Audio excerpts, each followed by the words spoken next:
Hey there. Tonight, we're taking a quiet descent. Not into darkness exactly, but into the world beneath the world. This isn't the fiery underworld you might be picturing. The Greek realm of the dead is older, colder, and far more intricate than most people realize. It's a place of shadows and silence, of judges and endless rivers, where heroes and villains, and everyone in between, eventually find themselves. And not always forever. If this kind of storytelling helps you relax, feel free to like the video and subscribe, but only if it genuinely brings you peace. And if you'd like, share where you're listening from and what time it is. It's strangely comforting drifting off together, even if tonight we're heading into the afterlife.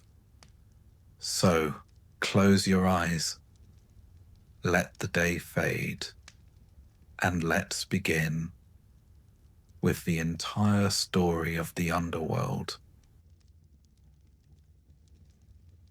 Imagine, if you will, that death in ancient Greece was less about harps and halos, and more about paperwork and a very long walk. Welcome to the underworld. Not quite hell, not quite heaven, and certainly not the place you stumbled into uninvited. This was no vague afterlife, but a fully formed terrain, complete with rivers, gates, judges, and the sort of ambience that would make even the most persistent travel agent hesitate. The Greeks didn't imagine the afterlife as something celestial. Floating upward was more of a later innovation. No, to the ancient Greek, death was a descent. The underworld, or Hades, was believed to lie beneath the earth, a vast, echoing domain where the dead, regardless of virtue or vice, ended up. There were exceptions, of course. We'll get to those who earned upgrades or demotions later, but the standard model was simple. When you die, you go down. This idea of downward is worth noting. In Greek cosmology, the universe was a tiered thing. Olympus sat high atop Mount Olympus.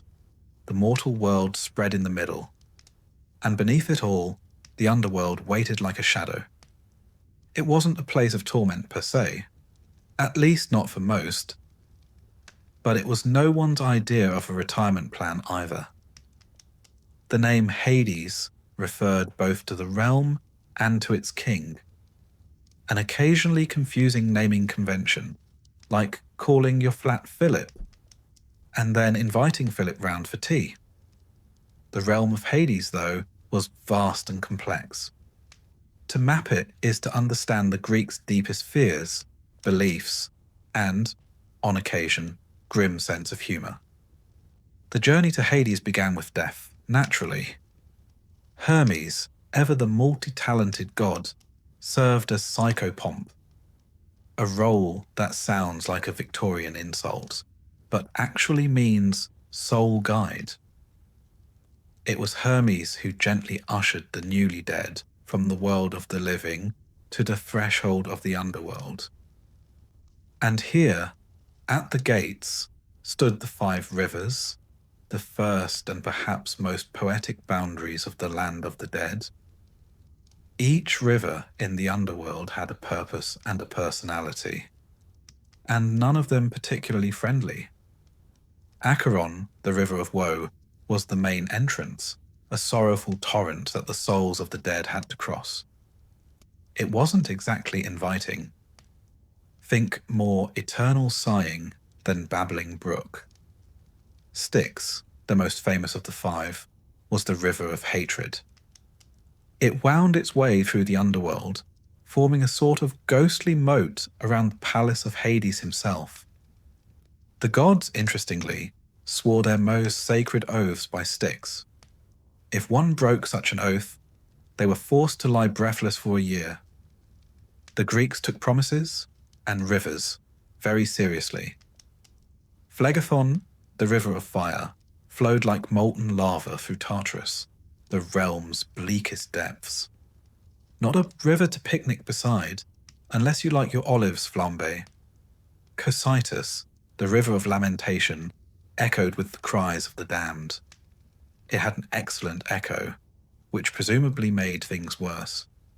And then there was Lethe, the river of forgetfulness, offering a forgetfulness so complete that even sorrow vanished. A sip, and you'd forget your life, yourself, and your past. Later mystery religions, like those of the Orphics, encouraged drinking from Mnemosyne, the river of memory, instead. Assuming you could find it, of course. These rivers weren't meant to be navigated. They were metaphysical boundaries, symbolizing emotions and transitions of the soul. They formed a kind of topographical poetry. A soul passed from grief to hatred, from fire to forgetfulness, on the journey to its final rest. To cross the Acheron, one required the services of Charon, a dour old man who piloted the ferry of the dead. Charon did not work for free. He expected payment in the form of an obol, a small coin traditionally placed under the tongue or on the eyes of the deceased during burial. Those without payment were left stranded, wandering the riverbank for eternity, like unfortunate backpackers who forgot to book accommodation. This tradition gave rise to one of the most enduring funeral customs in ancient Greece. Coins in the mouth were not merely symbolic, they were logistical. One did not want to risk ending up stuck beside Charon with nothing but regret and a dry mouth. Once across the river, a soul would pass by Cerberus, the fearsome three-headed dog who guarded the gates. Unlike modern dogs, Cerberus was not interested in belly rubs. His job was to keep souls in, not out.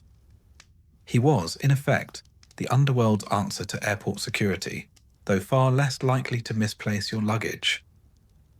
Cerberus rarely caused trouble, except when Heracles dragged him out during one of his labours, and when Orpheus lulled him to sleep with music.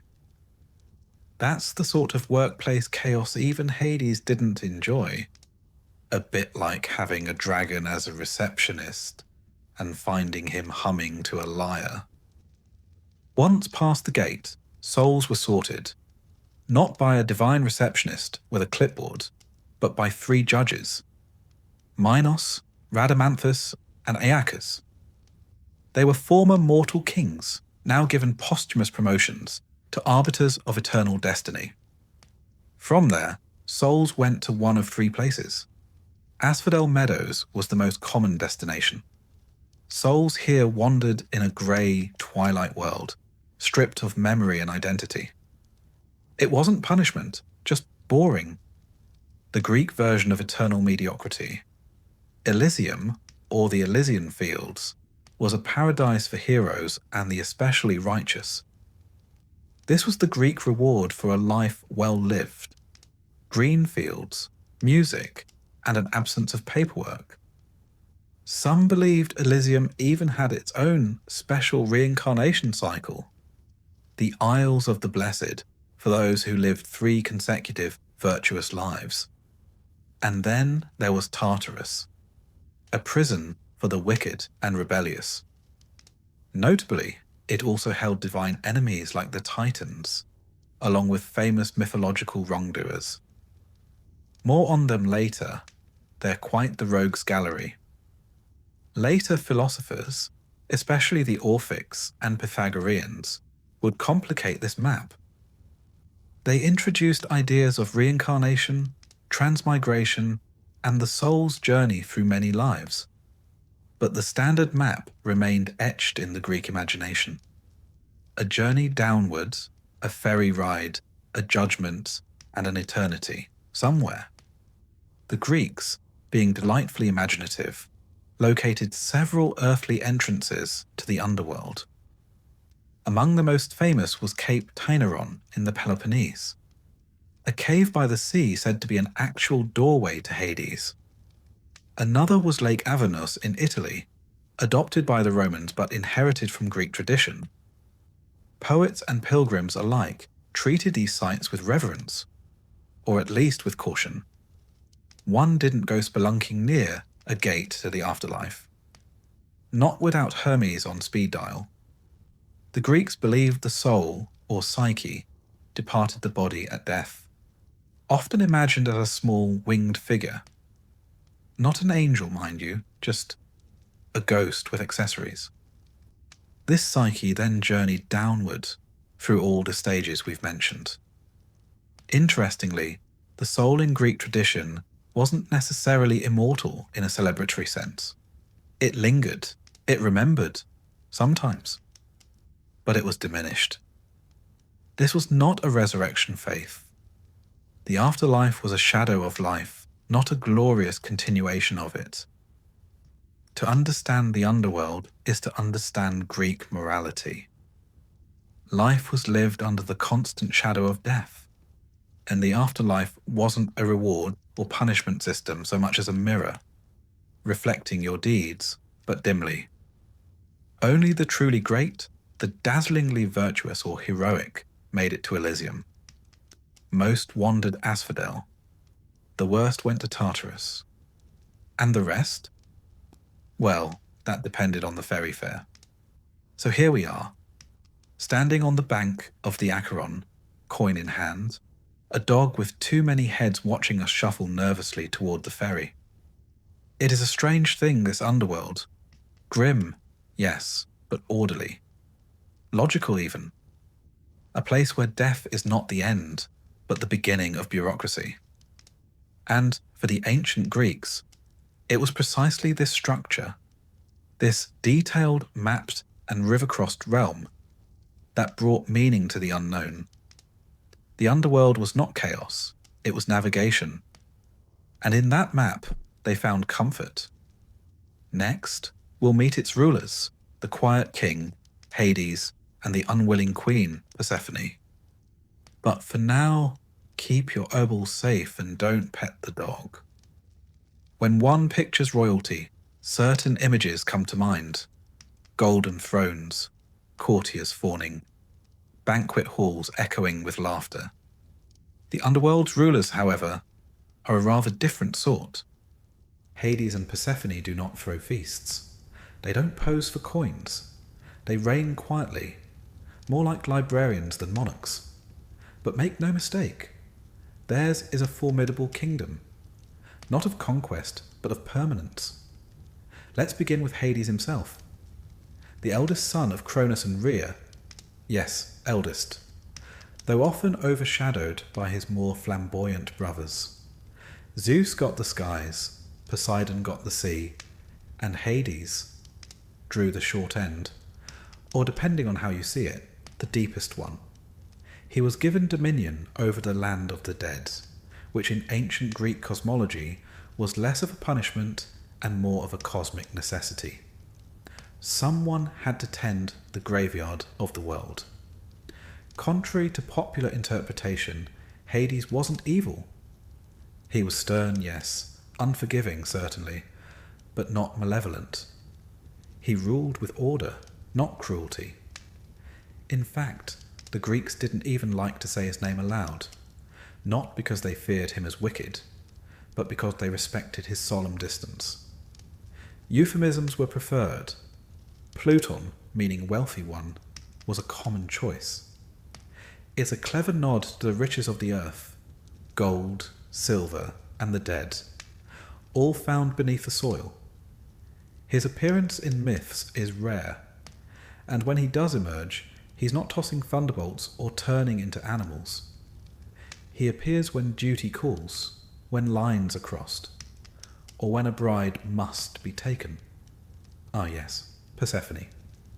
Her story, like so much in Greek mythology, is layered. On the surface, it is a tale of abduction. Hades, stricken by love, or something close to it, bursts forth from the earth, seizes Persephone as she gathers flowers, and vanishes with her into the shadows. One moment she's picking narcissus in a sunlit field, the next she's hurtling into the abyss. Naturally, her mother, the goddess Demeter, is displeased. When a goddess of agriculture is upset, she doesn't send letters. She simply stops growing things. Crops failed. The earth withered. Humanity, caught in the divine domestic quarrel, began to starve. Eventually, a compromise was brokered. Persephone would spend part of the year with her mother and part with her new husband. This seasonal arrangement became mythological shorthand for the changing of the seasons. When Persephone rises, spring returns. When she descends, the earth sleeps. But this tidy cycle masks the more disturbing undercurrents. The pomegranate, the fruit Persephone eats in the underworld, is more than a snack. By consuming it, she is bound to the realm of the dead. Some versions say she was tricked, others that she accepted the seeds willingly. Either way, the symbolism is rich. To eat of the underworld is to belong to it. The fruit is both wedding ring and chain. Now, as Queen of the Dead, Persephone becomes a dual figure, both maiden and matron, life and death. She is not merely Hades' wife. She is a sovereign in her own right, and her presence in the underworld changes it. She brings a certain grace, a balance. Where Hades governs with rules, Persephone governs with meaning. She is the mourner's comfort, the priestess's prayer, the spring within the soil. Their relationship, though born of force, evolves. Later myths portray a far more complicated, even tender, bond. Persephone is no prisoner sulking in shadows. She becomes the judge of souls, the enforcer of curses, the veiled queen before whom even the dead lower their eyes, and Hades, he is fiercely loyal. Unlike most Olympian gods, he has no dalliances, no swan-related scandals. His affection, however oddly acquired, is singular. The story of Hades and Persephone became the spiritual core of the Eleusinian mysteries, one of ancient Greece's most sacred religious rites. Held annually in the town of Eleusis, the mysteries promised initiates a deeper understanding of death and the hope, however dim, of something beyond it. The exact rituals remain, well, mysterious. The Greeks were excellent at keeping secrets when properly terrified, but we do know that the story of Demeter and Persephone lay at the heart of it, and that participants came away changed. Not immortal, but comforted. It was perhaps the first afterlife assurance plan. There's something else curious about Hades' kingdom. It is not a place of chaos, but of categories. And no category was more serious than burial. To die without it was to be condemned to wander, unable to enter the gates, unable to be judged, unable to forget. The importance of a proper burial cannot be overstated. Even criminals were sometimes afforded rites, if only to avoid haunting. The soul, left unburied, became restless, angry, sticky, one might say in terms of haunting potential. This belief gave rise to entire myths. Antigone defying the law to bury her brother, Odysseus pouring libations to summon the dead, even Achilles dragging Hector's body around Troy, not just as insult, but to deny him peace. The dead had rights and the living had duties. It was a delicate ecosystem of remembrance. And yet, despite all the gravity, the underworld was not without its bureaucracy. The judges, Minos, Rhadamanthus, and Iacchus, presided over souls like a celestial tribunal. They were not Olympian gods, but mortals rewarded with posthumous promotions. Minos, in particular, was viewed as the chief judge. A former king of Crete, now sorting shades like a mythical civil servant. Their judgments were based on life's deeds, though the criteria were flexible. Heroism helped. So did piety. Excessive hubris, on the other hand, tended to result in more unpleasant accommodations. Still, most people didn't land in Tartarus. That was reserved for the worst offenders, oath breakers, kinslayers, and those who really annoyed the gods. The rest, as we've said, shuffled quietly off to the asphodel meadows, where they wandered like half-remembered dreams. But it is in Hades and Persephone's duality that we glimpse something timeless. They are not light and dark, but stillness and return. Hades is the final silence. Persephone, the whisper that breaks it. He holds the keys. She walks between worlds. Their reign is not built on thunder or glory, but inevitability. And in Greek thought, there is something sacred about inevitability. The underworld was not feared because it was monstrous. It was feared because it was permanent. It was fair, unyielding. Even the gods bowed to its rules. When Sarpedon, the son of Zeus, died on the battlefield, not even his divine parent could intervene. His body was carried off, his soul dispatched, quietly, irrevocably, to Hades. Fate did not bend, not even for Olympus. And here, perhaps, lies the true power of the underworld's rulers, not in their wealth or their throne, but in their restraint. Hades never rebels. Persephone never abandons her post. They do not flaunt, they do not conquer. They endure. In a pantheon filled with drama, they remain silent and eternal. It's rather elegant in its own way. Most gods demand attention. Hades and Persephone ask only to be remembered. So the next time you hear the rustle of wind through dry leaves, or feel the hush of winter settling over the earth, you might think of them, the quiet king and the queen who returns. They are not here to punish.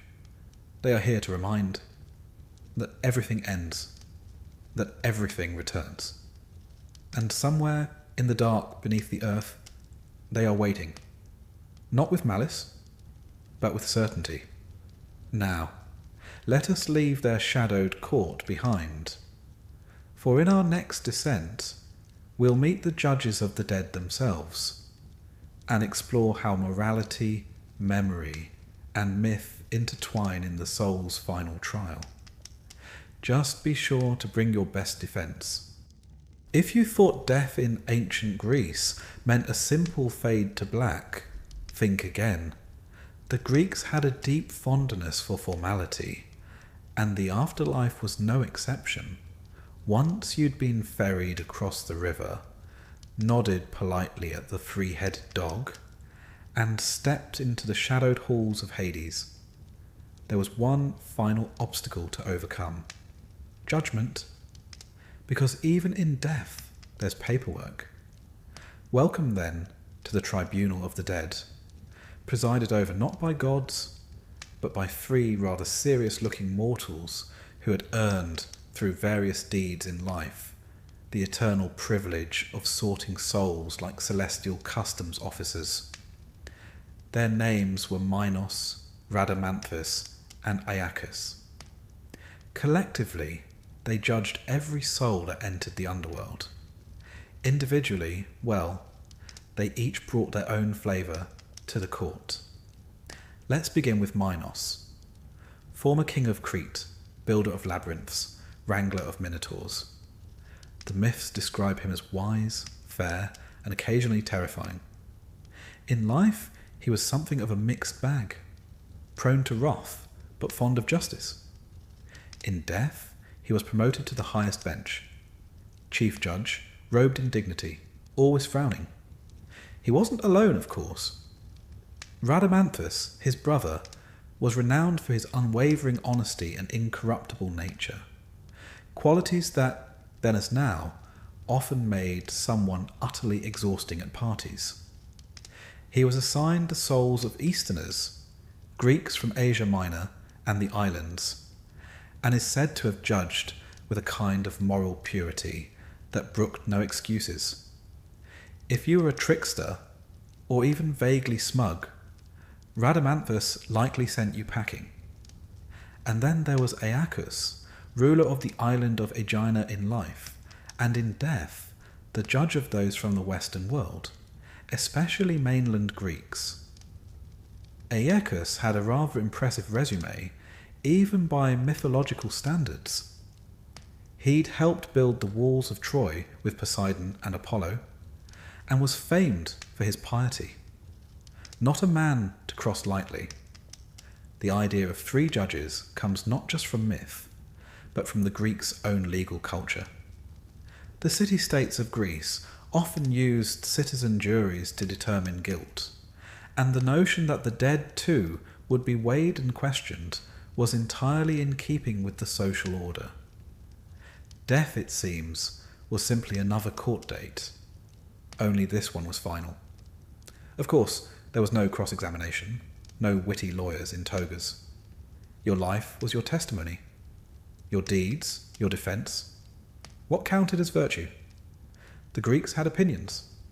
Civic duty, honour in battle, respect for the gods, hospitality, generosity, and an avoidance of hubris, that ever-present sin of overstepping one's mortal place. The punishment for hubris, you'll recall, was rarely a slap on the wrist. It was usually more creative. Eternal hunger, unreachable water, rolling a boulder forever. In many cases, the worst offenders were sent to Tartarus, a kind of maximum security wing for moral degenerates. But for most, the process was less theatrical. The average soul, upon arrival, would be judged and sent to one of 3 places. Asphodel for the neither here nor there crowd, Elysium for the righteous, Tartarus for the truly wicked. It was not a precise theology. The Greeks were more poetic than prescriptive, but it worked. People behaved better when they believed someone was keeping score, even posthumously. Interestingly, the process wasn't just moral.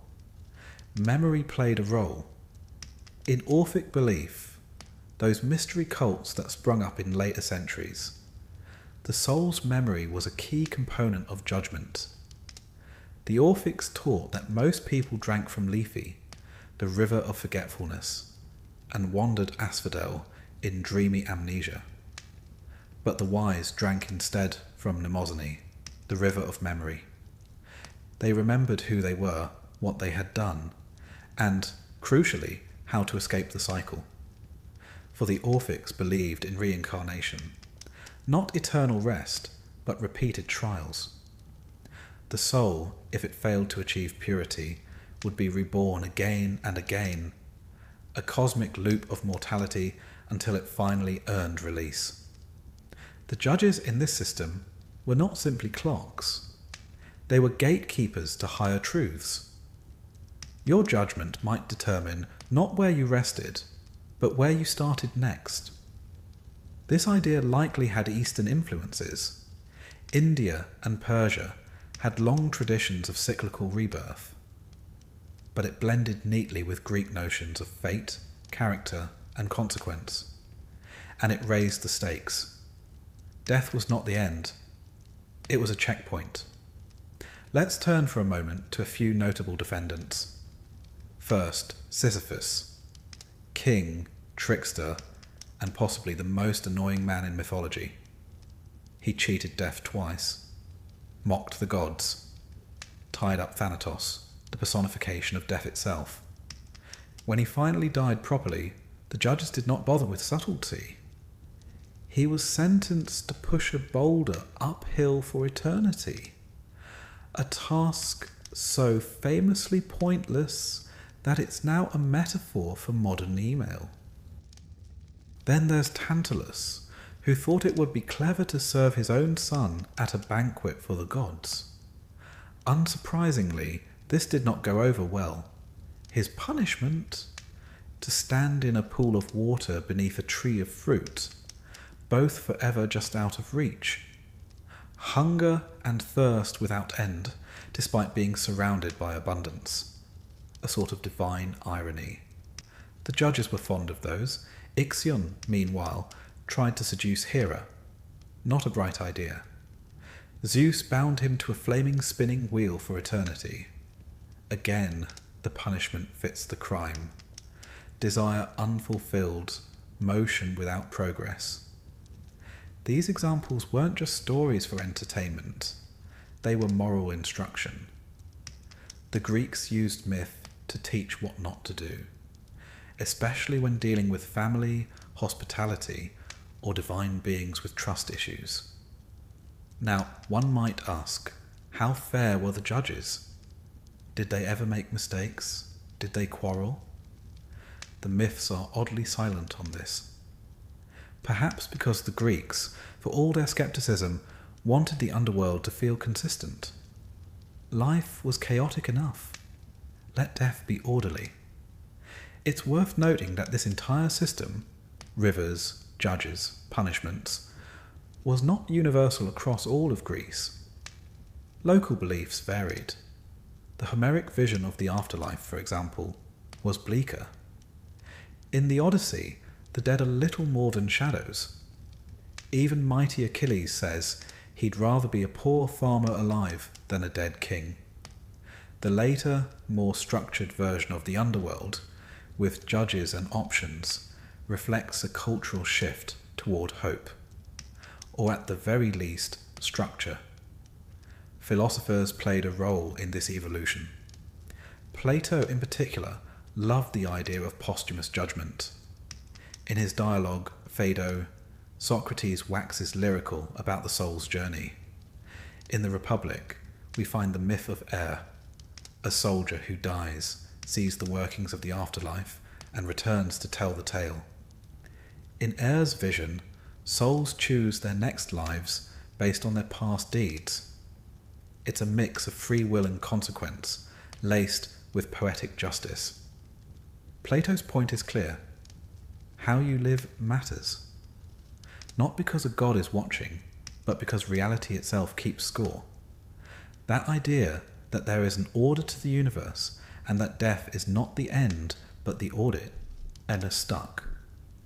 It influenced not only later Greek thought, but Roman religion, early Christian eschatology, and even Renaissance notions of cosmic justice. So what does it all mean? That the Greeks, even in death, sought meaning. They didn't need fire and brimstone. They had form and function. The underworld was not a nightmare. It was a reflection. You saw yourself there, stripped of status, excuse, and ornament. The judges in this view weren't tyrants. They were mirrors, fair, firm, and eternal. And perhaps that's why the Greek underworld endures. It wasn't a place of horror, but of memory, of consequence. A reminder that every choice, every action, ripples beyond the grave. Of course, if that all sounds a bit too serious, you could always be buried with a second coin, just in case you want to appeal the verdict. Now then, shall we continue our descent? We've met the rulers. We've stood before the judges. In the next chapter, we take to the waters, the 5 rivers of the underworld, each more poetic and unpleasant than the last. Bring sturdy boots and maybe a towel. The Greeks, being who they were, never let a good story get in the way of a practical detail, even in death. And so, when they imagined the underworld, they didn't picture a vague, empty abyss. They envisioned a terrain, a map, a landscape with rivers. 5 of them, to be precise. Each one a symbol, each one a passage. No mere trickling brooks, these. They were the arteries of death itself. Let's begin with the most infamous of them all, Styx. The name alone has a certain weight, harsh, unforgiving, like something you'd name a particularly ill-tempered goat. But in Greek mythology, Styx was the river of hatred, the black current that encircled the underworld 7 times over. It wasn't just a river you crossed, it was one you swore upon. Even the gods feared it. Zeus himself honoured oaths made by the Styx. If a god lied while invoking her name, they weren't simply frowned at. No, they were cast into a year-long coma, followed by 9 years of exile from Olympus. That's nearly a decade of divine silence, which for someone like Hermes must have been agony. The goddess Styx, yes, she was a deity as well as a river, was the daughter of Oceanus and Tethys, and the first to side with Zeus in the great war against the Titans. In gratitude, he granted her river the highest honour, the foundation of truth. All oaths sworn upon it were binding. Mortals had the fates. Gods had the Styx. Now if Styx is the river of hatred, then Acheron is the river of sorrow. Its name means woe or pain, and it served as the main crossing point into the underworld. This was the river that the newly dead approached first. At its banks waited Charon, the ever-grumpy ferryman, demanding his coin, an obol tucked beneath the tongue or placed on the eyes during burial. A small price for passage into eternity. Acheron was a river in both myth and, amusingly, geography. There is an actual Acheron river in northwestern Greece, and ancient people believed it to be a literal entrance to the underworld. You can visit it today, though no one recommends trying to pay the ferryman. Philosophically, Acheron represents the grief of death itself. The crossing is not merely physical, it's emotional. You leave behind the world, your family, your name. The water is not for cleansing, it's for severing. And then we come to Phlegathon, the river of fire. Not metaphorical fire, mind you. Flaming torrents, blazing, ever-burning streams that snake through the most dismal part of the underworld, Tartarus. If you've ever had a holiday go wrong involving lava, you're already familiar with the general vibe. Phlegathon was, quite literally, hellfire. It didn't just burn, it scorched the very concept of hope. Virgil in the Aeneid described its red-hot flood as hissing and moaning like boiling blood. Charming. In some versions of myth, it even joined the Styx. Hatred and fire mingling together, which sounds rather like a family reunion in certain households. In later thought, especially Roman and Christian interpretations, Phlegathon became associated with punishment, a precursor to the lakes of fire in more familiar models of hell. But in the Greek world, it was less about sin and more about the presence of divine judgment. You didn't fall into Phlegathon because you were naughty. You fell in because the gods had lost patience with you. Cocytus, by contrast, was the river of wailing, a slow, mournful stream that twisted its way through the more desolate reaches of Hades. It was fed, so the poets said, by the tears of the damned, though one suspects that's more poetic metaphor than hydrological science. Still, it served a clear function. It reminded the soul of what it had lost. If Acheron is the grief of leaving life, Cocytus is the grief of what you've done with it. Some sources place Cocytus in the outer reaches of the underworld, where the souls of those who refused proper burial or died in disgrace drifted in endless lamentation. Forgotten, unclaimed. Even the name is unpleasant. Cocytus. It sticks in the throat like a sob. Fitting, really.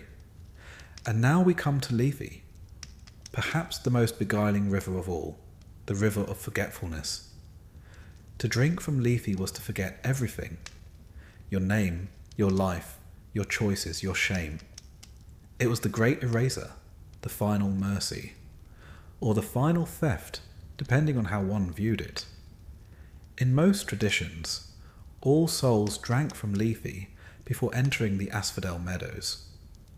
It dulled the senses, softened the blow, and reduced the sting of death to a dreamlike haze. You wandered as a shadow, unaware that you had ever been anything else. But the Orphics, those mysterious sectarians who viewed life as a trap and death as a test, had a different view. They warned against drinking from Lethe. They taught their initiates to seek out Mnemosyne, the river of memory, instead. They buried their dead with tiny tablets engraved with instructions. Do not drink from Lethe. Drink from the pool of Mnemosyne. Remember who you are. Escape the cycle. Wake up. This alternative cosmology reveals a striking tension in Greek thought. Is forgetting a kindness or a curse? Is memory the path to salvation, or a burden we are lucky to lose? The mainstream myths suggest that peace lies in forgetting. The Orphics suggest that peace lies in remembering. Either way, the soul must choose, or be chosen. These 5 rivers weren't just scenic backdrops. They were psychological states. Sorrow, rage, forgetfulness, fire and lament. Together they formed a symbolic journey, one that mirrored the stages of mourning, or perhaps the steps of spiritual transformation. You did not simply die. You crossed rivers. You passed through sorrow. You forgot. You burned. You wept. Only then did you arrive. It's worth remembering that the underworld, for all its drama, was less about punishment than transition. These rivers weren't obstacles. They were elements of change. Death was not a door. It was a river delta. Every path split and flowed and rejoined in mysterious ways. In art and literature, the rivers appear frequently. In the Odyssey, Odysseus must summon the dead near the Acheron. In Plato's Phaedo, Socrates describes the great chasms of the earth into which these rivers fall. In Roman epic, the influence persists. Aeneas must navigate these same waters, guided by the Sibyl in his journey through the underworld. Even Dante, in his Inferno, borrowed the names, though he twisted their meanings to fit a new theological framework. Phlegethon becomes a boiling river of blood for murderers. Cocytus is a frozen lake of treachery. The Greek subtlety is gone, replaced by moral bookkeeping. But the names endure, and so too do the metaphors. We still speak of crossing rivers, of burning bridges, of drinking to forget. These ancient currents flow into our language, our imagination, our dreams. The Greeks didn't just map the afterlife. They mapped the inner life with rivers that reflected the soul's passage more accurately than any chart or compass. Today, one might be tempted to dismiss these as quaint fables, dusty footnotes in a forgotten religion. But think of how we still talk about loss. Grief comes in waves. Memory flows, sorrow pools, fire consumes. The metaphors have never left us. The rivers are still there. So when your own days feel like wandering between banks, when you wade through sadness, or forget your purpose, or burn with regret, you are, in a sense, walking old paths. You are retracing ancient watercourses. You are remembering what the Greeks already knew, that death is not a moment. It is a journey. And the soul, like a leaf on the current, drifts slowly into something deeper. And in the next chapter, we'll meet the ferryman who starts it all.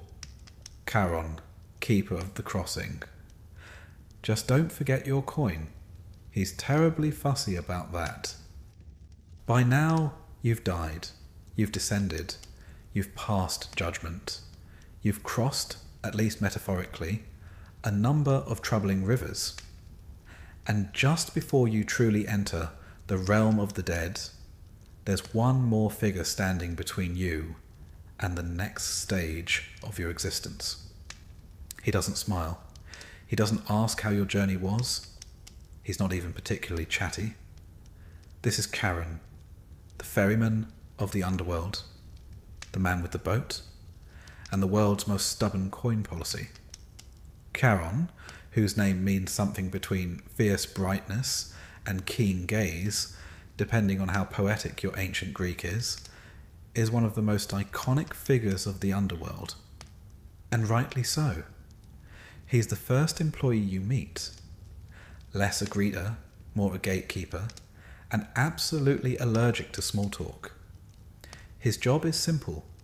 Ferry the newly dead across the river Acheron, or in some versions the Styx, and deposit them on the shores of Hades' kingdom. It sounds mundane until you realise he's been doing this job without a single day off since the dawn of human death. No wonder he's cranky.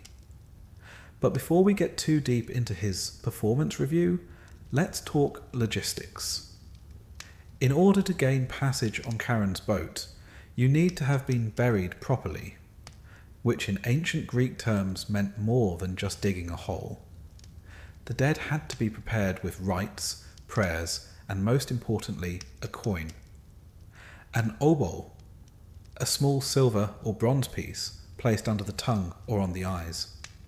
This wasn't symbolic, this was fair. And Charon, for all his glowering silence, did not run a charity. Without payment, the soul was denied boarding. No exceptions. You'd be forced to wait indefinitely on the shores. A ghostly backlog of unpaid passengers. In Homer's Odyssey, such souls wander, forgotten and unclaimed, murmuring like wind through reeds. Not punished exactly, just stuck. Which, arguably, is worse. This is why, across the Greek world, burial customs were taken so seriously. To die without one was a kind of spiritual homelessness. Even enemies were sometimes buried out of sheer fear of divine retaliation. Leaving a corpse unburied was not just an insult, it was a curse. It invited hauntings, plagues, and all manner of civic inconvenience. The dead were expected to behave, but only if the living did their part first. Charon, then, became more than just a mythological boatman. He was a symbol of transition and of obligation. He stood for the idea that death had terms, and if those terms weren't met, the dead suffered a slow, bureaucratic purgatory, not because they were evil, simply because they weren't processed. Now, visually speaking, Charon evolved quite a bit. In early Greek vase paintings, he's a ragged old man with a hood, a heavy beard, and a long pole. Practical, unsentimental. The kind of fellow who looks like he's been commuting the same route since before Prometheus stole fire. Later, Roman interpretations turned him more skeletal and monstrous. Gaunt, grim, with hollow eyes and hollow cheeks. The prototype for our modern Grim Reaper. But the Greeks preferred their Charon weary, not wicked. He was never depicted as evil. He didn't torture. He didn't judge. He simply performed his duty with the kind of grim professionalism you might expect from a career tax auditor or an underpaid museum guard. He shows up in vase art, solemn and unsmiling, greeting Hermes as he delivers yet another batch of souls. The two rarely chat. There is, after all, work to be done. Even the gods seem to leave him alone. Hades didn't micromanage, and Hermes just dropped the souls off at the terminal like a supernatural delivery driver. Charon got them across. No fuss, no glory. Charon's boat, interestingly, was never described in much detail. The Greeks weren't terribly concerned with nautical specs. There are no poetic flourishes about carved wood or sails woven by nymphs. What mattered was the crossing, that brief, irreversible journey from the world of the living to the world of the dead. The boat was not a vehicle, it was a moment. And moments, in Greek mythology, always matter. In some tales, Charon appears beyond his usual role. During Heracles' 12th labour, the fetching of Cerberus from the underworld, the hero, very much alive, demands passage. Charon, to his credit, refuses. But Heracles, being Heracles, persuades him in the usual Greek heroic fashion, with fists. The ferryman is roughed up, the hero crosses, and as punishment, Charon is imprisoned for a year. You can imagine his union rep had a field day. Another famous visitor is Orpheus, who charms Charon not with strength, but with song. His music, so heartbreakingly beautiful, softens even the ferryman's crusty heart, and he allows Orpheus to pass in search of Eurydice. It's a rare moment of leniency, or possibly just a welcome break from centuries of silence. Then there's Aeneas, the Roman hero, who approaches Charon in Virgil's Aeneid. When the ferryman sees him, alive, with sword and shield, he scoffs. No living man crosses here, he says, in so many Latin words. But when Aeneas produces the golden bow, a sort of divine hall pass, Charon mutters, grumbles, and waves him aboard. He doesn't like it, but rules are rules. These stories reveal something crucial. Charon is not cruel. He's lawful. He obeys the order of things. He respects the boundaries between life and death. And when those boundaries are broken, even by heroes, even by fate, he does not rejoice. He winces. Because really, it's just more work for him. In Greek tragedy and philosophy, Charon looms large. He is not a personification of death, that would be Thanatos, but rather its administrator. He doesn't come for you. He waits, always waiting, a shadow by the shore. He became so iconic that his name and his crossing entered common expression. The fare to Charon was a phrase for death itself. Poets described their characters as boarding the boat or handing over the obol. The metaphor was so entrenched that even centuries later, in Christian and Islamic lore, echoes of the ferryman persist. There's even archaeological evidence of his importance. Excavations across the Greek world, from Attica to Sicily, have uncovered graves with coins purposefully placed in mouths. Inscriptions on Orphic tablets speak directly to Charon. Tell him I am a child of earth and starry heaven. Let me pass. Even in death, it seems, there was protocol. And in a way, Charon's presence raises deep questions. If you must pay to enter the next world, what does that say about justice? About economy? About legacy? The Greeks weren't sure. But they knew one thing. Death had structure. You didn't just vanish. You queued, you waited, and when your time came, you climbed aboard. There's also something slightly comedic about him. Here is a man, assuming we can call him that, who has had the same job for all eternity, who meets millions of souls and says nothing, who rows in silence, always forward, never back, who never once takes a wrong turn, who has probably, at some point, cursed every philosopher, hero and singer who tried to sneak in under special terms. Some versions of the myth even hint that Charon once had a temple of his own, a minor shrine in a forgotten village, or perhaps just a quiet offering placed on a dock. A crust of bread, a coin, a whisper. Not because people loved him, but because they respected him. Because they hoped one day when they met him, he might not be in one of his moods. And yet, for all his gruffness, he's essential. Charon is the transition, the moment of crossing, the boundary made visible. The Greeks didn't picture death as a fall or a door, but a journey. and every journey needs a boatman. So if you ever find yourself on a misty riverbank, staring into dark waters, and you see a hunched figure wading with a pole, be respectful, be ready, and for heaven's sake, have exact change, because no matter how brave you are, no matter how wise, how famous, how prepared, no one rides for free. Now that we've crossed into the underworld, met its rulers, judges, rivers, and ferrymen, it's time to turn our gaze deeper still. In the next chapter, we meet the heroes who defied death, who descended into this realm while still breathing, and sometimes made it back again.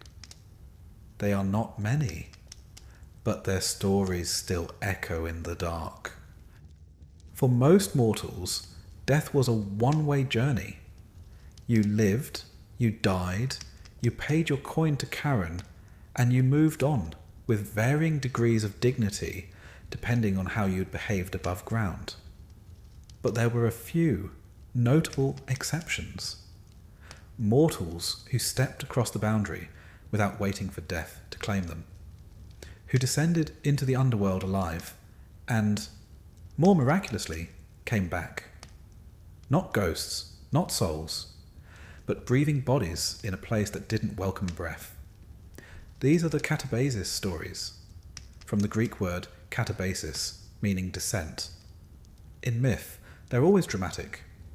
In reality, well, if one believes in such things, likely traumatic. Yet they offer something rare in Greek thought: a bridge between worlds, a glimpse into the realm of the dead, filtered through the eyes of the living. Let's begin with one of the most famous. Orpheus, son of the muse Calliope, and by all accounts the finest musician in the ancient world. Orpheus didn't wield a sword, he didn't slay monsters. He played the lyre, and when he did, even stones wept. His music could calm storms, charm animals, and as it turns out, briefly rearrange the rules of life and death. When his wife Eurydice died, a serpent bite, as always in myth, Orpheus was inconsolable. But rather than curse the gods or tear his robes, he did something far more unsettling. He walked into the underworld. No army, no trickery. Just a man and a lyre, stepping past the gates of Hades as if he had an appointment. And incredibly, the underworld listened. Cerberus laid down his many heads. The Furies, normally immune to sentiment, stopped gnashing their teeth. Even Hades and Persephone, notoriously unmoved by mortal pleas, found themselves blinking back a tear or two. Orpheus asked for one thing: Eurydice returned to life. He didn't beg. He sang. The rulers agreed, with one condition: Eurydice would follow him back, but he must not look back at her until they reached the upper world. If he turned, even for a moment, she would be lost. And so he walked, step by step, through the blackness. Her footsteps behind him, faint, but there. He reached the surface, saw the sunlight rise, and turned, just before she crossed. One glance, and she was gone, this time forever. The myth, of course, is tragic, but it speaks to a deeper idea, that death is not only final, but perilously delicate. Even love, even art, can't defy it fully. And Orpheus, for all his gifts, forgot that the rules below are not like those above. Now, if Orpheus's journey is poetic, Heracles is muscular. His katabasis was one of his 12 labours, to descend into Hades and bring back Cerberus, the three-headed hound, alive and uninjured. Why? Well, because King Eurystheus, who issued the labours, was running out of ideas. And perhaps because even a petty king enjoys seeing a demigod squirm. Heracles prepared carefully. He was nothing if not methodical in his violence.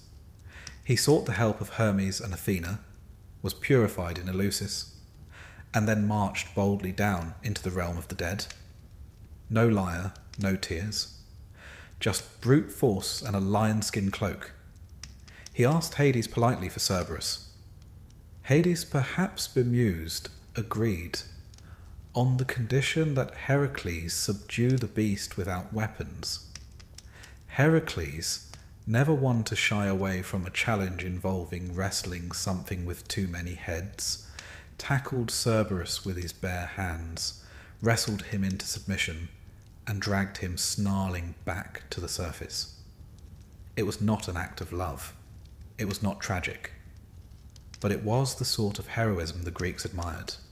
Raw, unapologetic, and practical.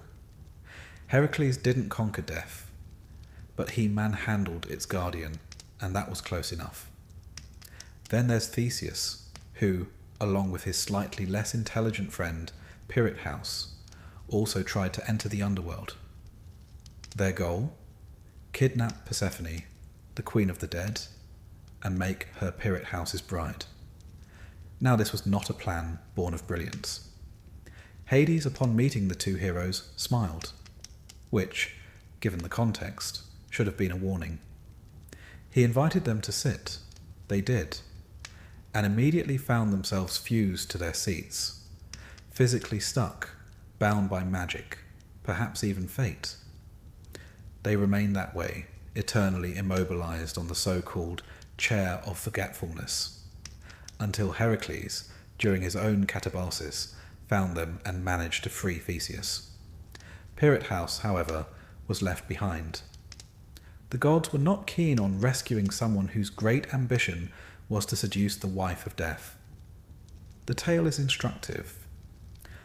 Don't mess with the queen of the underworld, and never go adventuring with a friend who has ideas above his mythological station.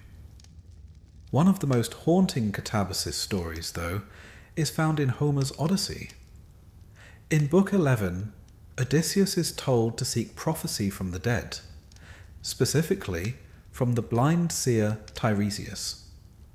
To do so, he sails to the edge of the world and performs a ritual, digging a trench, pouring libations of honey, milk, wine, and blood, and calling forth the spirits of the dead. And they come, in droves. Not just Tiresias, but warriors, queens, mothers, lost shipmates. Even Achilles, who declares mournfully that he would rather be a poor man alive than a king among the dead. It's a chilling thought. The hero of heroes, reduced to longing for the smallest pleasures of life. Odysseus doesn't walk into the underworld. He stands at its edge, but what he sees leaves him shaken. The dead do not sleep peacefully. They hunger. They crowd. They long for remembrance. The journey is not a triumph. It's a reckoning. These catabasis tales serve several purposes. They are, first and foremost, dramatic. The living walking among the dead has a certain flair, but they also reinforce core ideas of Greek thought, that the underworld is not a place for the living, that its laws are absolute, and that those who defy them rarely emerge unscathed. And yet, the very fact that these stories exist, that mortals did descend and return, suggests something hopeful. A crack in the stone. A thread of possibility. Death is final, yes, but not always impenetrable. Later traditions would expand on this. In Roman myth, Aeneas doesn't just visit the dead. He meets his father, receives wisdom, and sees the souls of future Romans waiting to be born. For Virgil, the underworld is not only memory, but prophecy.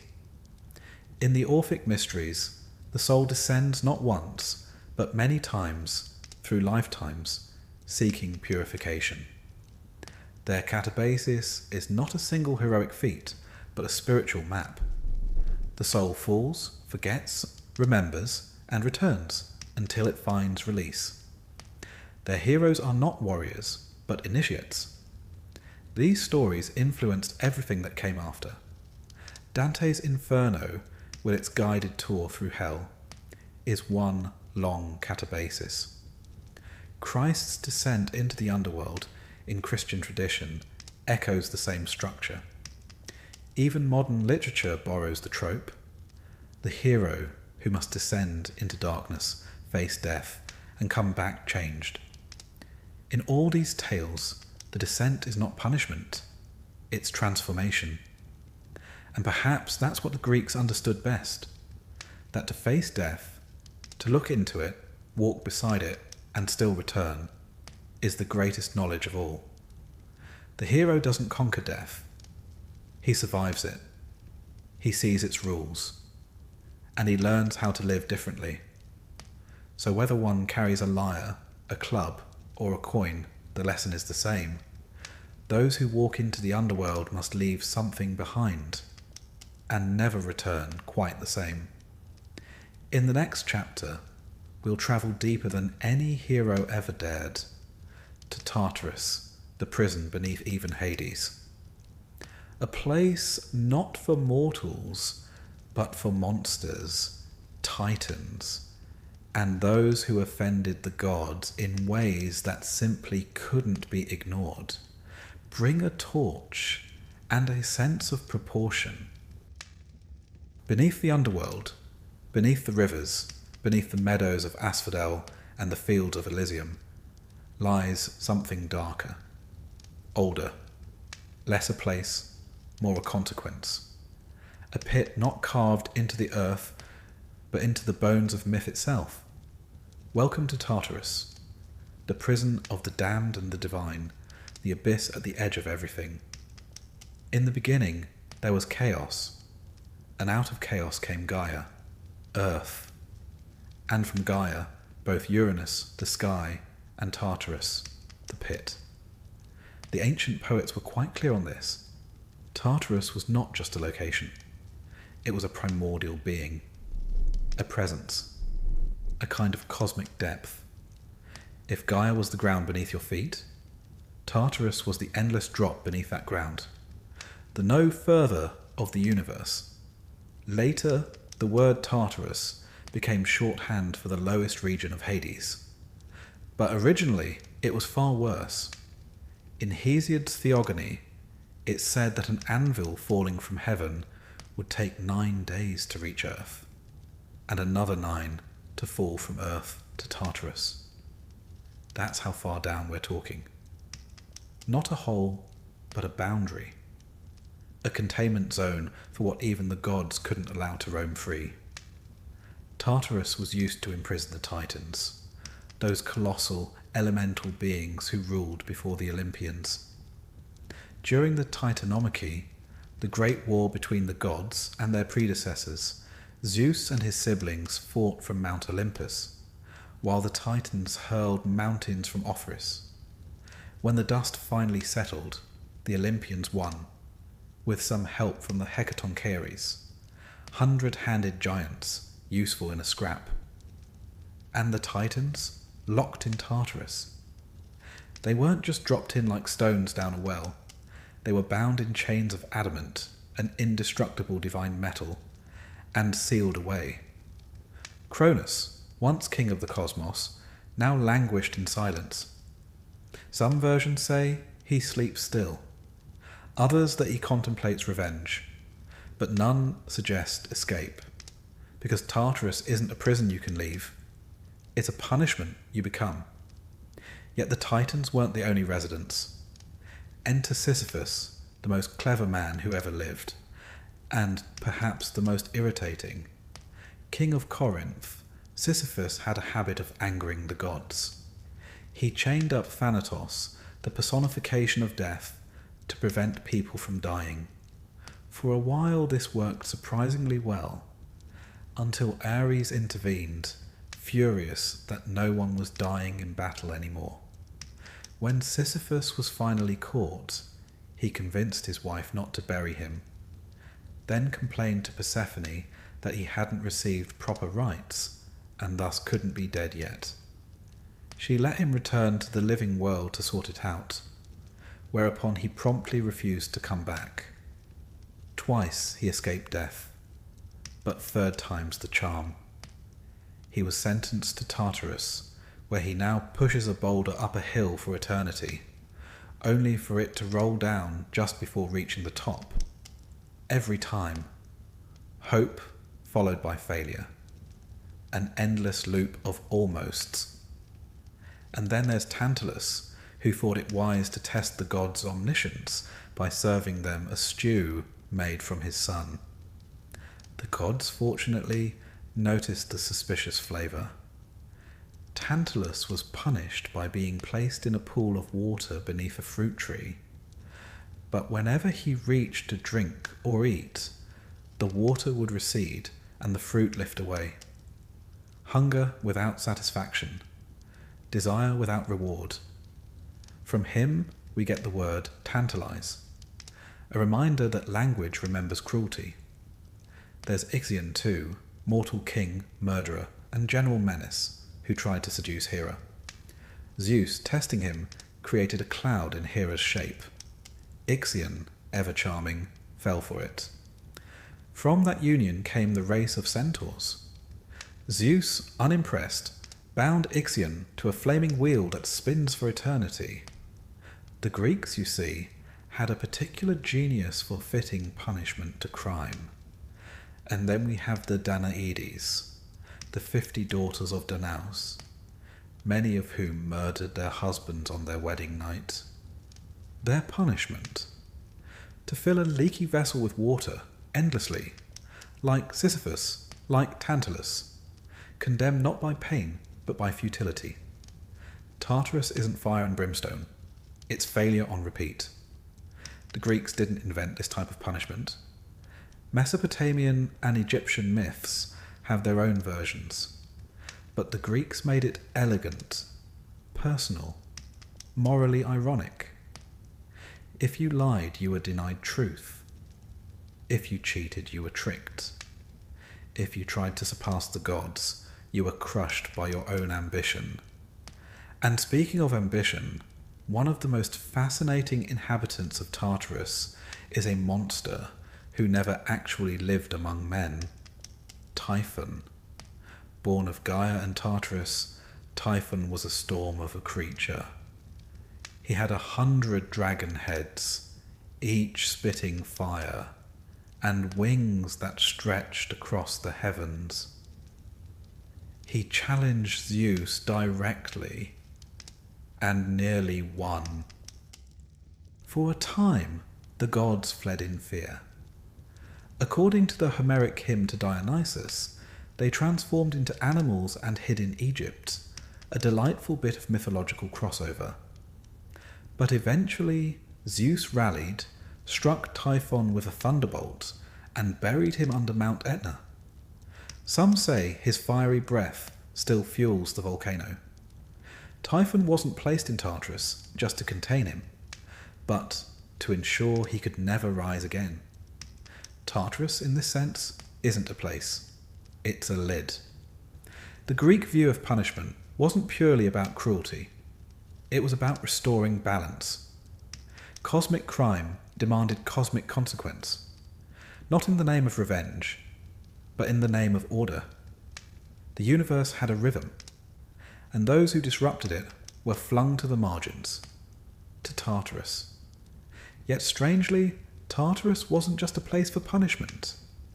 In some esoteric traditions, particularly among the Orphics and Pythagoreans, Tartarus was also a place of purification, a fiery crucible for the soul, burning away its misdeeds, preparing it for eventual rebirth. Reincarnation, after all, was a deeply held belief in some Greek circles.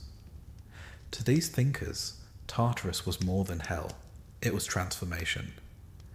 Even Plato, in his dialogue Gorgias, offers a vision of the afterlife where souls are sent to Tartarus for temporary penance.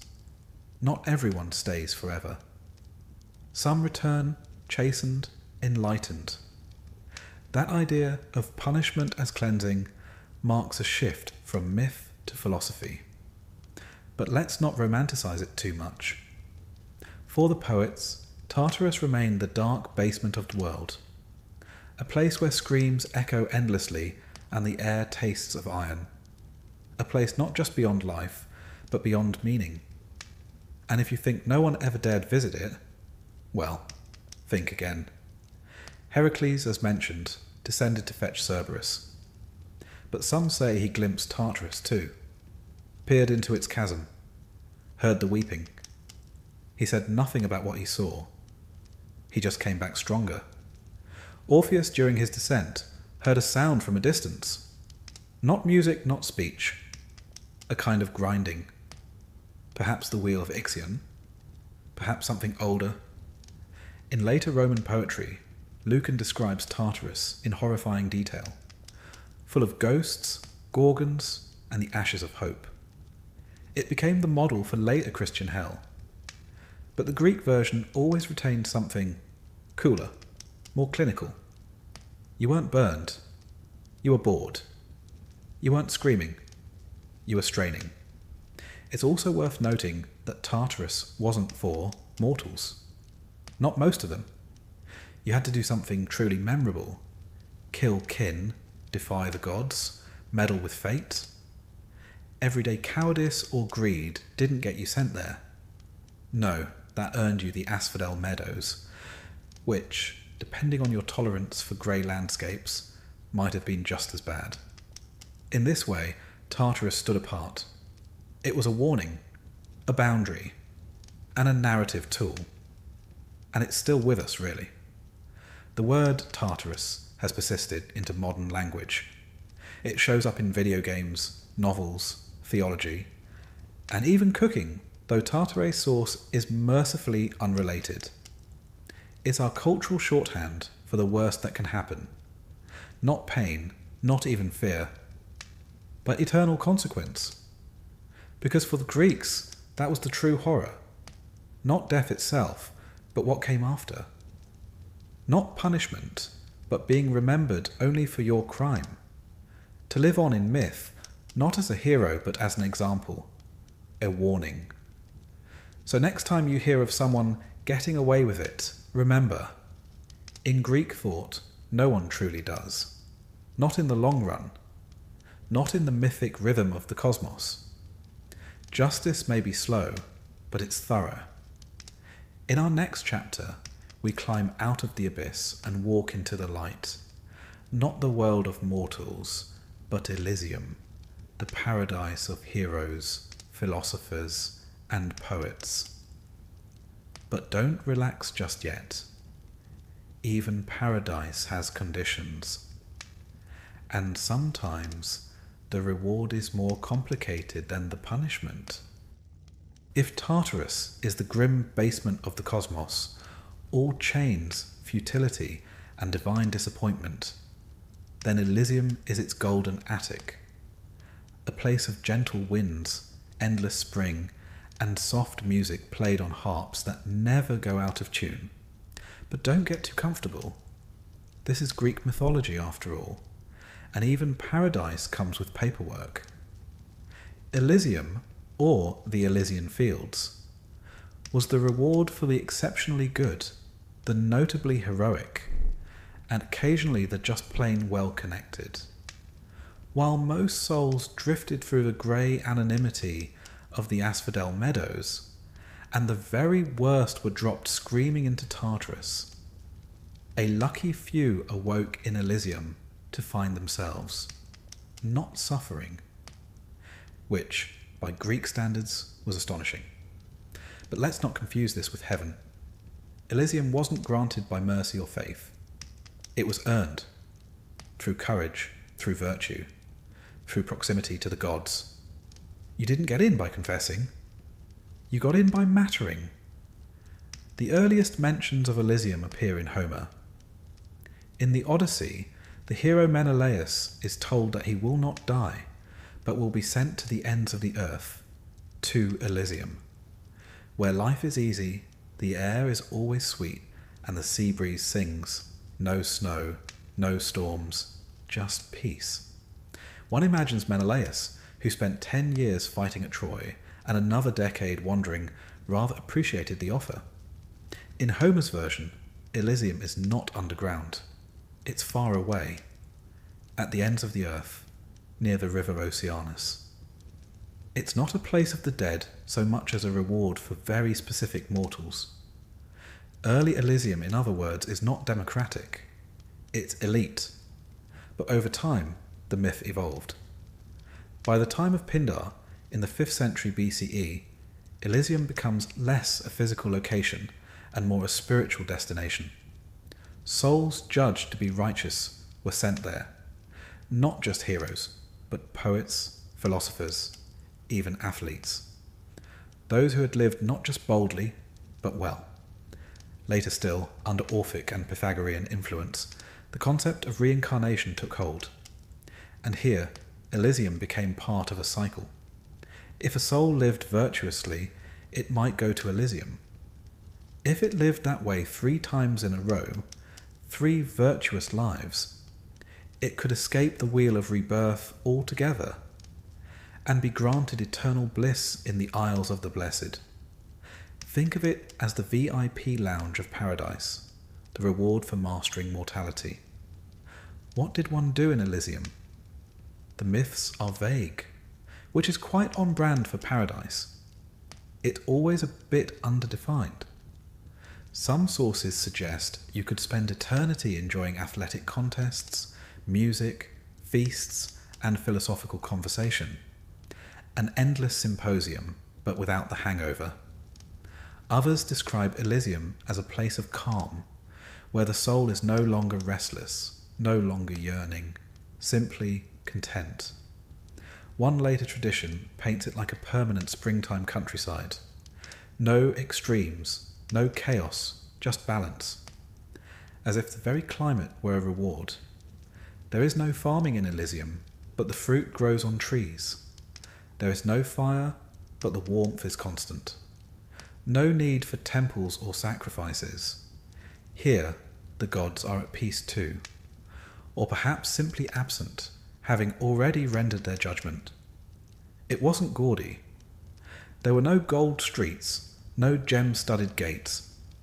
Instead, Elysium was imagined as a field, green, open, bathed in sunlight, with a river running through it. Trees in bloom, birds singing, nothing sharp or bitter. Even the shadows were soft. You could walk forever and never grow tired. You could rest forever and never grow bored. But crucially, Elysium wasn't for everyone. Most souls didn't qualify. The Asphodel Meadows, with its fog and forgetfulness, remained the default. Elysium had standards. The judges of the dead, Minos, Rhadamanthus, and Iacchus, were the gatekeepers, and they were not known for leniency. Even the gods rarely interfered with the process. Zeus didn't hand out Elysium passes to favourites. Hades didn't make exceptions. The system, once in motion, was remarkably impartial. Unless, of course, you were favoured by the gods during life. In which case, as in all things Greek, the rules occasionally bent. Among the most famous Elysian residents was Achilles, though he didn't exactly enjoy it, according to Homer. When Odysseus meets him in the underworld, Achilles says he would rather be a poor farmer alive than a king among the dead.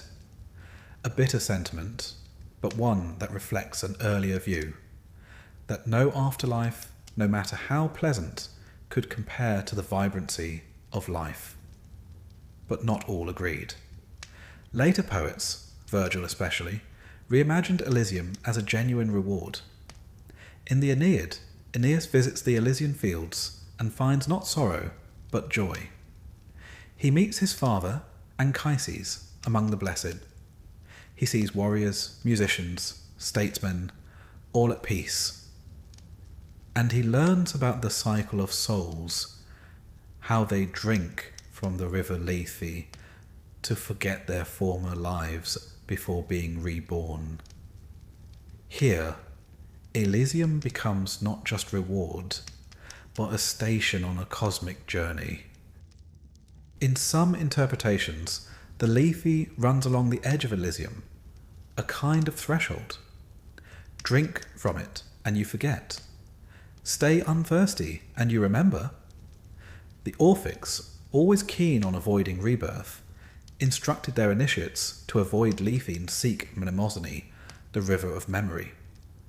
That way the soul could remain awake, aware, and continue toward final liberation. Philosophers loved Elysium. Plato hinted at it in his dialogues, especially when discussing the immortality of the soul. For the wise, the just, and the brave, death was not an end, but a return, a homecoming.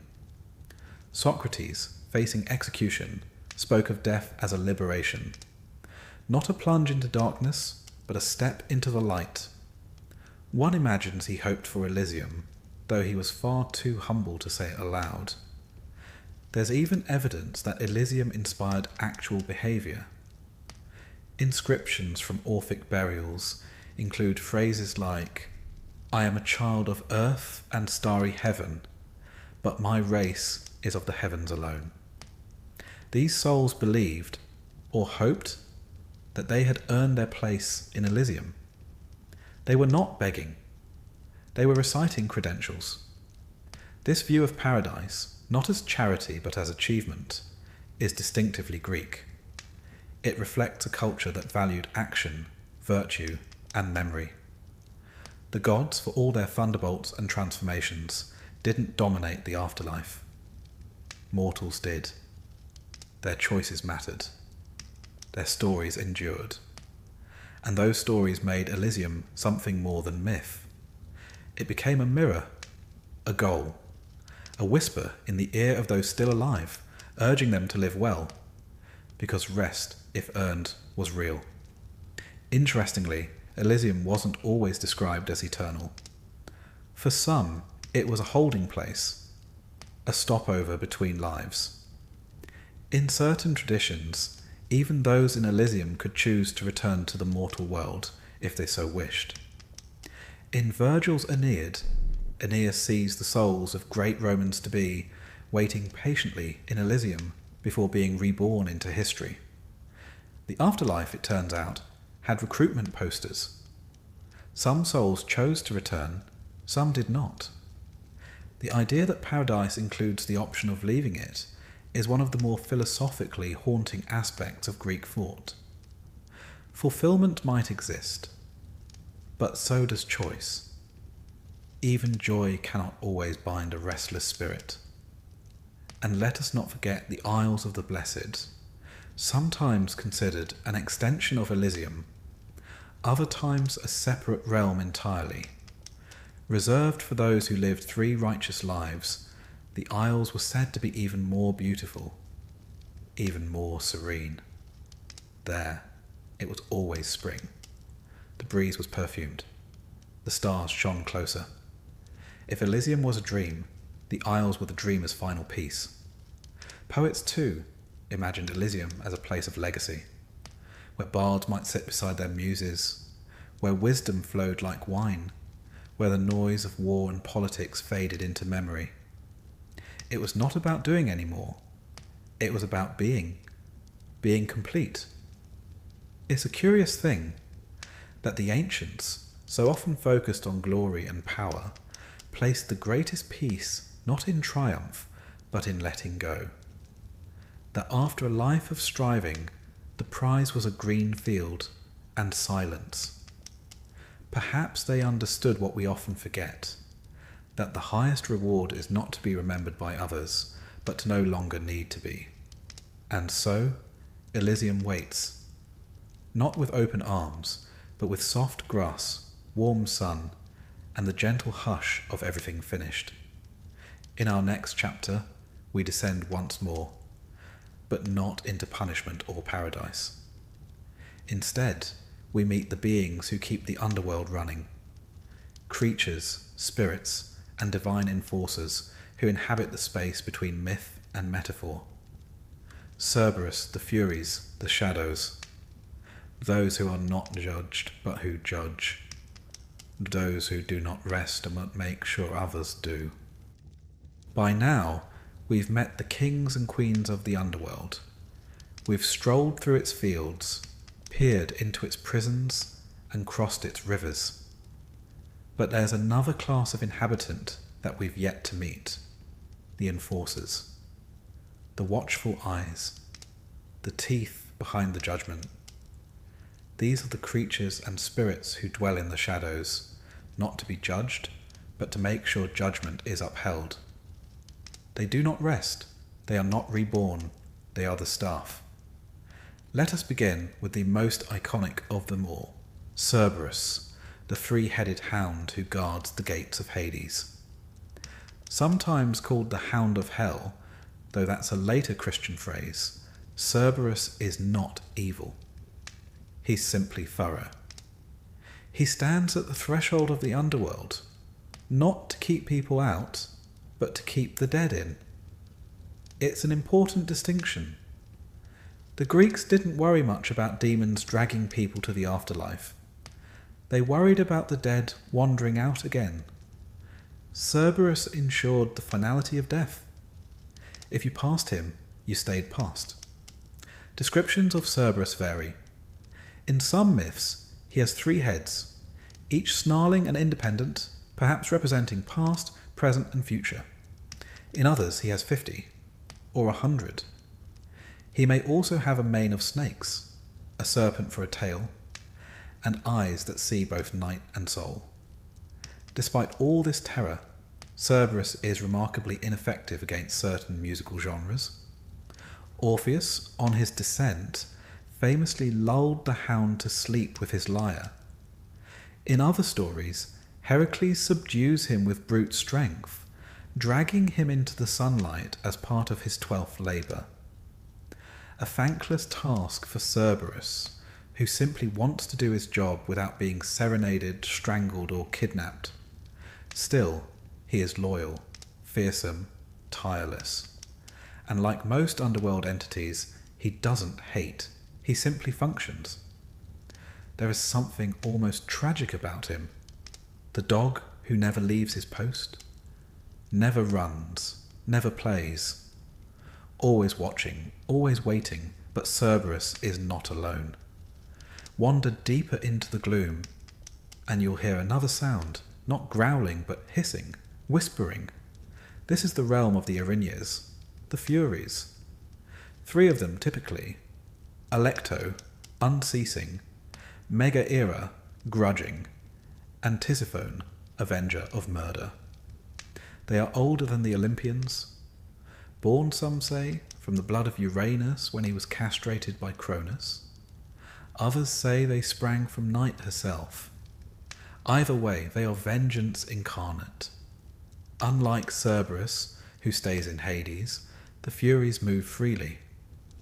They travel to the surface when necessary, to punish those who commit heinous crimes, murder of kin, betrayal of blood, oaths broken beyond repair. They are not malicious, they are meticulous. The Furies are not the punishment, they are the pursuit. They chase, they drive their quarry mad, not through torture, through guilt. In Aeschylus's Oresteia, the Furies pursue Orestes, who has killed his mother to avenge his father. The morality is complex, the gods are conflicted. But the Furies do not debate. They howl, they torment. They claw at the mind until justice is acknowledged, or a new justice is invented to contain them. Eventually, Athena calms them, offers them a new role, as Eumenides, the kindly ones. A diplomatic rebranding, if ever there was one.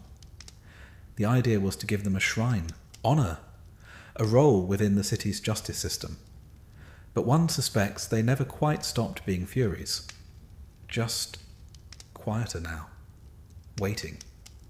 And then there are the Shades. The majority of souls in the underworld are not heroes or villains. They are the anonymous dead, the forgotten, the ordinary. These are the Shades, pale, insubstantial, without memory or form. In Homer's Odyssey, Odysseus must feed them blood in order for them to speak. Without it, they drift, murmuring, mindless. In early Greek thought, the shade, or psyche, is what remains of a person. Not the full self, just the outline, like a dream of someone you once knew. They do not suffer, but neither do they thrive. They do not speak unless spoken to. They are not cruel, but they may be confused. Shades populate the asphodel meadows in vast numbers. Billions of them, one imagines, flickering like candlelight in mist. A field of memoryless souls, each one having lived, loved, died, and now indistinct. It is one of the more haunting visions of the afterlife. Not torment, not reward, just erosion. And yet, even the shades must be watched, managed. And here we meet another class of beings, the daimons of the underworld. These are not demons in the Christian sense, but lesser spirits. Some guide souls, some guard rivers, some drift between roles, shadows in service to Hades. Among them are the carers, the spirits of violent death, war, plague, accidents. They do not kill. They arrive when death is inevitable, like buzzards, but with a sense of timing. Hesiod calls them daughters of night, sisters of doom. In battle, they drift above, waiting for blood to spill. They are drawn to it, not to cause it, to witness it. There are also spirits called lampades, torch-bearing nymphs who accompany Hecate, the goddess of witchcraft and crossroads. They guide souls in ritual. They flicker in the dark corners of the world, especially at the edge of night, or when the moon is thin. Unlike the Furies or Cerberus, they are not feared, but they are never far. And we must not forget Charon, our ferryman from chapter 5, who continues to row back and forth, patient, silent. He is not a creature in the bestial sense, but he is part of this cast, an underworld staff member, a cog in the machine, reliable, underpaid, immortal. The Greeks imagined the underworld as fully staffed, fully organized. There were guards, messengers, guides, enforcers, even border patrol. But there was no king's guard in shining armor, no choir of angels, no gloating demons. The underworld was dignified, grave. It policed itself with ritual, memory, and myth. Now, step back for a moment. Ask, what do these beings represent? Cerberus is not just a guard dog. He's the line between life and death, crossable in only one direction. And even then, not easily. The Furies are not just angry goddesses. They are the embodiment of consequence, especially the kind we try to forget. The guilt that doesn't go away, the memory that festers, the voice that whispers, "You know what you did?" The shades are not merely souls. They are the inevitability of being forgotten, a reflection of the Greek fear not of death, but of oblivion. To die is natural, but to be unremembered, that is tragic. And the daemonic figures, the carers, the lampades, they remind us that not all of death is planned. Not all is fair. Some deaths come screaming, unexpected. Some slip through cracks. The underworld acknowledges them all, tracks them all, processes them all. Even the gods fear some of these beings. When Hera, queen of the heavens, seeks revenge, she doesn't always throw lightning. She whispers to the Furies.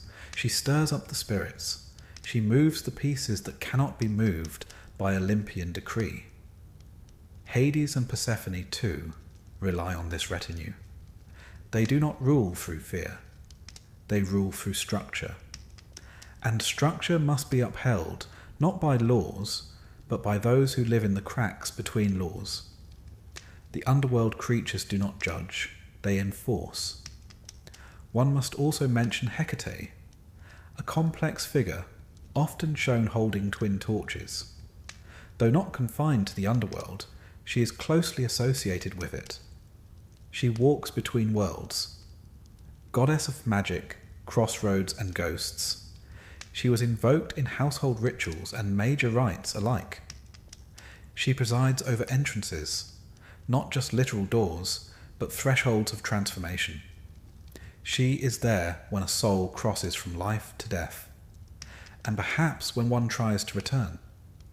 In some versions, Hecate is honoured as a companion of Persephone, or even her guide. She is not one of the dead, but she moves among them, and they obey her. It is fascinating how many of these figures are female. The Furies, the Kyries, the Lampades, Hecate herself. The ancient Greeks saw in death a feminine power, not soft, not maternal, but relentless, precise, watching. And that may be the most striking thing about these creatures of the underworld. They are not evil. They are inevitable. They do not break the rules. They are the rules.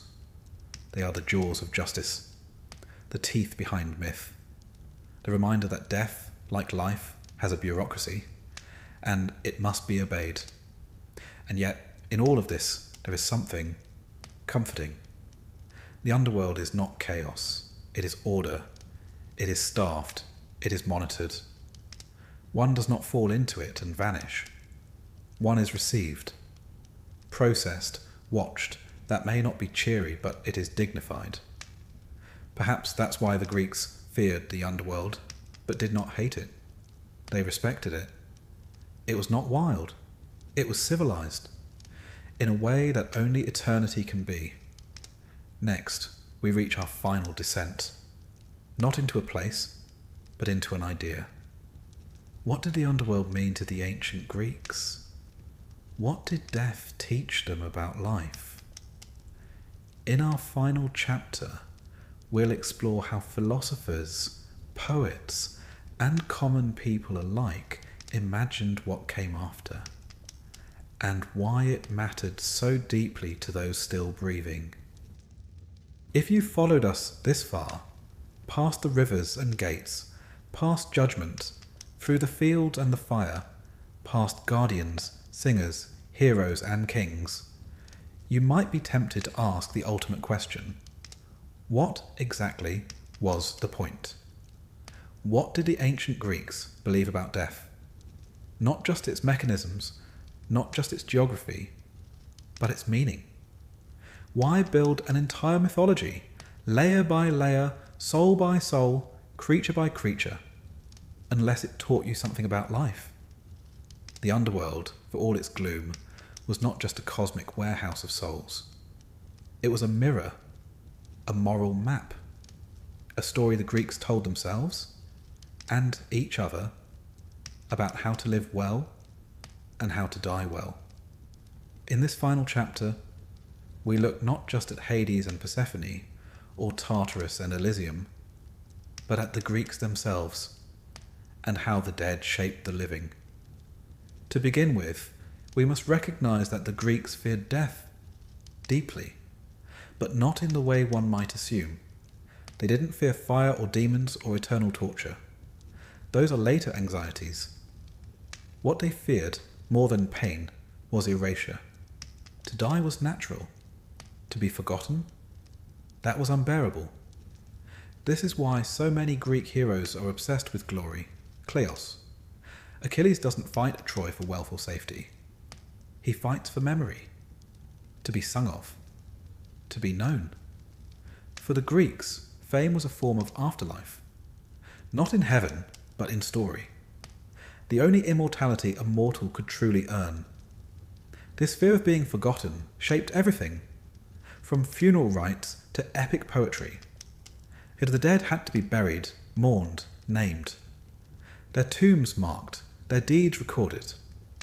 A nameless grave was a kind of second death, and the underworld was filled with those who had not been remembered, shades who had lost not only their lives, but their identities. The idea of psyche, the soul, evolved over time. In Homer, the soul is something like breath. When you die, it leaves. It has no power, no self. In later thought, particularly under Orphic and philosophical influence, the soul becomes more a moral essence, A passenger, perhaps, travelling from body to body. Capable of growth. Even salvation? This led to the idea that death wasn't the end of a person, but the next step in a process. A transformation. For the Pythagoreans, the soul was divine. Trapped in the body like a prisoner in a cell. Death released it. If you lived wisely, the soul ascended, or escaped the cycle of rebirth altogether. The Orphics went further. They offered detailed instructions for the soul's journey. Small gold tablets, found in graves from southern Italy to Crete, bear cryptic inscriptions. One reads, "I am a child of earth and starry heaven, but my race is of the heavens alone." You yourselves know this. I have drunk from the cold spring of memory. These were not prayers, they were passwords. The soul, upon death, recited them to prove its identity, its purity, its belonging. In these traditions, the underworld became less a final resting place and more a kind of checkpoint, a border crossing. Souls were weighed, tested, moved, perhaps judged, certainly observed. But while mystery cults and philosophers developed these ideas, most Greeks remained grounded. They mourned their dead with ritual and reverence, not for fear of punishment, but for fear of absence. To leave the dead unburied was to disrupt the order of things, to anger the gods, but also more tenderly to break the bond between generations. Funeral practices were precise. The body washed, anointed, wrapped. Mourners keened and sang. Coins were placed, for Charon, of course. Libations poured, names spoken, offerings left. A procession led the dead to their tombs, where they were laid with items from life, cups, mirrors, armour, toys. Not because they would use them, but because they spoke of who the dead had been. And the living returned to the tombs. Anniversaries, festivals, shared meals among the stones. The dead were not shut away, they were hosted.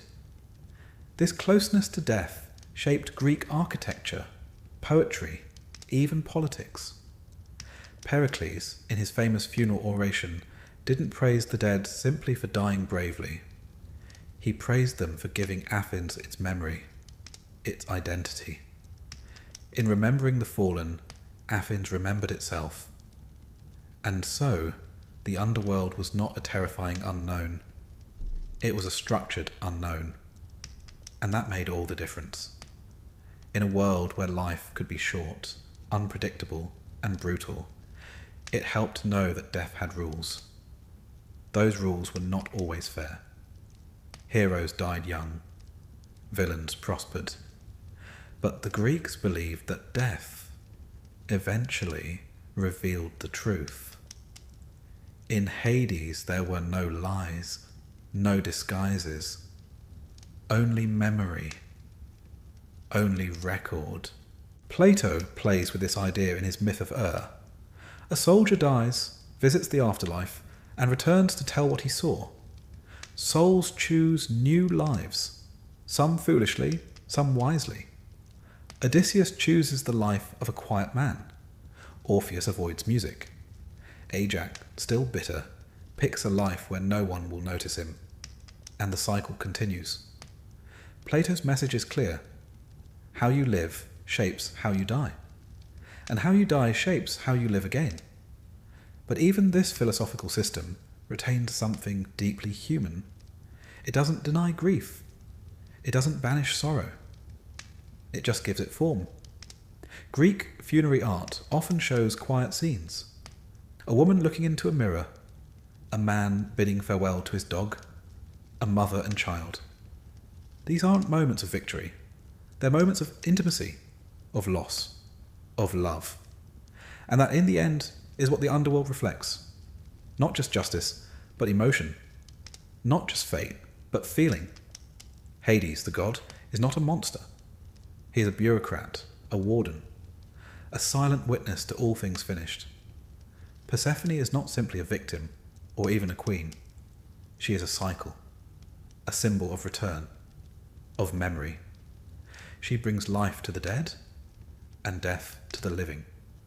She is what the Greeks saw in the world itself, that everything dies, but everything changes. And change is not always loss. Even the punishments in the underworld, Sisyphus, Tantalus, Ixion, are not horror stories. They are metaphors, warnings. What happens when we refuse to accept limits? When we defy the gods, yes, but also when we defy meaning. The Greeks didn't believe in sin exactly, but they believed in harmony. And when that harmony was broken, the consequences echoed. Elysium too is a metaphor, a promise that peace exists, not because the world is fair, but because we can be, that the soul, shaped by choice, might one day find its field, its river, its rest. And in the middle, asphodel, the meadow of most souls, neither reward nor punishment, just being, the place of the majority, and perhaps the truest vision of death, not dramatic, not divine, but quiet, a return to the soil, a whisper of what was. Today, we inherit these myths without always realizing it. When we speak of crossing rivers, we echo the Acheron. When we speak of ghosts who linger, we recall unburied shades.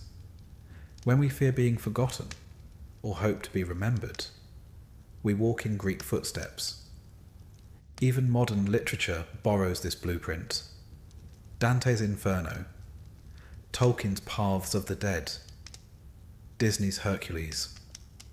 All of them owe a debt to the meticulous world the Greeks imagined under our feet. But the greatest lesson of all is this: the Greeks did not create the underworld out of fear. They created it out of need.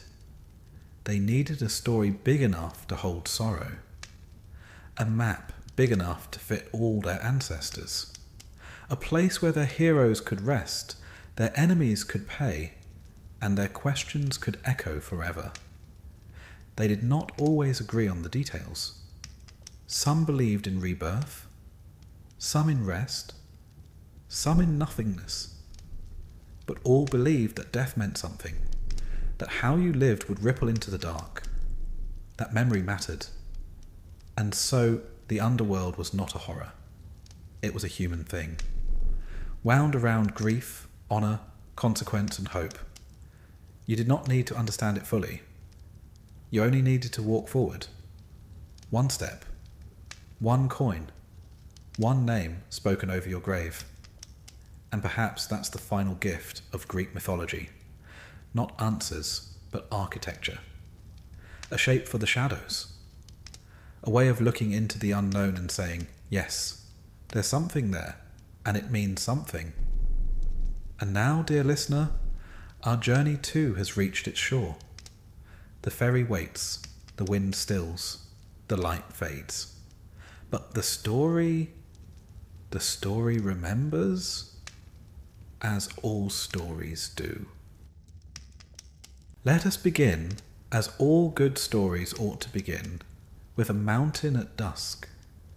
Not just any mountain, mind you, Mount Olympus, the divine residence of the gods, where the clouds gather like courtly drapery and the air smells faintly of ambrosia, and perhaps, on occasion, burnt offerings wafting up from the mortal world far below.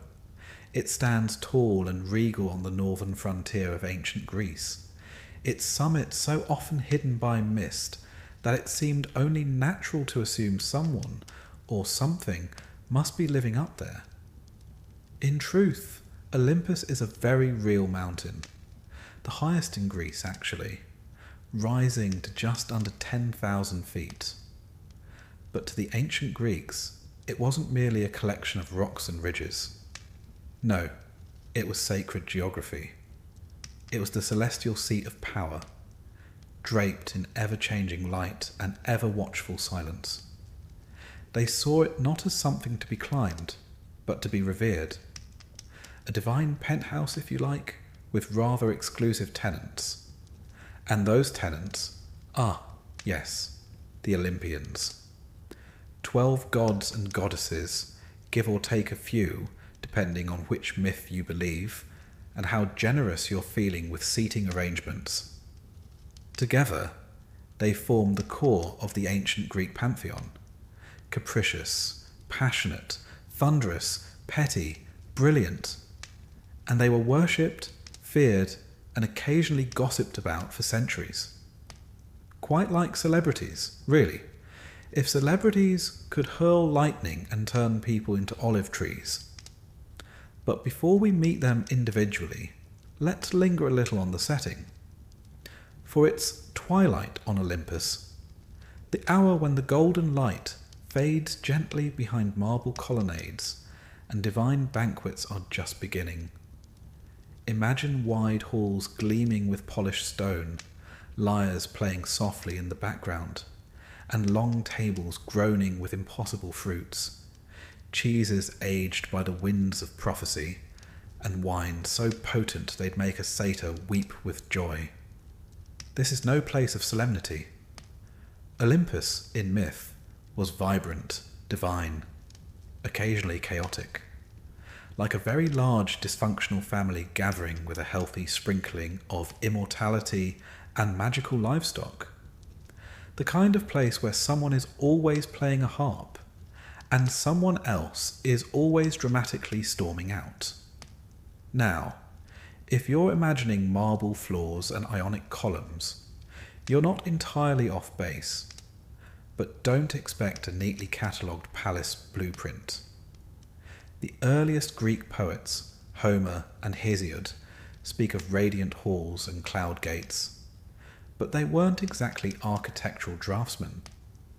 What we're given is a suggestion of immense beauty, shimmering materials, and eternal comfort. Halls of bronze and gold, courtyards paved with sunlight, feasts that never end, and fountains that sing. It's less of a building and more of a heavenly ambience. And what's a good ambience without a menu? You'll be pleased to know the gods dined rather well. Their diet consisted primarily of two things: ambrosia and nectar. Not to be confused with a posh London cafe. Ambrosia was said to be the food of immortality. What it actually tasted like depends on the source. Some say honeyed bread, others a kind of fragrant perfume you absorbed through your very essence, which frankly sounds more like skincare than a starter. Nectar, its liquid companion, flowed like sunlight in a chalice, served in cups of gold, and kept everyone in a perpetually divine state of health, youth, and likely a mild buzz. The gods didn't age. They didn't get ill.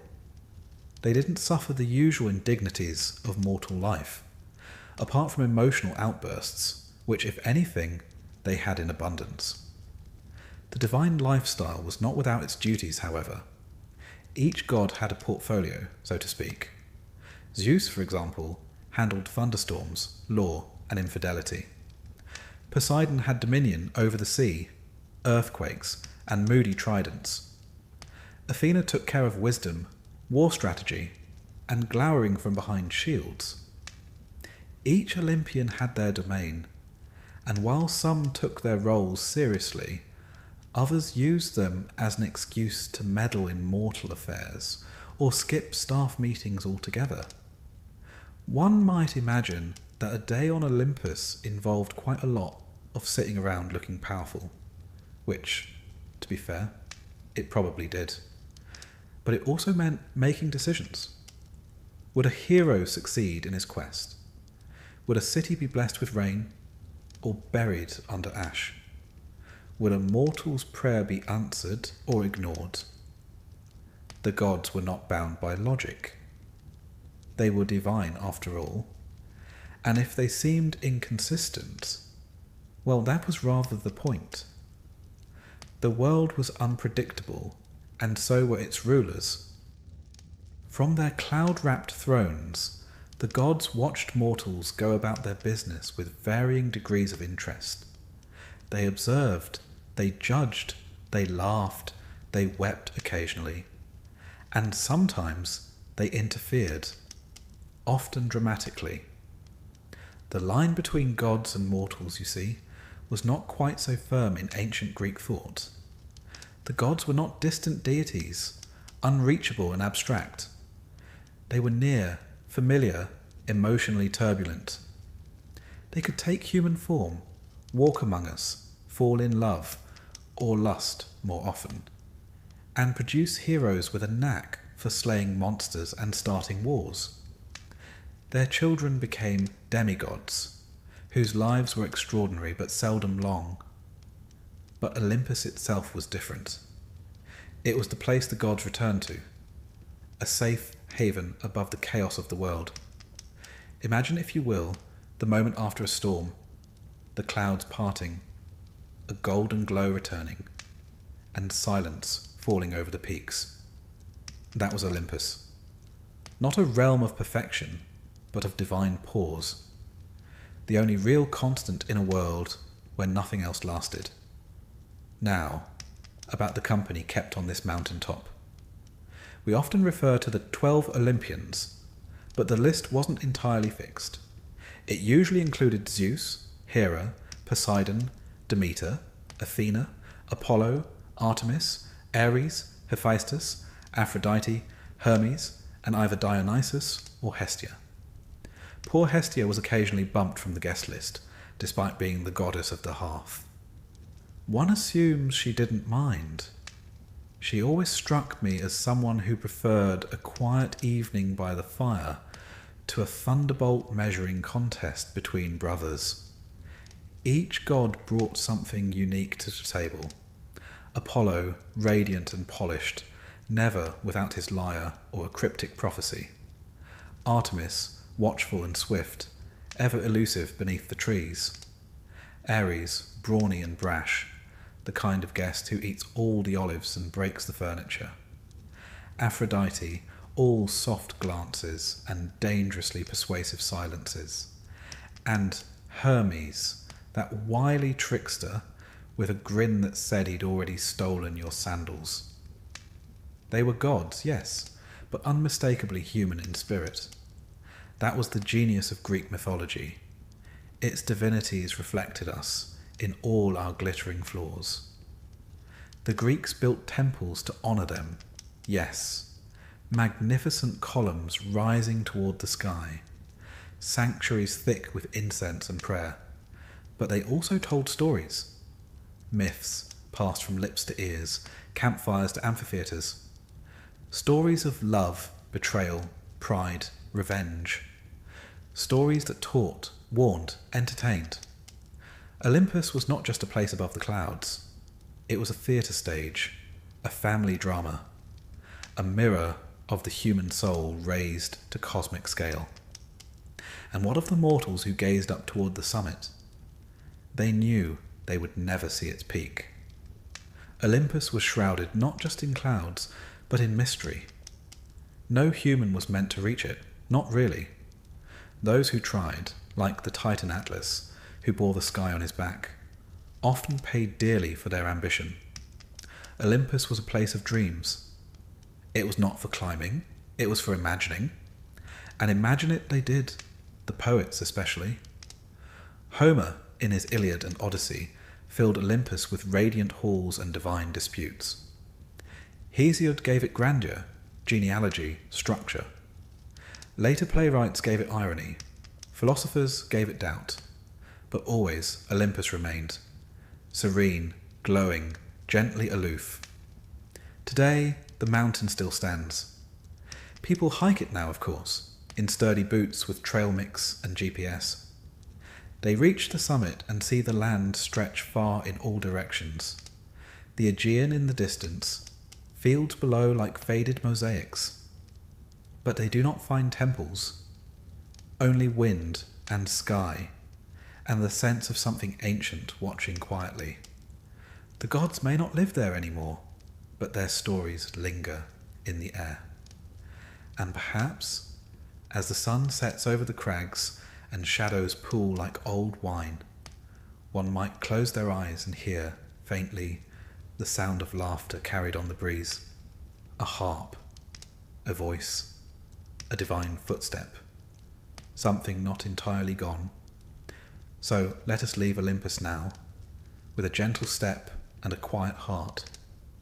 The gods are at their table, the torches are lit, and the stars have begun to shimmer above their golden halls. Sleep well, traveller, you're in good company now. We begin tonight with the sound of distant thunder. Not the kind that announces a storm, mind you. No, this one rolls in slow and steady, like a drumbeat from the heavens, accompanied by a flicker of lightning that's more theatrical than threatening. You see, when Zeus makes an entrance, he does enjoy a bit of atmosphere. Zeus, king of the gods, ruler of Olympus, lord of thunder, rain, and the celestial order, and, incidentally, one of the most complicated family men in all of mythology, which, considering his company, is really saying something. But let's not start with his scandals just yet. First, let us imagine him as the Greeks once did, seated high on his throne atop Olympus, robed in flowing white and gold, a sceptre in one hand, a thunderbolt in the other, and an expression that oscillates somewhere between stern authority and amused distraction. Around him, the air hums with power. He is not just a king. He is the very embodiment of law, order, and cosmic balance, most of the time. Zeus did not inherit Olympus by luck. His story begins in the deep past, long before there were temples, poets, or polite prayer. Born to the Titans Cronus and Rhea, Zeus was the youngest of 6 children, and the only one not immediately swallowed at birth. Yes, swallowed. Cronus, their father, had a nasty habit of eating his offspring to avoid being overthrown. It's the sort of parenting style that usually lands one on a watch list. But Rhea, the clever mother that she was, spirited baby Zeus away and tricked Cronus with a swaddled rock, which he, rather embarrassingly, swallowed whole. Meanwhile, Zeus grew up hidden in a cave on the island of Crete, raised by nymphs, suckled by a magical goat, and protected by divine warriors who clashed their spears to muffle his cries. A rather noisy nursery, but effective nonetheless. When Zeus came of age, he did what any ambitious son of prophecy might do. He returned, tricked Cronus into disgorging his siblings, and led a divine rebellion known as the Titanomachy. For 10 years, the younger gods, the Olympians, battled the old order, until Zeus hurled the final thunderbolt and sealed their victory. The Titans were cast into Tartarus, a sort of godly oubliette, and Olympus was claimed. This, then, was how Zeus became king. Not by birthright, but by cleverness, courage, and it must be said, a knack for dramatic timing. As king, Zeus wasn't merely a figurehead. He governed the skies, yes, but also oaths, hospitality, and justice. If someone broke a sacred promise, it was Zeus they feared. If a stranger arrived at your door, you offered them food and drink in Zeus's name. He was, in many ways, the god of social glue, the one who held things together even if his own household was often teetering on the brink.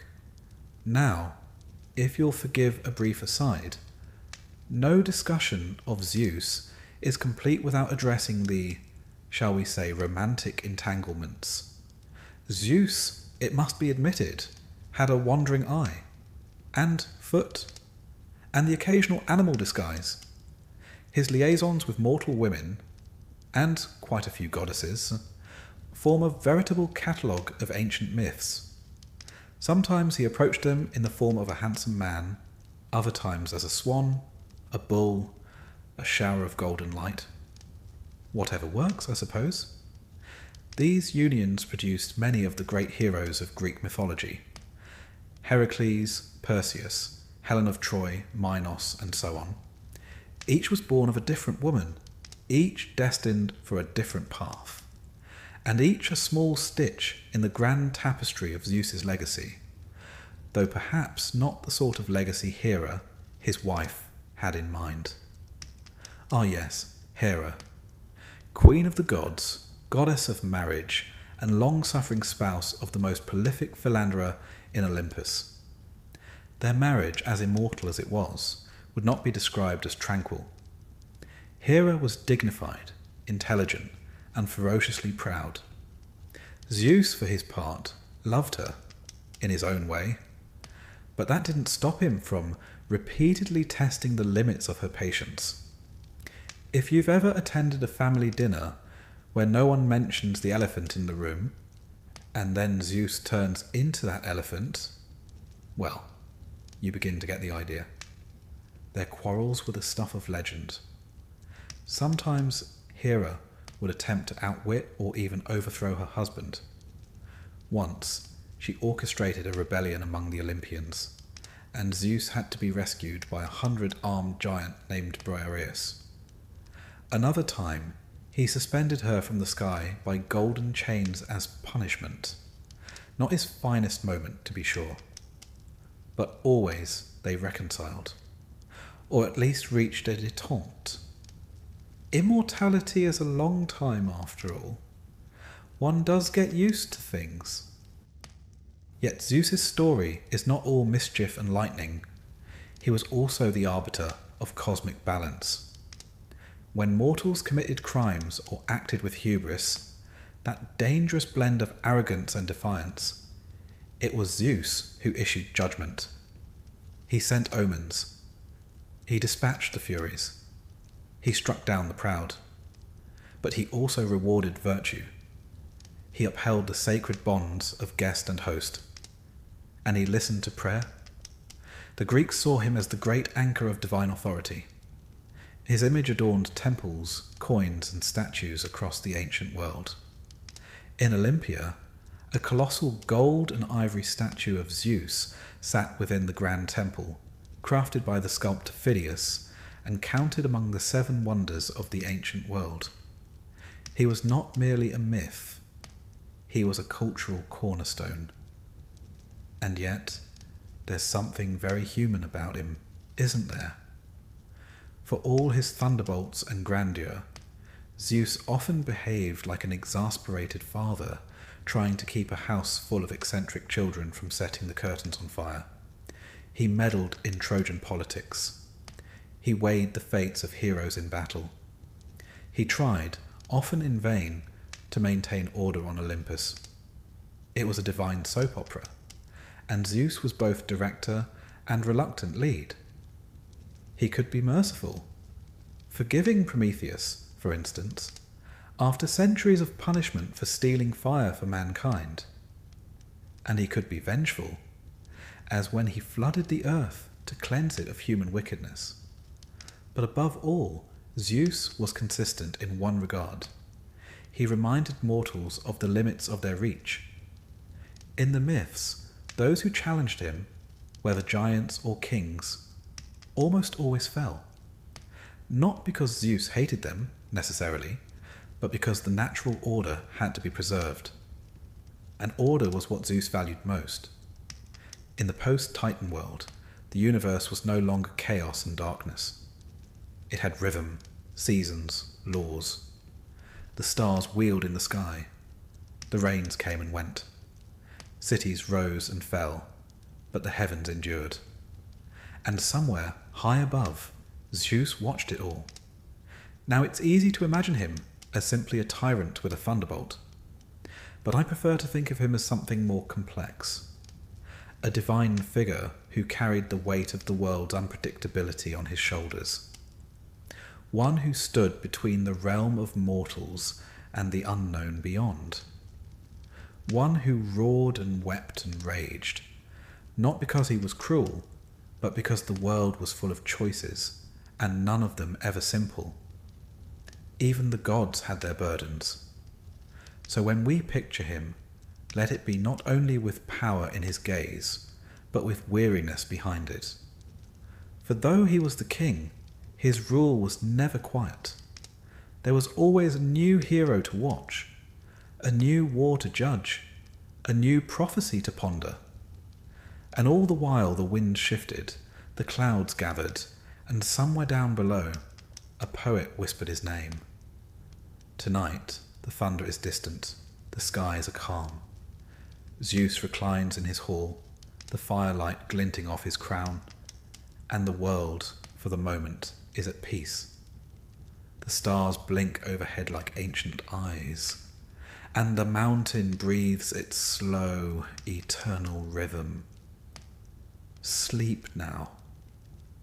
You are under the watchful gaze of the King of Olympus, and he is feeling merciful tonight. Settle in now. The lamps are low, the fire is quiet, and tonight we turn our attention to Hera, Queen of the Gods. You've already met her husband Zeus in all his thunder-tossing, shape-shifting glory. But Hera is something quite different. Not a ruler of the skies, not a wielder of storms or prophecies, but the quiet and steady heart of Olympus.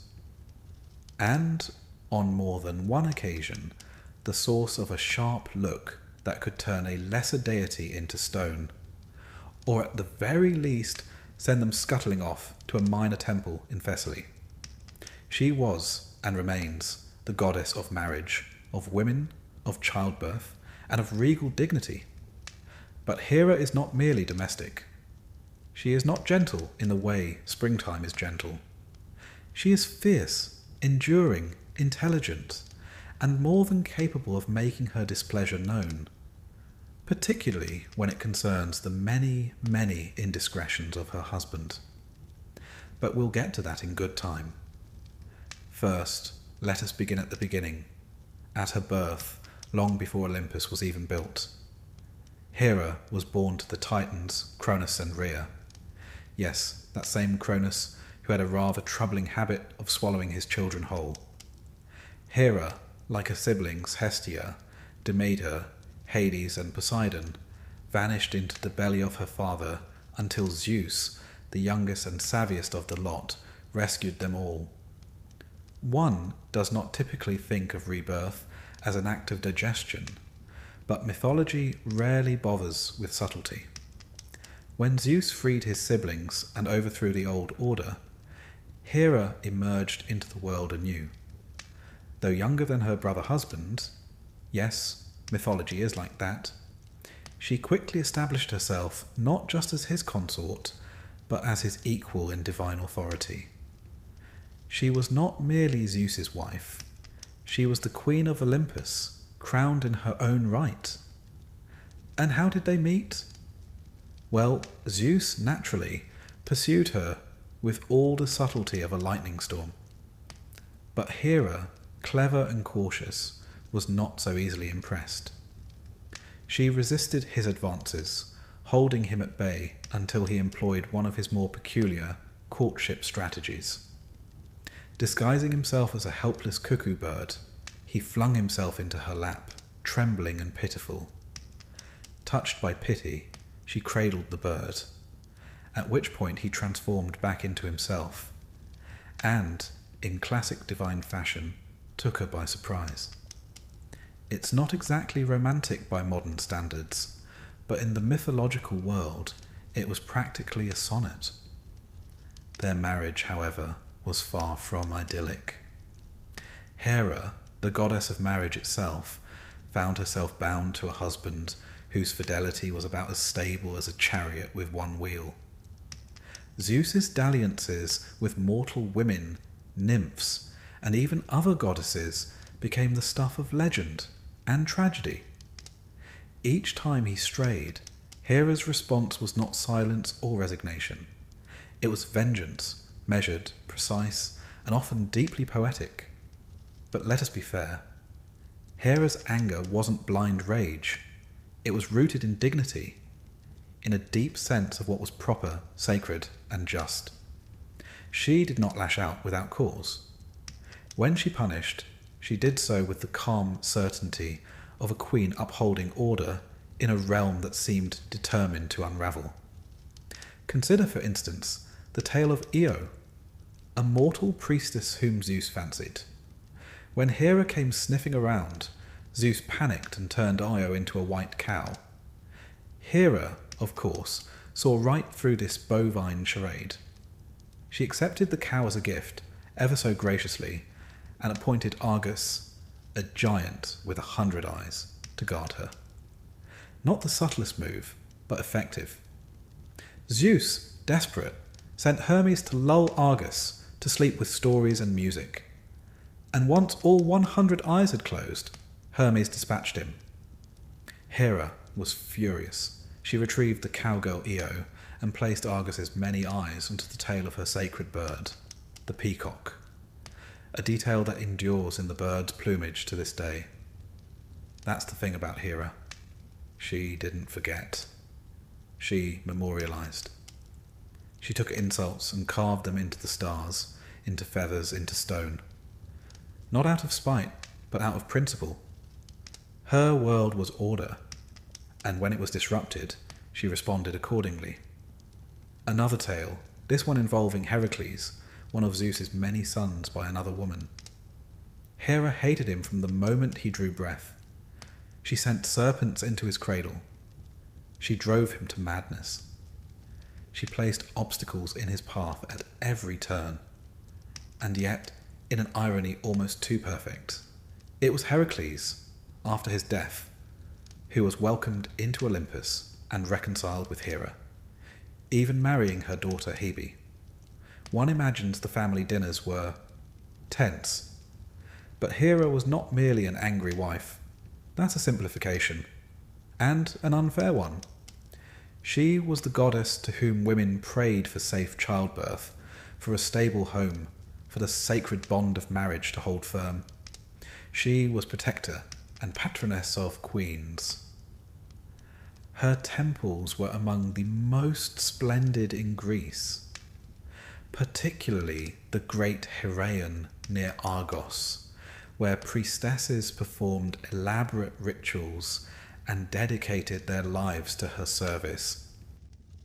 She was also embodiment of regal poise. When Homer describes her in the Iliad, it's with a kind of awed reverence. Tall, proud, golden-eyed. She rides in a chariot pulled by peacocks, wears a crown that gleams with the fire of heaven, and speaks with a voice that can silence a room full of immortals. Even Zeus, for all his bluster, knew when to tread carefully around Hera. Their marriage, for all its strife, was also a political bond, a symbol of cosmic balance. Zeus representing raw power and law, and Hera representing loyalty, structure, and sacred tradition. Together they ruled not just Olympus, but the framework of the Greek cosmos. Their quarrels were myth, yes, but they also reflected the eternal struggle between freedom and fidelity, chaos and order, impulse and restraint. To worship Hera was not to adore gentleness. It was to honor strength wrapped in dignity. It was to recognize that the world needs not just storms, but boundaries. That love is not always sweet. Sometimes it is fierce, wounded, enduring. Sometimes it clenches its jaw and carries on for the sake of something larger than the self. She had her moments of compassion too. She aided Jason and the Argonauts. She watched over women in labor. She lent power to those who upheld justice. In some myths, she is a maternal figure, not soft, but solid. The kind of mother who might not kiss your scrapes, but who would stand between you and a charging bull without flinching. In art, she is nearly always majestic, seated on a throne, a scepter in one hand, a lotus-tipped staff, or a pomegranate in the other.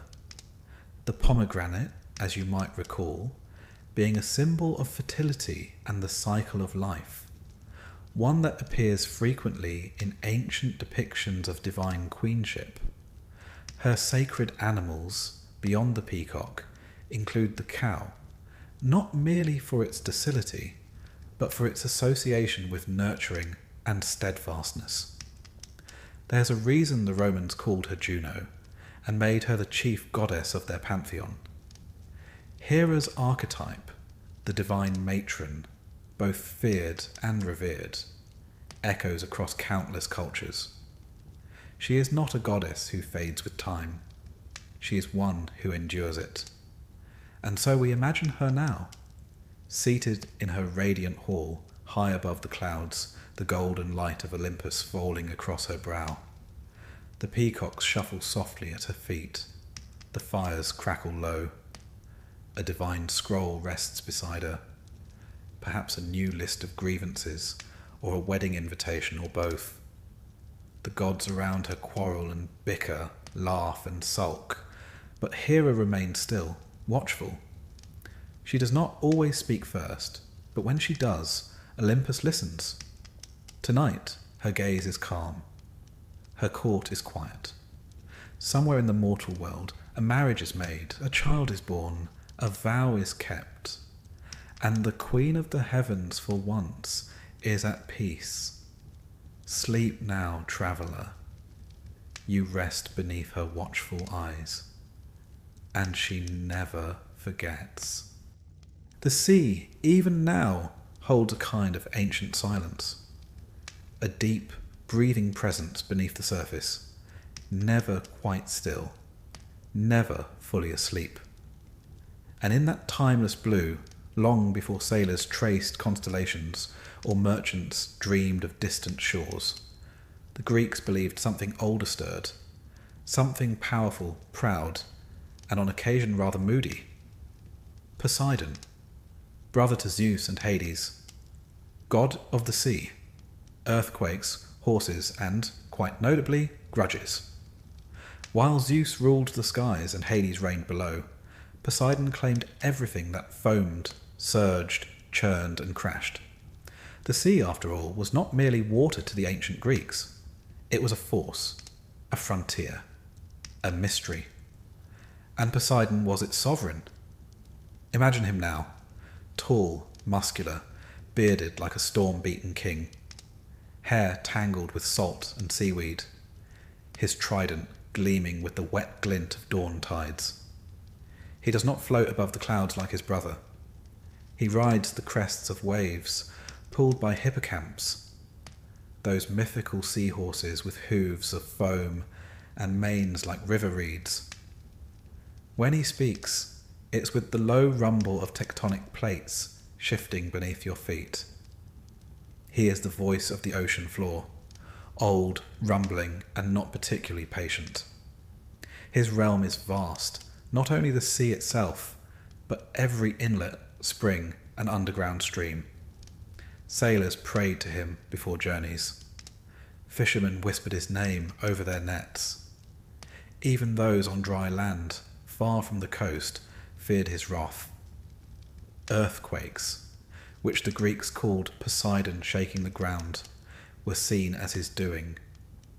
You may recall, he's not the type to knock politely when displeased.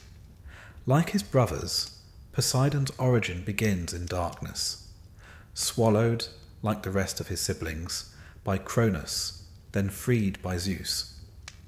After the Titanomachy, the war against the old gods, the world was divided. Zeus took the sky, Hades took the underworld. Poseidon was given the sea, not as a consolation prize, mind you, but as a dominion equal in majesty and terror. And to be fair, it rather suited him. Poseidon's nature was not, shall we say, consistent. Some days he was beneficent, the god who granted calm winds, guided ships safely home, and coaxed fresh water from dry earth. Other times, not so much. He could whip the sea into a frenzy, send monstrous waves toward unsuspecting shores, and summon sea beasts large enough to snack on entire cities.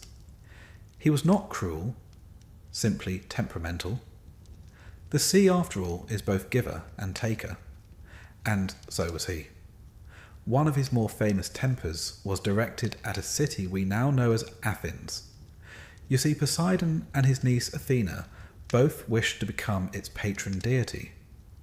The gods proposed a contest. Each would present a gift, and the people would choose which god to honour. Poseidon struck the earth with his trident and produced a spring. Though awkwardly, it was salt water, which isn't terribly helpful inland. Athena, meanwhile, offered the olive tree, a symbol of peace, prosperity, and rather useful for cooking. The Athenians, ever practical, chose her. Poseidon, in classic form, did not take the loss well. He flooded parts of the land in retaliation, and though things eventually settled, it was clear losing was not something he tolerated gracefully. His relationships, like his tempers, were turbulent. He married a sea goddess named Amphitrite, one of the 50 Nereids. She initially fled his courtship, which involved a fair bit of chasing and the help of a dolphin. Yes, really. But eventually she relented, and they settled into what was, by Olympian standards, a relatively stable marriage. Their son Triton was half man, half fish, and often depicted blowing a conch shell to calm or summon the waves. That said, Poseidon was not the most faithful of husbands. His list of lovers and offspring rivals that of Zeus, and includes mortals, nymphs, and even creatures of his own making. His most famous children include the winged horse Pegasus, born from Medusa's severed neck after Poseidon, rather undiplomatically, had pursued her in Athena's temple. There's also Polyphemus, the Cyclops, who rather famously got on the wrong side of Odysseus. But more on that later. Poseidon's power was vast, but it was not always respected, especially by heroes who ought to have known better. Take Odysseus, for example. After blinding Polyphemus during his long journey home from Troy, he made the fatal error of taunting the Cyclops, whose father, of course, was Poseidon. This turned what should have been a 10-day voyage into a 10-year epic filled with shipwrecks, sirens, and sulking gods. The lesson? Never anger the man who controls your travel plans. Yet Poseidon was also a builder. He helped construct the walls of Troy, though when the king refused to pay him properly, Poseidon ensured the city would one day fall. Again, we return to the theme of divine memory. The Olympians, especially Poseidon, had long memories, and an even longer sense of justice when they felt slighted. Worship of Poseidon was widespread in coastal regions. The Isthmus of Corinth housed one of his major temples, a grand structure where sailors and seagoers offered sacrifices for safe passage. Horses were sacred to him, not just sea horses, but earthly ones too. He was said to have created the first horse, striking the earth with his trident. In some myths, he's even credited with teaching humanity how to harness their strength. A reminder that Poseidon, though wild, could be generous when honoured properly. But the sea is not merely geography. To the Greeks, it was a living presence. It connected lands, carried myths, swallowed empires. And Poseidon was its voice, never entirely predictable, but always aware. His temples stood open to the wind. His statues looked outward toward the horizon. The sea was his, and so was the space between. He was also deeply involved in the origin stories of many islands. Greek mythology is filled with accounts of Poseidon raising lands from the sea or smashing them in fits of wrath. The island of Delos, sacred to Apollo and Artemis, was said to have once floated freely across the Aegean until Poseidon anchored it in place. There were times, too, when he struck land into being, new shores rising in tribute to his power. In festivals, Poseidon's worshippers did not always offer their prayers in gentle tones. Sacrifices were often made with a mix of fear and reverence. At some coastal sites, entire horses were driven into the sea as offerings, not out of cruelty, but because Poseidon's hunger was thought to match the size of his domain. He was not a half-god, not a tender god. He was primal, elemental. Even the Romans, who called him Neptune, retained this vision of a forceful, ocean-bound deity. His image persisted through empires, carved into stone, etched into coins, guiding ships long after belief in him had faded. The sea, after all, does not forget its god so easily. We imagine him now in his underwater palace, made of coral and pearl, the walls shimmering with light filtered through leagues of ocean. Sea nymphs glide past like shadows. Triton's conch echoes faintly through distant caverns. Poseidon himself sits upon a throne of stone and shell, gazing out across his domain, silent but not still, never still. He does not speak often, but when he does, the waters respond. Perhaps he watches the mortals sailing above, their sails full of borrowed wind, their ships no more than fragile bones upon the deep. Perhaps he lets them pass. Or perhaps he sends a gentle ripple, just a reminder that he is there. Not cruel, this god, but not forgetful. He embodies the sea, vast, mercurial, essential. A god of storms and silences alike. And for the Greeks, he was not to be loved blindly, but respected absolutely. So tonight, as you drift toward dreams, let the rhythm of waves soothe your mind. The ocean has its stories, old and echoing, and far beneath Poseidon rests, not sleeping but listening. Sleep well now. The sea is calm tonight, and he allows it. Beneath the world we know, beneath the mountain roots and the drifting ocean floor, there lies a place older than memory, darker than night, and stiller than time. It is not a place of fire, though later ages would say so. Nor is it a prison. It is simply what comes next. The Greeks called it the Underworld, and at its quiet centre sits Hades, god of the dead. Hades, the eldest son of Cronus and Rhea, did not rule Olympus. He did not hurl thunder or stir the seas.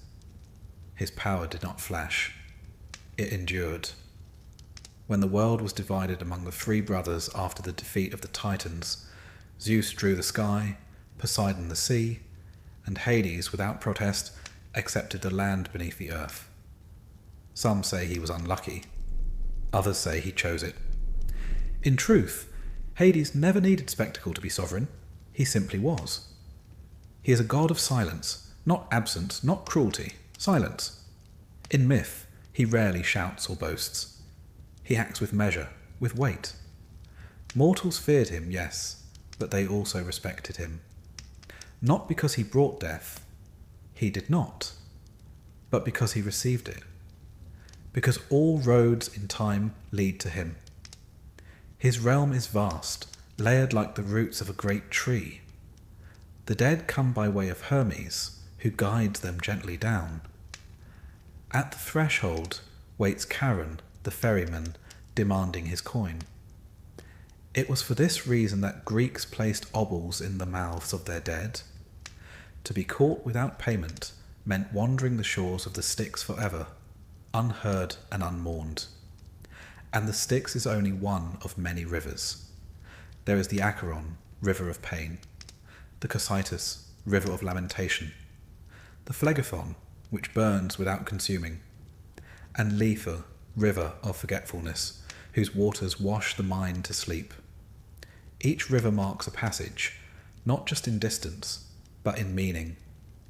They do not flow through geography. They flow through memory, through fear, through hope. The dead are judged by 3 ancient kings, Minos, Rhadamanthus, and Aeacus. Most souls go to the Asphodel Meadows, where they drift in a dreamless peace, unremarkable, undisturbed. A few, the wicked, descend to Tartarus, the deepest pit where punishment suits the crime. And a rare few, the most noble, ascend to the Elysian Fields, a place of music, sunlight, and soft breezes, where even in death the good may breathe freely. This realm is Hades' charge. He governs it not with fire, but with order. He is not cruel, he is not kind. He simply ensures that what must be, is. That every soul is received, remembered, and placed. There is dignity in that. And yet, despite this, he is often misunderstood. In art and story, he is sometimes mistaken for the villain, perhaps because death itself is feared, and he is its face. But Hades is no more evil than gravity. He does not hunt souls. He does not tempt or torment. He rules patiently and perpetually over the inevitable. His most famous myth, of course, is that of Persephone. The tale begins in sunlight, with flowers. Persephone, daughter of Demeter, goddess of the harvest, was picking blooms in a field when the earth opened. Hades rose in his chariot of obsidian and took her, down, down beneath the roots of the world. Demeter searched the earth, refusing to let crops grow until her daughter was returned. And so, at last, a compromise was made. Persephone would spend part of the year above with her mother, and part below with her husband. Thus came the seasons. Spring and summer for joy, autumn and winter for mourning. Was it love? Was it power? The myths differ. But in the underworld, Persephone became queen. Not a captive, not merely a consort, but a ruler in her own right. She sat beside Hades, not behind him. She guided the dead, past judgment, tended the pale gardens of the shades. And Hades? He did not rage. He did not betray. In all the stories, he is perhaps the only god who does not cheat, who does not stray. His realm was enough. His crown was enough. His queen was enough. He is often called Ploton, the rich one, for all things beneath the earth belong to him. Gold, silver, precious stones, seeds in the soil. From him come not only endings, but beginnings. Seeds must lie in darkness before they sprout, and Hades rules that darkness. He rarely appeared among the other gods. When he did, it was always for great cause. He aided in the war against the giants. He lent his helm of invisibility to Perseus, who used it to escape after slaying Medusa. But mostly, he remained apart, watching, waiting, attending to his domain. His presence was felt in rituals of mourning, in the rustle of grave goods, in the hush after a final breath. Sacrifices to Hades were done at night, with black animals, the smoke sent downward. His name was spoken in whispers, or not at all. To call him drew his gaze, and that was a heavy thing. Yet not all feared him. At Eleusis, his name was part of the mystery rites that promised rebirth. In the Orphic traditions, he was not an ending, but a gatekeeper to the next beginning. Some even believed in cycles of life and death, of reincarnation. And Hades stood not as a wall, but as a door. Imagine him now, if you will, seated on a throne of volcanic stone, surrounded by shadow, his robe falling in quiet folds. Around him flicker the shades of those long gone, speaking in murmurs only the dead understand. Beside him, Persephone tends a garden of pale flowers that bloom without sun. The air smells faintly of myrrh and memory. He holds a scepter, not to strike, but to signal order. The dead do not rise in rebellion. They do not need chains. The weight of time itself holds them in place. Unlike his brothers, Hades does not crave glory.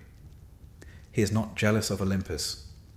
He does not interfere with mortals unless they enter his domain without permission. And even then, he is more judge than executioner. He sets terms. He upholds them. Consider Orpheus, who came to plead for Eurydice. Hades listened. He agreed. He gave the poet a chance to lead her out, on one condition: do not look back.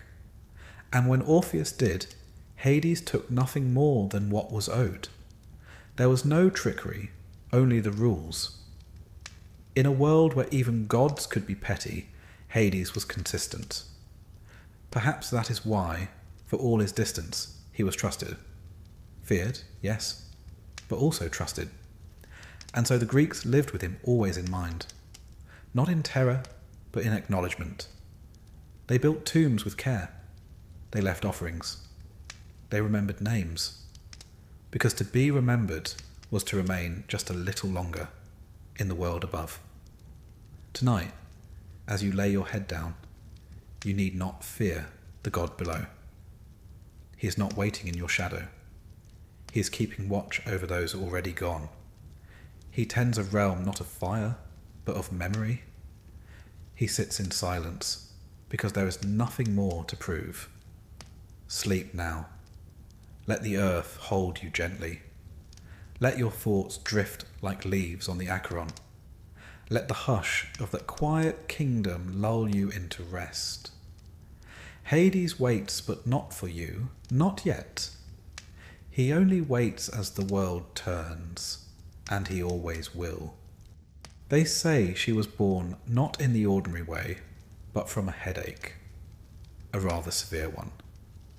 Zeus, as the story goes, had swallowed her mother, Metis, the goddess of wisdom, because it had been foretold that she would bear a child mightier than he.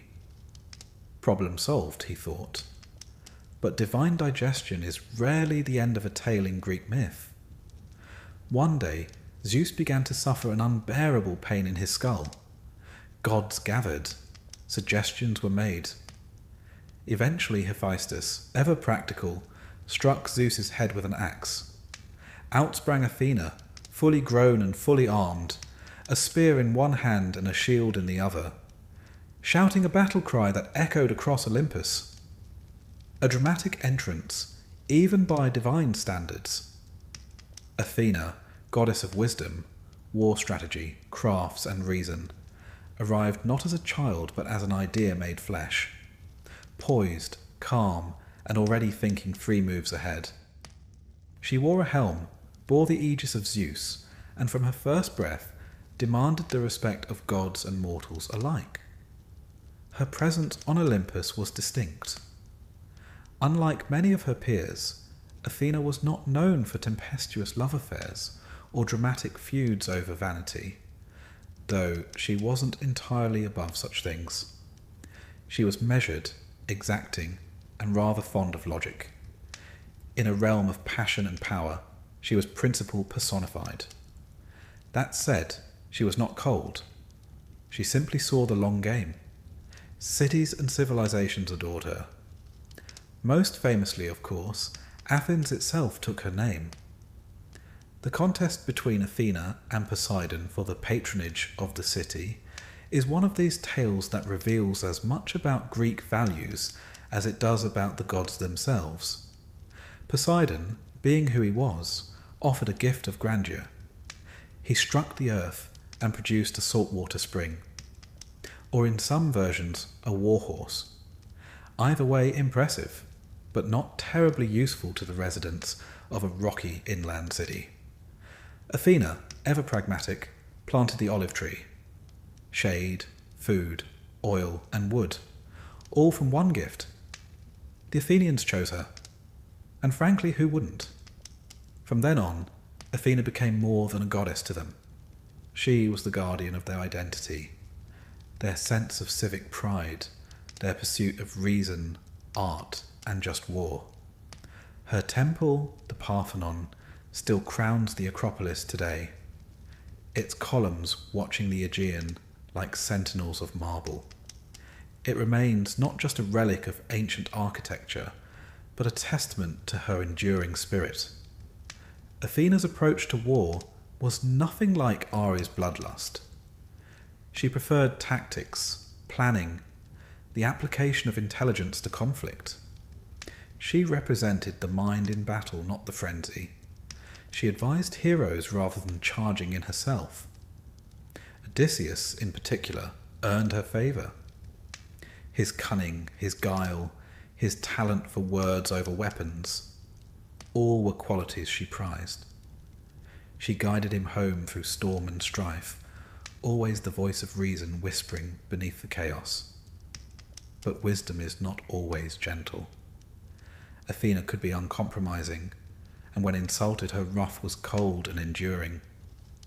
Take the tale of Arachne, a mortal weaver whose skill was so great she dared claim superiority to the goddess herself. Athena, not known for indulging arrogance, challenged her to a contest. Arachne's tapestry was flawless, even daring to depict the gods in their less flattering moments. Athena, though impressed, tore it to shreds. She struck Arachne down, but, in a rare moment of mercy or poetic judgment, transformed her into the first spider, to weave forever. This balance of pride and precision defined Athena. She upheld honour, but never shied from asserting her place. She did not scream. She did not scheme. She simply stood her ground, and others yielded. She was also a patroness of crafts and invention. Pottery, weaving, architecture, all fell under her guidance. She inspired not just warriors, but artisans, philosophers, and lawmakers. Her symbol, the owl, denoted clear-sightedness, and was stamped on the coins of Athens. Wherever thoughtful hands shaped the world, Athena was there. Artists spoke her name before chiselling marble. Statesmen offered silent prayers before debating law. Curiously, she remained a virgin goddess, not in prudishness, but in independence. She did not marry. She did not pursue or yield to pursuit. Her loyalty lay with principle, not passion. This lent her a certain clarity, a steadiness untouched by the usual romantic entanglements that entangled her peers. She stood alone, and from deep solitude came strength. Even her friends knew to tread carefully. When Tiresias, the blind prophet, accidentally witnessed her bathing, Athena struck him blind. But in fairness, she also gave him the gift of prophecy to balance the scales. Firm but fair. That was her way. In art, Athena is almost always armed, but never aggressive. Her shield often bore the head of Medusa, a grim gift from Perseus after his fateful quest. According to some tales, she aided him by guiding his hand, lending him tools, whispering courage. But her choice to place Medusa's face on her shield, that was something more. A warning, perhaps, or a reminder that wisdom does not flinch from horror. It absorbs it, reflects it, uses it. Athena had no shortage of temples across the Greek world. In addition to the Parthenon, sanctuaries in places like Delphi and Sparta honoured her many aspects: warrior, lawgiver, protector. Festivals such as the Panathenea celebrated her birth and her role in civic life, combining athletic contests, sacrifices, and parades of woven robes made in her honour. In one such rite, young women would carry offerings in silence, their steps measured, their robes flowing like water under olive trees. Her epithets tell the story of her scope: Athena Parthenos, the maiden; Athena Polias, of the city; Athena Promachos, she who fights in front; Athena Ergane, the industrious; Athena Nike, bearer of victory. She was many things, but never distant. Even in myth, she is the goddess most likely to walk beside mortals, to speak plainly, to guide without condescension. She saw potential where others saw fault. She offered guidance, not flattery. Expectation, not indulgence. There were contradictions, of course. She upheld justice, but stood silent when her fellow gods acted with less than noble intent. She punished women who crossed lines, yet empowered heroes to defy the odds. But perhaps that was her wisdom, knowing when to act and when to wait. Not every wrong needed to be shouted down.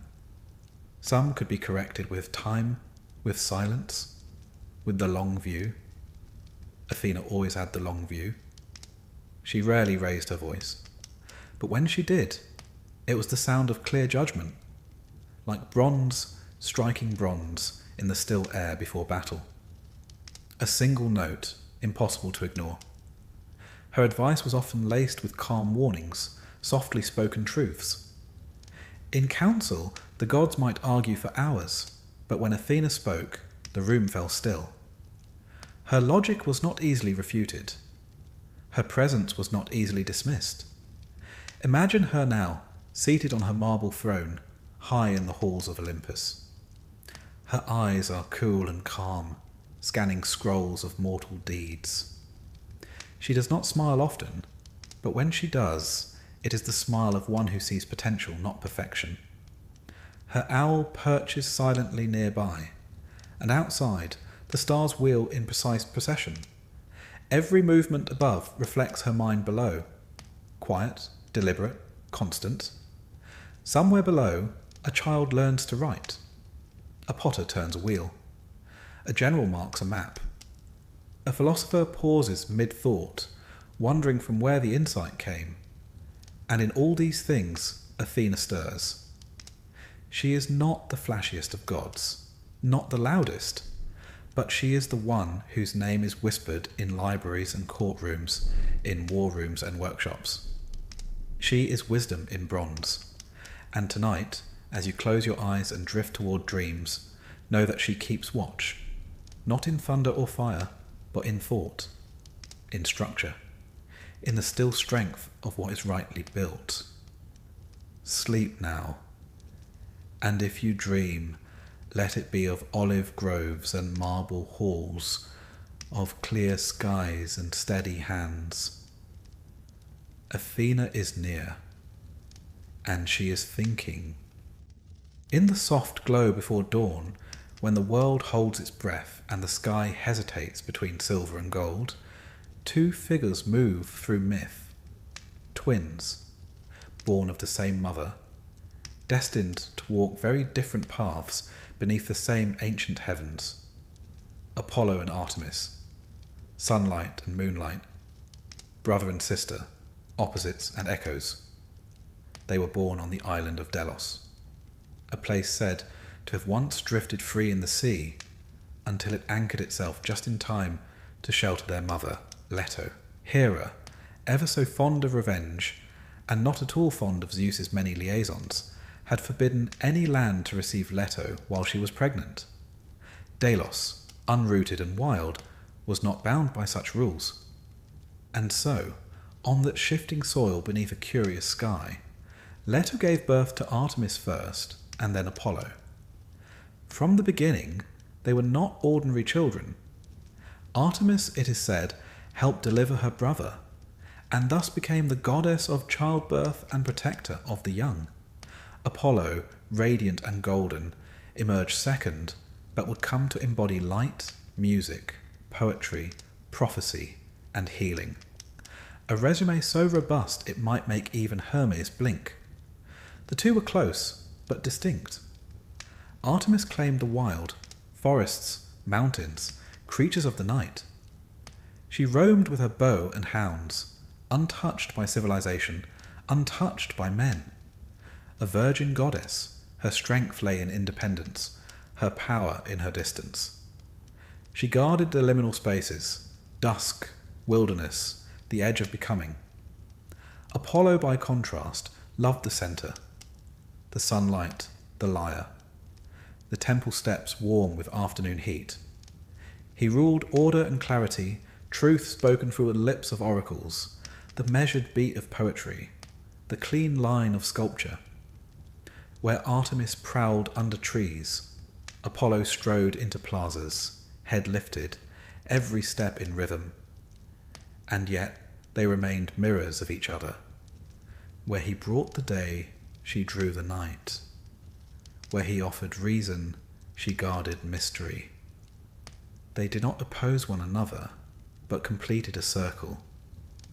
Apollo's most famous shrine was at Delphi, where the oracle of the Pythia would sit upon a tripod and speak his prophecies, often in riddles that twisted fate and free will into a single thread. Pilgrims came from across the Greek world to ask their questions and receive their cryptic answers. And though the responses were maddeningly vague at times, Apollo's gift was not in simplicity, it was in insight. He was also a musician beyond compare. His lyre, given to him by Hermes in apology for a rather cheeky cattle theft, became a symbol of celestial harmony. With it, he could soothe storms, calm minds, and sway hearts. His songs were not merely entertainment, they were structure, soul, cosmos turned into melody. But Apollo was not all light. His stories, like those of all the Olympians, carry shadows.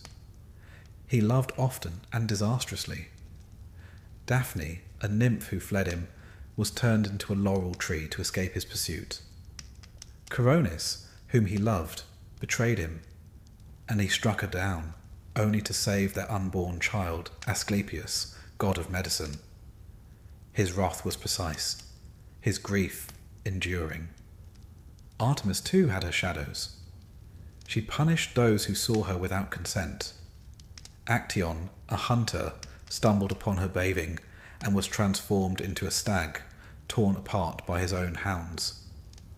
She was protective to the point of fury, unyielding in her expectations. But she was also kind to those who honoured her solitude. She guarded the vulnerable, walked beside maidens, lent her strength to women in labour, and was invoked in the hush of moonlit prayers. Unlike her brother, Artemis built no cities. Her temples were often deep in forests or perched on cliffside paths. She preferred the company of nymphs, wild animals and stars. And yet, her worship was widespread. From Ephesus to Broron, from Arcadia to Sicily, girls danced in her honour, shedding their childhood names in rites of passage that whispered of transformation. Together, Apollo and Artemis represented more than light and dark.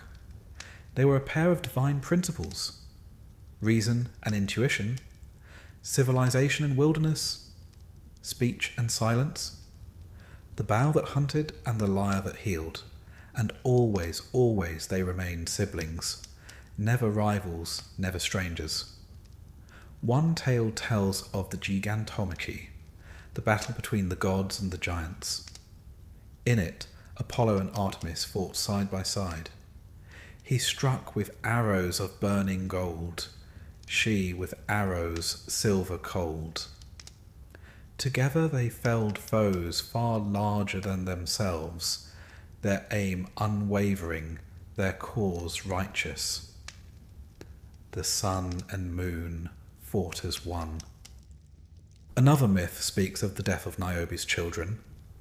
Niobe, a queen, mocked Leto for having only 2 offspring, while she herself had many. Enraged by the insult, Artemis and Apollo took up their bows. One by one, they struck down Niobe's children.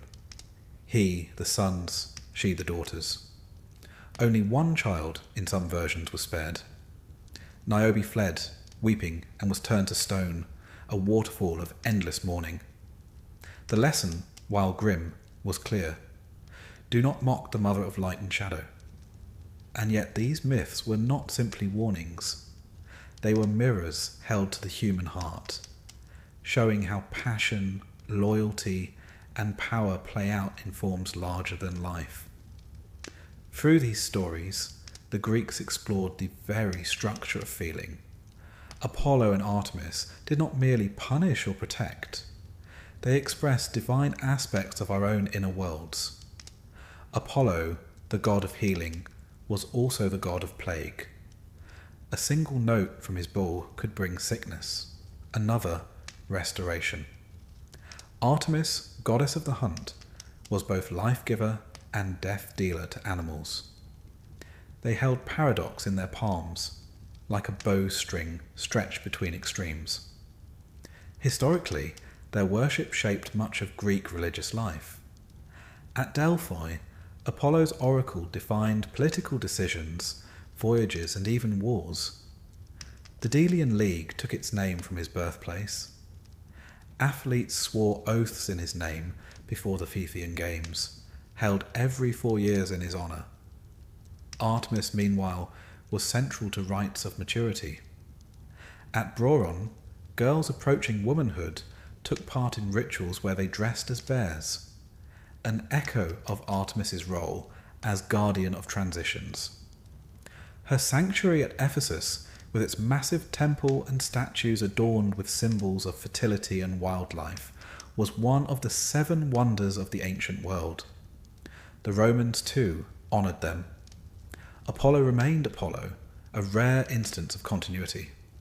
Artemis became Diana, and her image continued to stalk moonlit groves, untamed and untouched. In art, Apollo is shown as youthful, beardless, often holding his lyre or bow. His face is serene, his posture poised. He represents the ideal: balance, grace, harmony.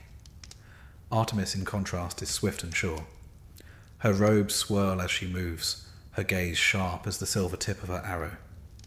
She is both the stillness of the forest and the sudden snap of a branch. Imagine them now, side by side at the edge of the world. Apollo lifts the sun once more, the sky flushed with gold. Birds begin to stir, songs gently warming the air. Behind him, Artemis draws the moon down, folding it in shadow. The stars sigh, a deer steps softly through mist, and between them, the world wakes. They do not speak, but they do not need to. They have walked this dance since time began. Apollo glances east, where day waits with open arms. Artemis turns west into the deep hush of the woods, and for a moment their paths cross, light and dark, brother and sister. Sleep now. Let moonlight guide you toward dreams. Let the last golden chords of Apollo's lyre fade into stillness. The twins keep their watch, and the world for now is balanced. Settle in now. Let the sounds of battle fade, and the clang of hammers grow gentle. Tonight, we visit 2 gods so different in nature, they rarely share a page. Yet here they are, side by side in our dreams. One is fury with a sword, the other fire with a purpose. Ares and Hephaestus, the god of war, and the god of the forge. Together they paint a curious picture of masculinity in ancient Greece. One all brawn and blood, the other limping but brilliant. And if the myths are to be believed, which at bedtime we rather hope they are, the Olympian family didn't quite know what to do with either of them. Ares, son of Zeus and Hera, was the personification of raw, untamed violence. Not the tactical war of generals, not the careful strategy of Athena. No, Ares was the thundering heart, the rising scream, the blind charge into chaos. The Greeks called him Ares, and while they respected what he represented, they didn't exactly invite him to dinner. Even Zeus, his own father, mind you, was famously unimpressed. In Homer's Iliad, Zeus calls Ares the most hateful of all the gods, and not in the sort of way that implies playful teasing over wine. Ares embodied the kind of war that scorched fields and toppled cities for no reason at all. He delighted in the clash of bronze on bronze, the whinny of panicked horses, the cries of dying men. His companions were equally charming: Phobos, fear; Deimos, terror; and Eris, strife. They followed him into battle like an entourage no mortal would dare invite to a feast. And yet, despite his ferocity, Ares wasn't particularly successful. He lost duels. He was once trapped in a jar for months by 2 mortal sons of Poseidon. Yes, a god of war, corked like pickled olives. It's enough to make one wonder if the Greeks were having a quiet laugh at his expense. But contrast Ares with how the Romans saw him. Mars, as they called him, was revered, honoured, worshipped with parades. While the Greeks regarded Ares with caution, the Romans embraced him as a symbol of disciplined might and empire. A curious shift, perhaps reflecting the values of a rising military power versus a culture that preferred wit, reason, and an afternoon of philosophy in the shade. Still, there's something almost endearing about Ares. He wears his passion plainly. He falls, and oh, how he falls, madly for Aphrodite, the goddess of beauty. And what a pair they made! She, radiant and sly; he, straightforward and smitten. Their affair, though secret, was not subtle. They were caught in the act by Hephaestus, her husband, who ensnared them in a net of his own making. Now, that brings us to our second god tonight, the quiet, smouldering power of the forge. Hephaestus, the divine blacksmith, son of Hera, and, depending on which version you prefer, perhaps without a father at all. Some say Hera bore him alone in revenge for Zeus birthing Athena from his head. That's Olympian parenting for you, equal parts miracle and pettiness. But Hephaestus was born lame, and in the glistening society of gods, where beauty and power were expected, he stood apart. Myths differ. In one, Hera throws him from Olympus in disgust. In another, it's Zeus who does so after a disagreement. Either way, the poor lad gets launched off a cloud and crashes into the sea, where kindly sea nymphs raise him. Now that would make for an awkward family reunion, wouldn't it? But Hephaestus doesn't brood forever. He learns, he builds. In time, he returns to Olympus, not with wrath, but with skill. And what skill it is. He creates thrones, automatons, palaces of bronze.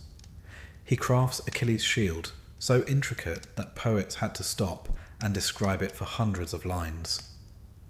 He builds Pandora, the first woman, fashioned so finely she was irresistible. Hephaestus is quite simply the patron of invention. And not just of swords and armour, but of every tool, every spark of progress shaped by hand. Where Ares is destruction, Hephaestus is creation through flame. The hammer and anvil become his altar.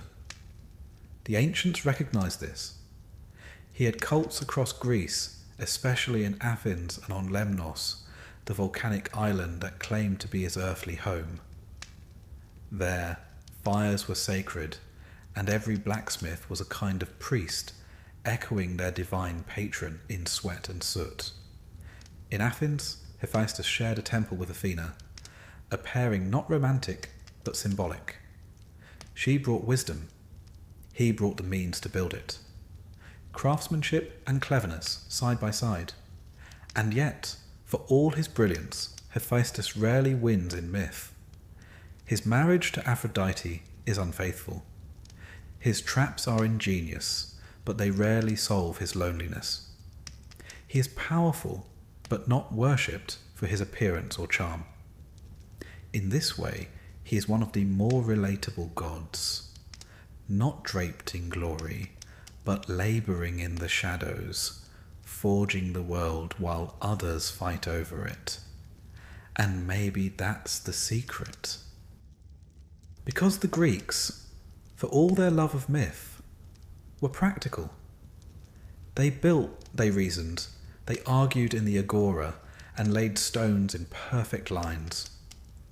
While Ares might shout and wave his sword, Hephaestus quietly forged the hinge it swung on. Still, they're both part of the same divine family, and one imagines the dinners on Olympus were, well, complicated. Imagine it. Ares boasting of a battlefield drenched in glory, while Hephaestus scowls over a scorch mark on his latest sculpture. Hera sighs, Apollo plucks a judgmental chord. Dionysus refills everyone's cup. Aphrodite checks her reflection in a polished shield. And somewhere in the back, Hermes snickers. But beneath the myth, there's something ancient and telling here. These two gods represent a duality that every civilization wrestles with: force and function, chaos and craft, fire that burns and fire that builds. We must remember that war, though often glorified in poetry, was a terrifying reality. The Greeks were no strangers to conflict. Hoplite battles, city-state skirmishes, Persian invasions. They had seen what war could do. And perhaps that's why Ares was kept at arm's length. A necessary force, but not an honoured guest. In contrast, the tools of Hephaestus were present in every life. The plough, the spear, the loom's axle, the temple's columns, all bore the echo of his forge. To praise him was to praise civilization itself. In vase paintings and statuary, Hephaestus is often depicted with muscular arms, soot-blackened face, and a short workman's tunic. He doesn't glow with ethereal light. He sweats, he bends metal, he limps with purpose. Ares, on the other hand, is all sharp lines and bronze gleam, plumed helmet, shield at the ready, chin held just so. His beauty is as carefully wrought as his sword, but somehow always less trustworthy. And so the Greeks taught their children, strength alone is not enough. Building create, work with your hands, let the fire warm, not consume. Still, perhaps Ares needed to exist, if only to remind us how precious peace is. And Hephaestus, for all his trials, remained indispensable. Even the gods needed a smith. As we drift further into stillness, think of the forge, glowing softly in the night, surrounded by tools, half-finished wonders, and the scent of warm metal. No shouting, no clashing spears, only quiet firelight and the slow rhythm of the hammer. Perhaps the heart of Olympus wasn't in the throne room, but in the forge below. And somewhere, deep in the mountain halls, a god with a limp and a mind of steel continues to shape the world, while far above, a war god sharpens his blade, just in case. Let the sparks fade now. One by one, the fire dims. The clang of iron grows faint, and the gods ever flawed fall silent as sleep draws near. Close your eyes and let the rules of the waking world loosen their grip. Tonight we drift with the tricksters, the ones who cross boundaries, blur identities, and chuckle when the map doesn't match the terrain. We're stepping off the polished marble steps of Olympus and wandering instead down a vine-choked path that smells faintly of wine, wildflowers, and something just a little forbidden. These are the gods of transition, of thresholds, of masks, mischief, and mystery. Dionysus and Hermes. One pours the wine, the other steals your sandals. And together, they lead us to the edges of what it means to be human. Let's begin with Dionysus. You may think of him as the god of wine, which he is, but he is so much more than that. He's the god of release, of madness and ecstasy, of letting go of the self. A paradox in Ivy, both comforting and terrifying. His origin story is tangled as it should be. Some say he was born of Semele, a mortal princess, and Zeus, who, in classic Zeus fashion, visited her in secret. But Semele, tricked by a jealous Hera, asked to see Zeus in his full divine form. And mortals, it seems, are not built for thunder. She perished in flame, and Zeus, in a rather creative act of divine obstetrics, rescued the unborn Dionysus and sewed him into his own thigh. Yes, you heard that right. Dionysus was born again from Zeus's leg. It's not elegant, but it's memorable. From the moment of his birth, Dionysus lived between worlds, mortal and divine, Greek and foreign, male and feminine, sane and not so sane. He wandered, he grew, and wherever he went, vines burst through the earth. Panthers followed him. Women, called maenads, danced barefoot in the woods, possessed by his presence. And behind the joy, there was always a shadow of danger. Because Dionysus is not just the god of wine, he is the god of what wine does. He is the one who shows you who you really are, or who you're trying very hard not to be. To the Greeks, Dionysus embodied the part of life that broke through structure. He was worshipped in ecstatic rites, sometimes at night, sometimes deep in the woods. The Orphic mysteries and Bacchic festivals allowed initiates to slip free from identity, gender, class, duty, and taste, for a moment, the freedom of dissolution. It wasn't always peaceful. Pentheus, a proud Theban king, tried to suppress the cult of Dionysus. The god, disguised as a gentle priest, lured him into observing the women's rites. But Pentheus was torn apart, quite literally, by his own mother, driven mad by the god's power. And yet, Dionysus wasn't a villain. He was balance. He came at the end of winter. He came after loss. He was the return of vitality, the wild joy that reminds us we're alive. And for all his chaos, he was beloved. Temples rose in his name. Theatres were built in his honour. The City Dionysia festival in Athens became the birthplace of tragedy and comedy alike, a sacred celebration of storytelling, masks, and human emotion. Because theatre, like Dionysus himself, walks the line between illusion and truth. Now turn from the forest and follow the flutter of wings. Or is it just a whisper of sandals on marble? Hermes is here. If Dionysus teaches us how to lose control, Hermes shows us how to navigate it. The messenger god, the guide of souls, the trickster with a grin that suggests he's already stolen whatever it is you're looking for. Hermes is the god of transitions, of travel, commerce, invention, and thievery. He is the protector of boundaries, and the one who slips right through them. Born in a cave, he was walking and stealing before the end of his first day. One of his first acts? Stealing Apollo's cattle. And not only stealing them, disguising his footprints by walking backward and crafting sandals out of bark. By sunset, he'd invented the lyre, made from a tortoise shell and gut strings, and charmed his way out of punishment by offering it as a gift to Apollo. That's Hermes, fast, clever, and just disarming enough to get away with it. But he's not just a jokester. Hermes had a vital role in Greek religion. He was Psychopompos, the soul guide, the one who led the dead to the underworld.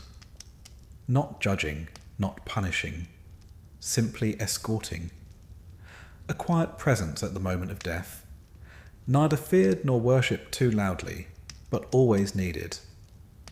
To the ancients, he was in the crossroads, the boundaries between fields, the liminal places where magic happens. Travellers left offerings to him in the form of herms, stone pillars topped with his head, often with an anatomically conspicuous addition carved just below.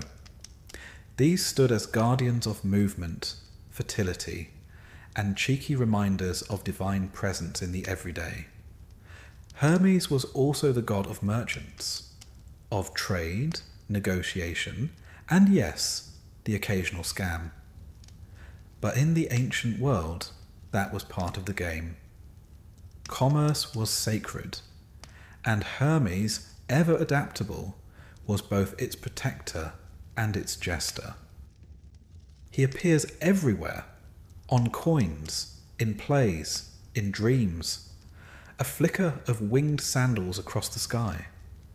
And here's where things get interesting.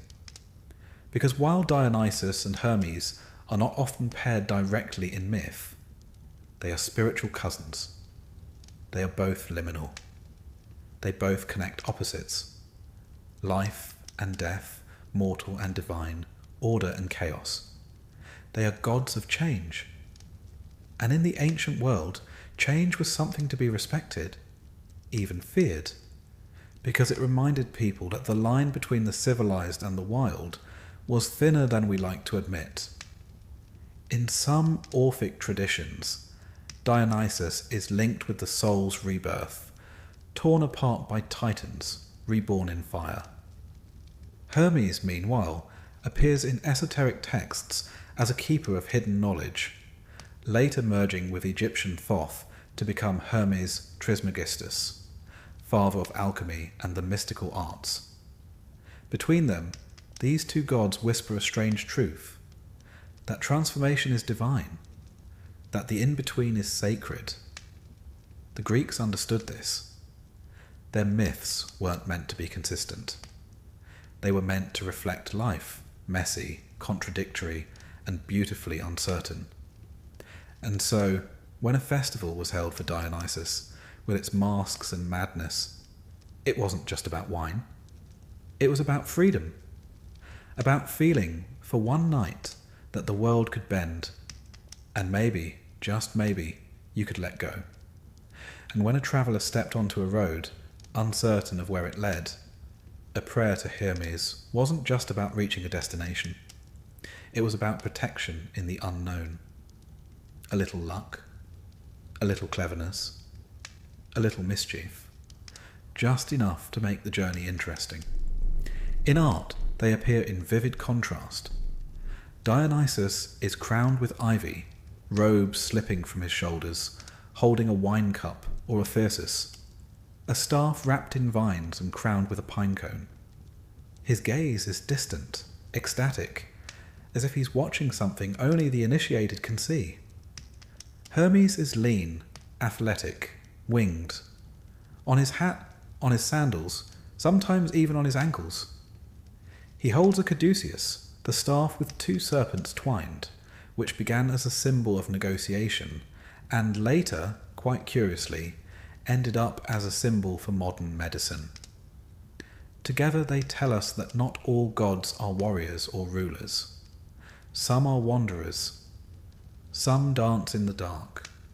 Some laugh at locked doors and step through them anyway. And that, for the Greeks, was a comfort.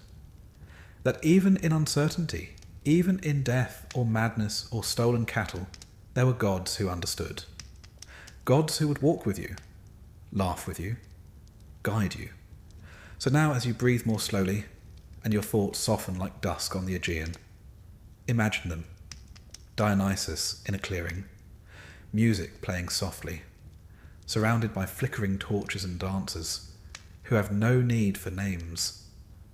Hermes on the road just ahead, a knowing look on his face, a coin in his pocket, ready to walk with you to the next chapter, wherever that may be. The vines settle, the wind quiets, the road becomes still, and two divine mischief makers quietly fade into dreams. The hearth, the grave, and the quiet gods at the centre of the world. Take a deep breath and let it out slowly. We've wandered with warriors, dined with tricksters, stood beneath thunderclouds, and danced through vineyards. But now, in this final chapter, we come to a still place, a place of rest and of presence. Not absence, but the kind of quiet you find when you've arrived home and closed the door behind you. Tonight, we visit the two most overlooked gods in the Olympian family, Hestia and Hades. They don't seek the spotlight. They don't meddle, chase mortals, or fling weapons across the sky. In fact, they rarely leave their posts at all. One keeps the fire burning in every home. The other keeps watch over every soul. They are constancy and return, beginning and end. And despite the myth's focus on louder, flashier figures, without them, the whole divine order would simply fall apart. Let's begin with Hestia. She is the eldest of the Olympians, the firstborn child of the Titans Cronus and Rhea, and the first to be swallowed whole by her father. Charming family, the Titans. You may remember, Cronus, paranoid about being overthrown, decided the best course of action was to eat his children. Hestia, being the eldest, went in first. When Zeus eventually forced Cronus to regurgitate his siblings with the help of a rather aggressive herbal tonic, Hestia was the last to emerge, and so she was both the firstborn and the last released, making her, quite poetically, the Alpha and the Omega of the Olympian order. Yet for all that drama, Hestia is perhaps the least dramatic deity of them all. She doesn't rage, she doesn't seduce or scheme, she doesn't even go on adventures. Instead, she simply remains. Hestia is the goddess of the hearth, the sacred fire at the centre of every Greek home, temple, and city.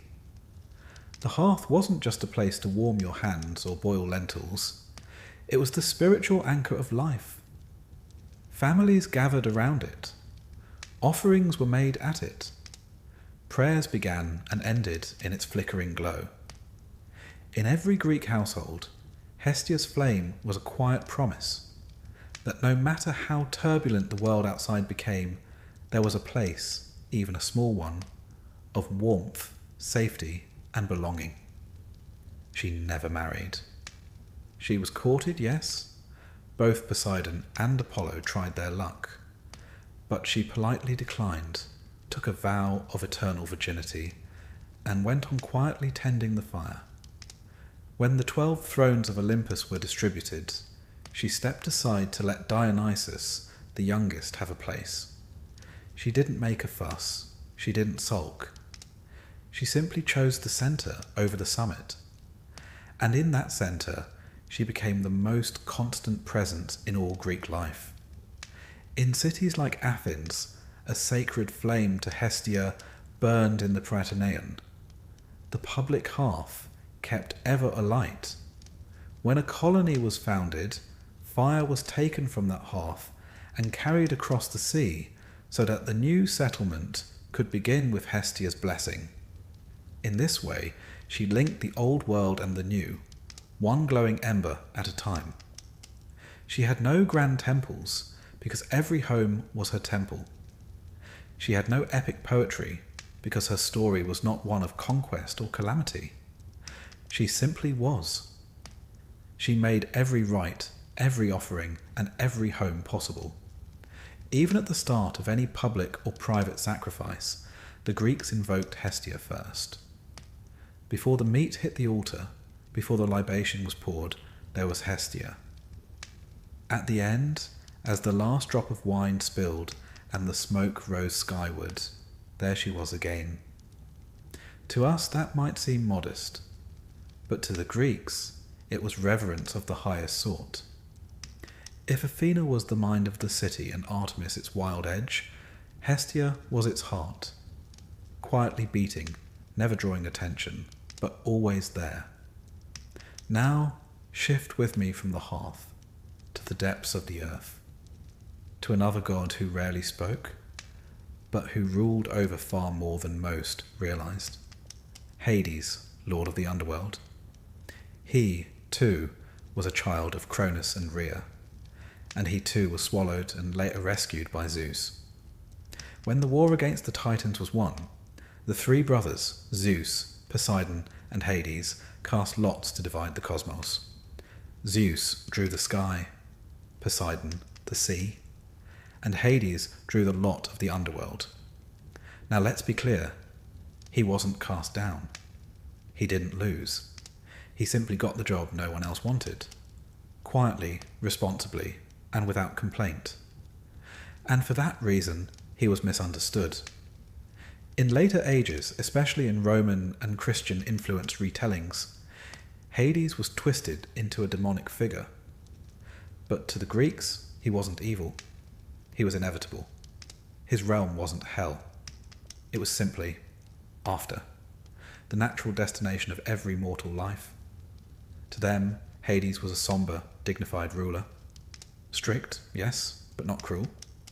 In fact, he's one of the few gods who is never shown cheating on his wife or interfering in mortal affairs just for fun. His name means the unseen one, and his helmet, the famous helm of darkness, allowed him to move invisibly, even among gods. A fitting symbol for a god whose work was constant but invisible. He ruled with fairness and order. He kept the shades of the dead from wandering, and ensured that each soul received its due, whether in the sunless meadows of Asphodel, the blissful fields of Elysium, or the shadowy depths of Tartarus for the truly wicked. He was feared, yes, but fear can be respectful.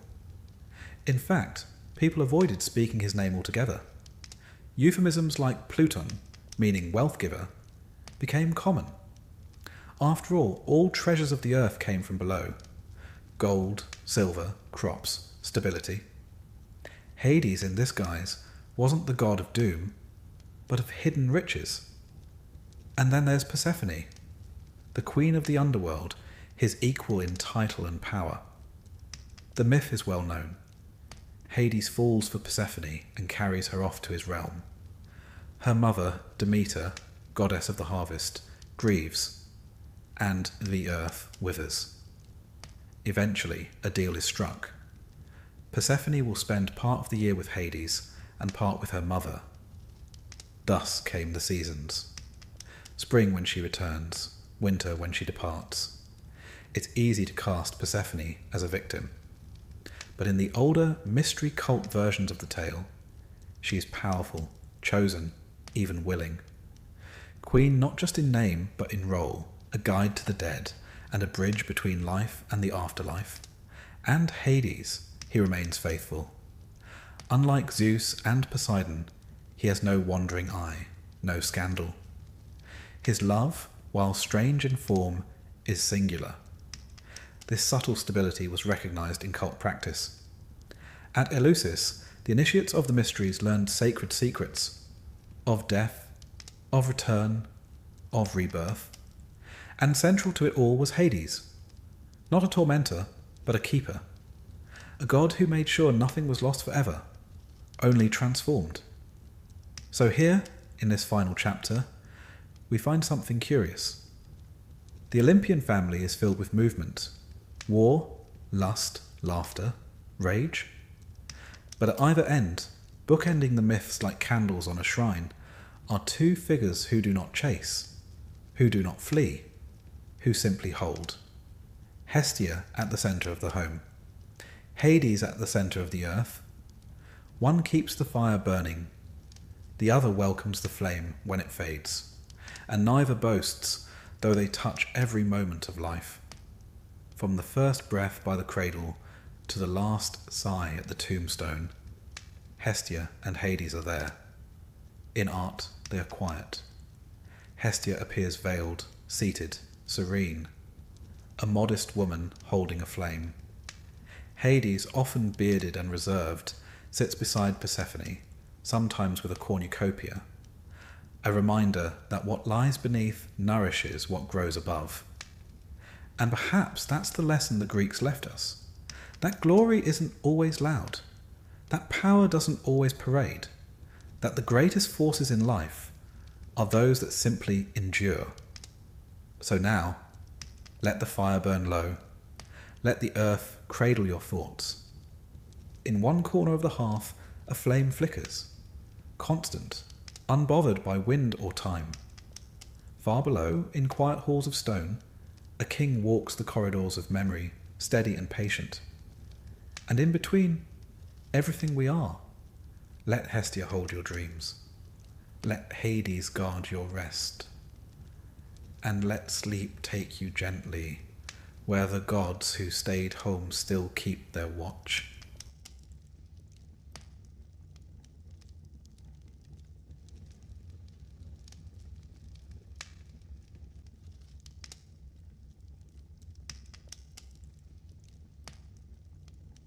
Let us begin not with bloodshed, but with a party.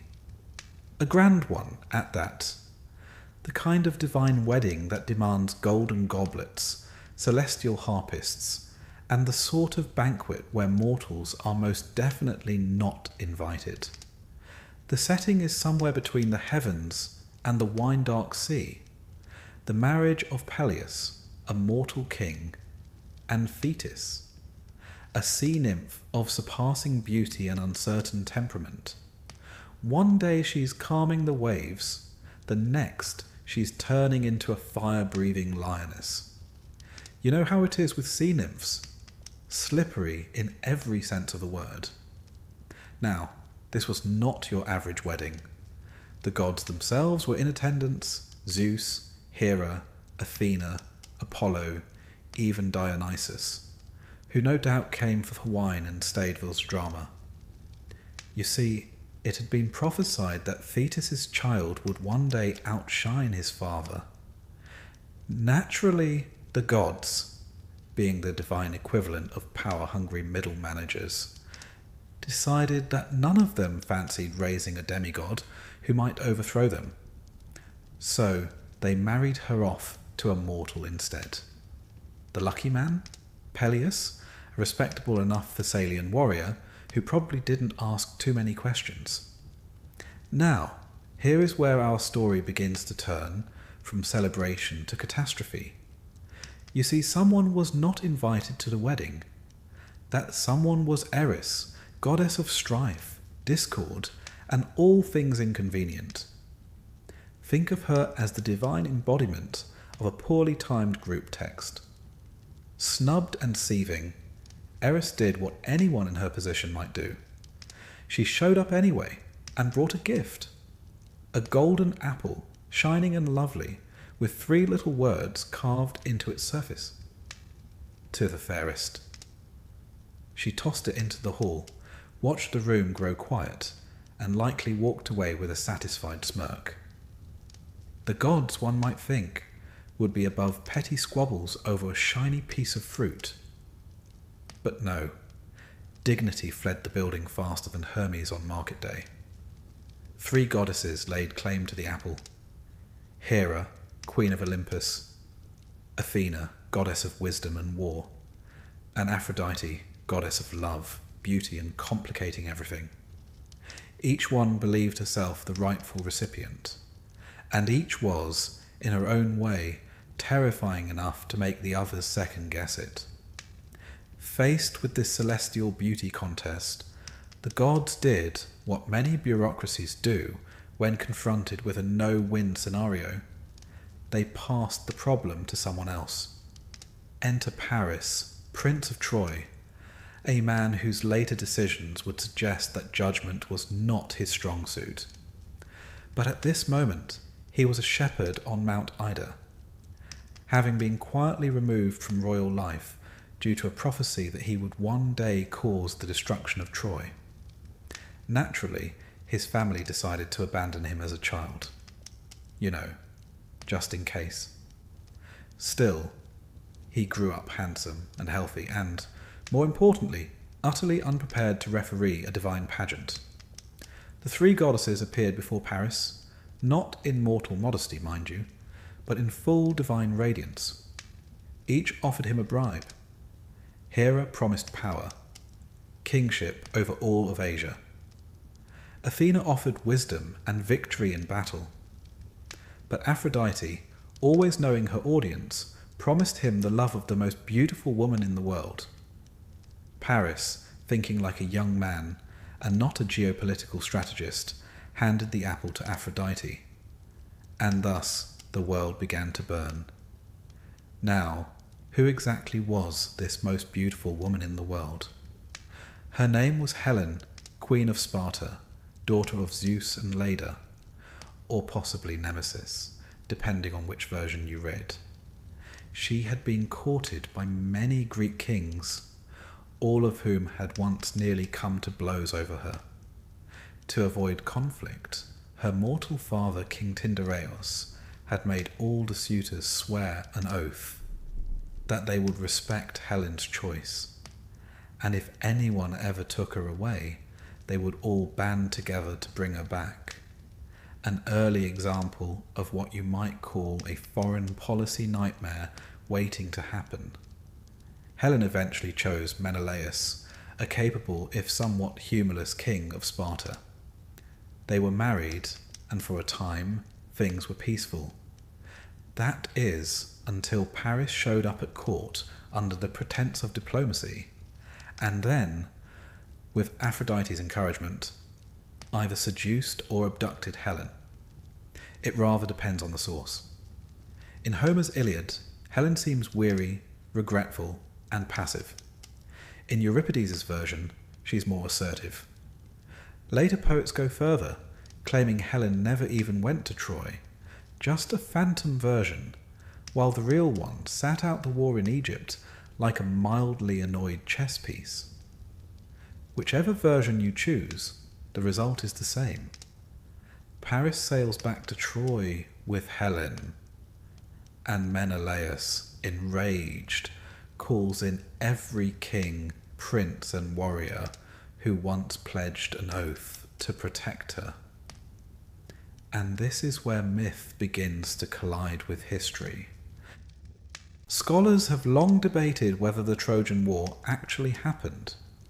Was there a real conflict between Mycenaean Greeks and a city on the coast of Anatolia, one perhaps called Wilusa, a name that bears uncanny resemblance to Ilium, another name for Troy? Archaeological digs at Hisarlik, the presumed site of Troy, reveal a city that was destroyed, not once, but several times, by fire and war. Trade routes passed through this region.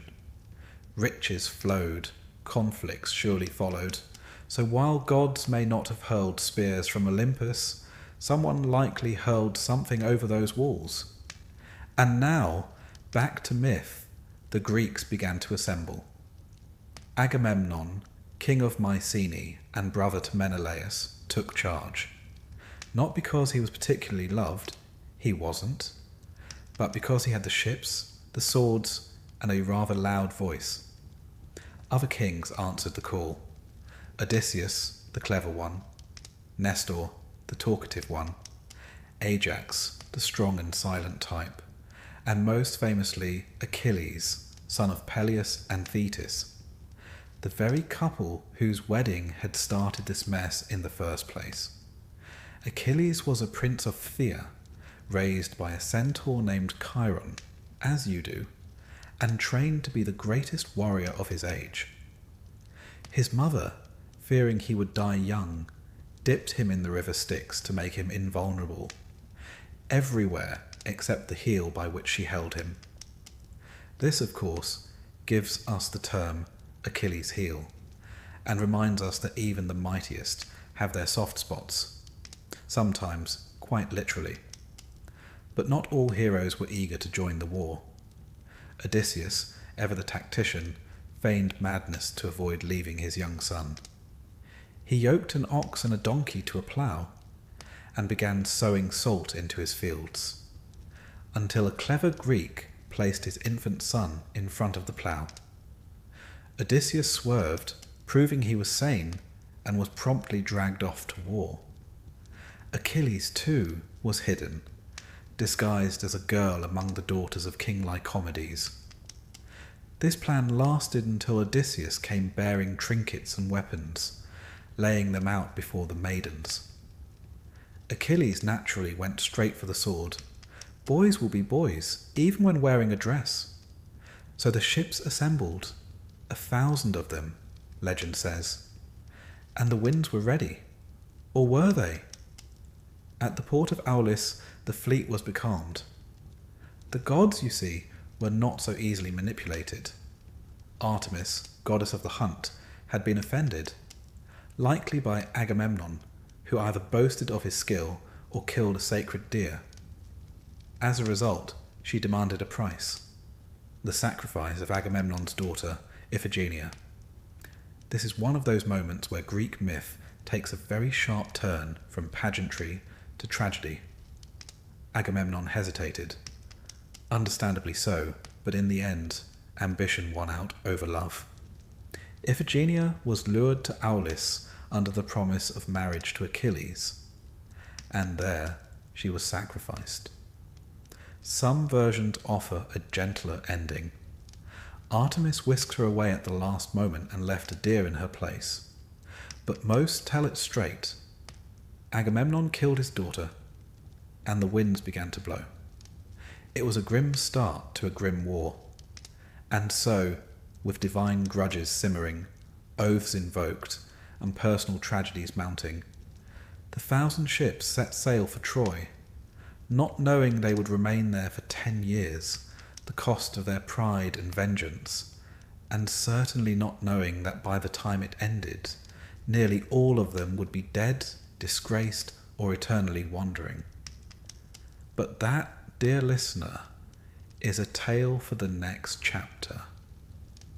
For now, rest easy, for even the greatest war in myth began not with a sword, but with a wedding, an insult, and a single apple.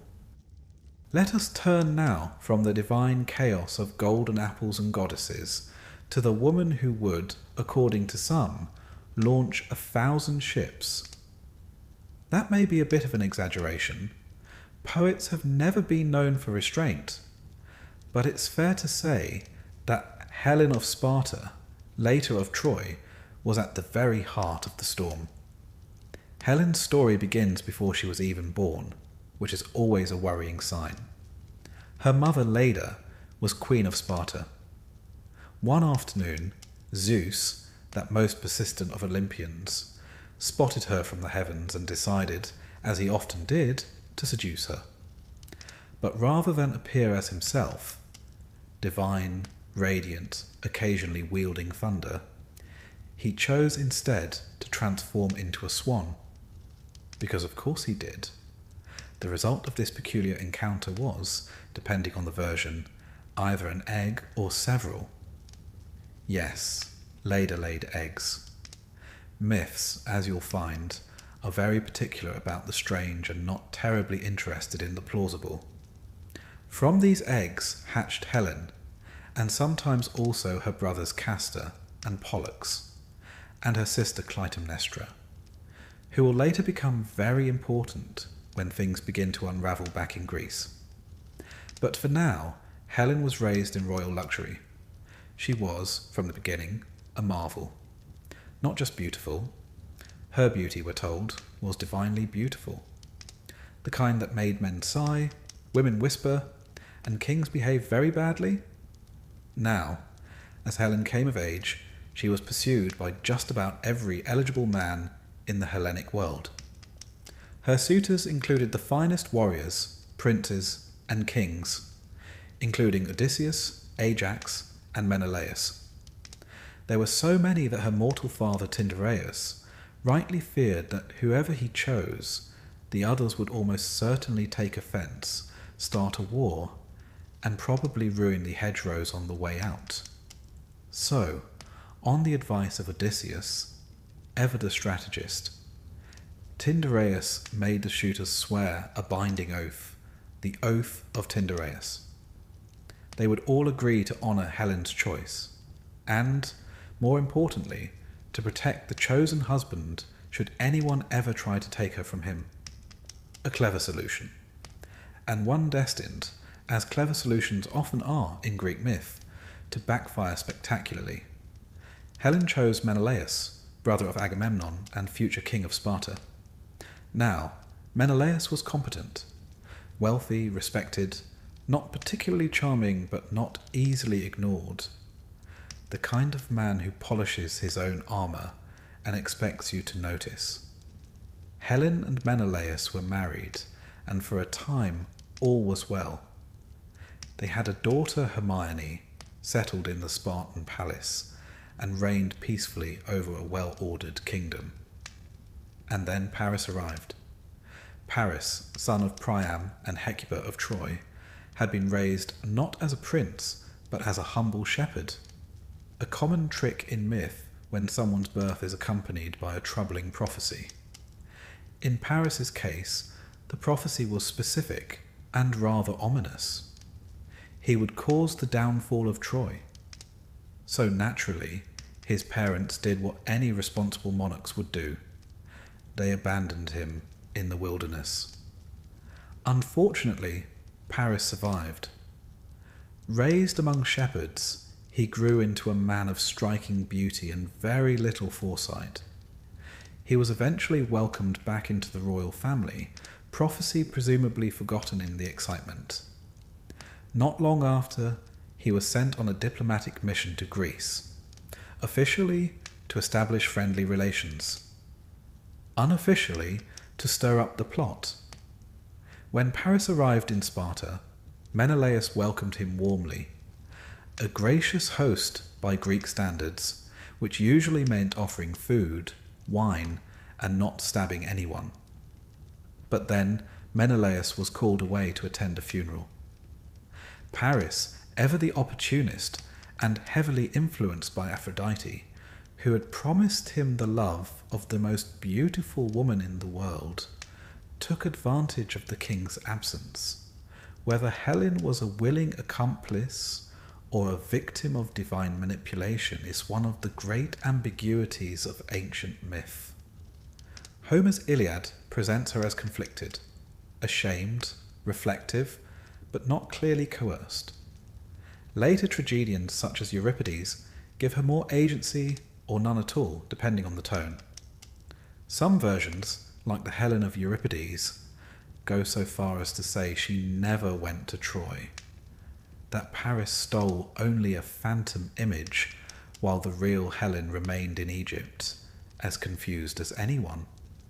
But the popular version holds that Helen went with Paris, sailing across the Aegean to Troy and leaving behind her husband, her child, and more importantly, the oath that bound all her former suitors.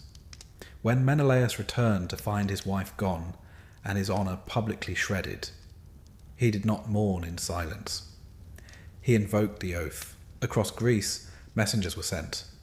Kings were summoned. Old alliances reawakened. Even those who had long since moved on were now bound by a sacred promise. And what a collection of heroes it was. Agamemnon, king of Mycenae, assumed command. He was ambitious, proud, and not above sacrificing his daughter when the wind refused to blow. But that's a tale we touched on earlier. Odysseus tried to stay out of it. He had a young son, a clever wife, and no interest in foreign entanglements. So he pretended to be mad, ploughing his fields with salt. But when Greek agents placed his infant son Telemachus in front of the plough, Odysseus swerved, proving his sanity and sealing his fate. Achilles, the greatest warrior of the age, was also reluctant. His mother Thetis had hidden him away on the island of Skyros, disguised as a girl among the daughters of King Lycomedes. Why? Because it was foretold that if Achilles went to war, he would not return. But again, Odysseus came up with a solution. He laid out gifts for the girls: combs, bracelets, mirrors, and one sword. Achilles chose the weapon. Predictable, but effective. In time, a vast army gathered. Ships were prepared. Legend says 1,000 ships. And the greatest force the Greek world had ever known assembled under Agamemnon's banner. Before they sailed, however, they needed a good omen. You see, the Greeks took signs very seriously. The gods didn't send text messages, but they did send birds. At Aulis, a serpent appeared and devoured 9 sparrows before turning to stone. The seer Calchas declared this meant the war would last 9 years, and Troy would fall in the 10th. One imagines morale dipped slightly. Even so, the Greeks launched their expedition. But they didn't find Troy immediately. First, they accidentally attacked Teuphronia, a city that rather unfortunately looked quite a bit like Troy. Geography, it turns out, was not the Greeks' strong suit. Eventually, they reached Troy and established a camp along the shores outside the city's mighty walls. These walls, according to myth, had been built by Apollo and Poseidon in disguise when they were briefly punished to serve King Laomedon. So they were, to put it mildly, sturdy. This would not be a quick war. Inside Troy, Helen was received, not as a prisoner, but as a queen.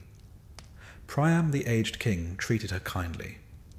His son Hector, the city's greatest warrior, was polite, if somewhat disapproving.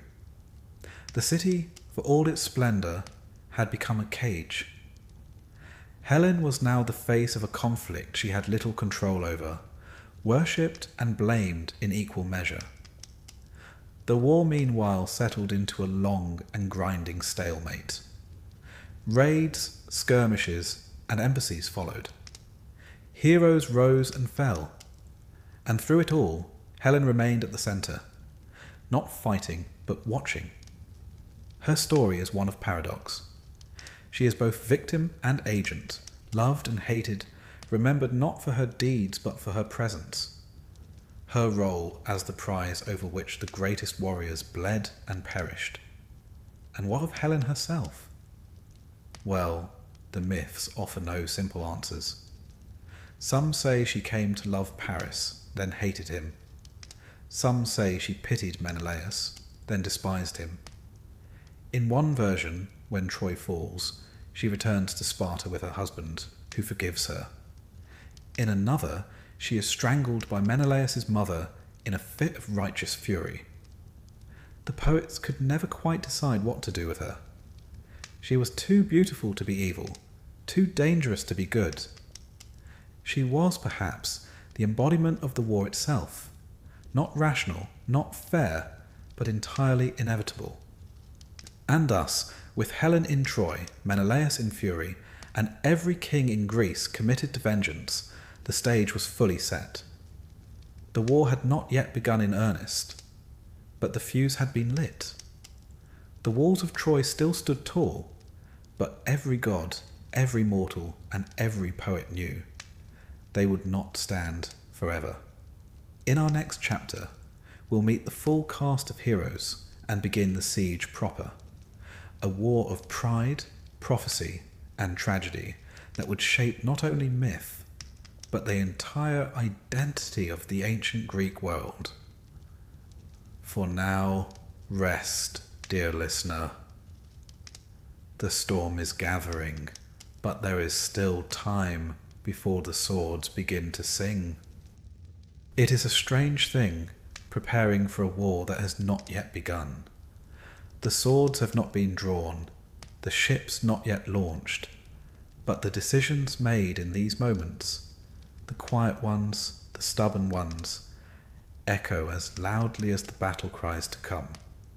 And so, we find ourselves back in Greece, where alliances are being called upon, oaths remembered with theatrical seriousness, and kings emerging from the shadows of their own ambitions. The Greeks, or more properly, the Achaeans, were not one nation, but a loose collection of fiercely independent city-states, each with its own king, customs, dialects, and irritating sense of superiority. Herding them was rather like herding cats. Large, armoured, arrogant cats. And yet, somehow Agamemnon was the one to try. Agamemnon, king of Mycenae, was not the most beloved of men. He had the charisma of wet marble and the diplomatic subtlety of a battering ram, but he had ships. And in Bronze Age Greece, that made all the difference. He was also the brother of Menelaus, whose wife Helen had just absconded with a Trojan prince, or been abducted, depending on whom you asked. Either way, it was Agamemnon's duty to help. And, not incidentally, to increase his own power while doing so. But before we set sail, let us first meet the key players of this great war. Some of the finest names ever shouted across a battlefield or penned into epic verse. There was Odysseus, king of Ithaca. Cunning, sardonic, and too clever by half, he would rather be farming than fighting. When the summons came, Odysseus attempted to dodge the draft by pretending to be mad. He yoked a donkey and an ox together and began ploughing his fields with salt. Unfortunately for him, the Greeks had brought a man named Palamedes, who was even cleverer. Palamedes placed baby Telemachus, Odysseus's infant son, in front of the plough. Odysseus swerved. Sanity revealed. Off to war he went, fuming all the while. Then there was Achilles, the son of Peleus, a mortal king, and Thetis, a sea nymph with a gift for dramatic exits. Achilles had been raised by the wise centaur Chiron, who taught him medicine, music, hunting, and more importantly, how to kill things gracefully. Now, Thetis had received a prophecy. Her son would either live a long, quiet life and be forgotten, or die young in glory and be remembered forever. She, understandably, preferred the first option. So she hid Achilles on the island of Skyros, disguised as a girl. It's unclear how convincingly he played the part, but he lived among the daughters of King Lycomedes, perhaps hoping that history would simply forget him. History, of course, never forgets Achilles. Odysseus was sent to fetch him. Knowing that no warrior could resist the call of glory or the clink of bronze, he laid out gifts before the girls, fine robes, trinkets, and one gleaming sword. Achilles, predictably, reached for the sword. A trumpet was sounded, and the ruse collapsed. Achilles, now revealed, was promised honour, plunder, and everlasting fame. He accepted. He also brought with him his lifelong companion, Patroclus, who had become as vital to the war as any sword or shield. Others joined too. Ajax the Greater, son of Telamon, a towering brute of a man, strong as a bull and roughly as eloquent. Diomedes, a young king of Argos, known for his ferocity and surprising reverence for the gods.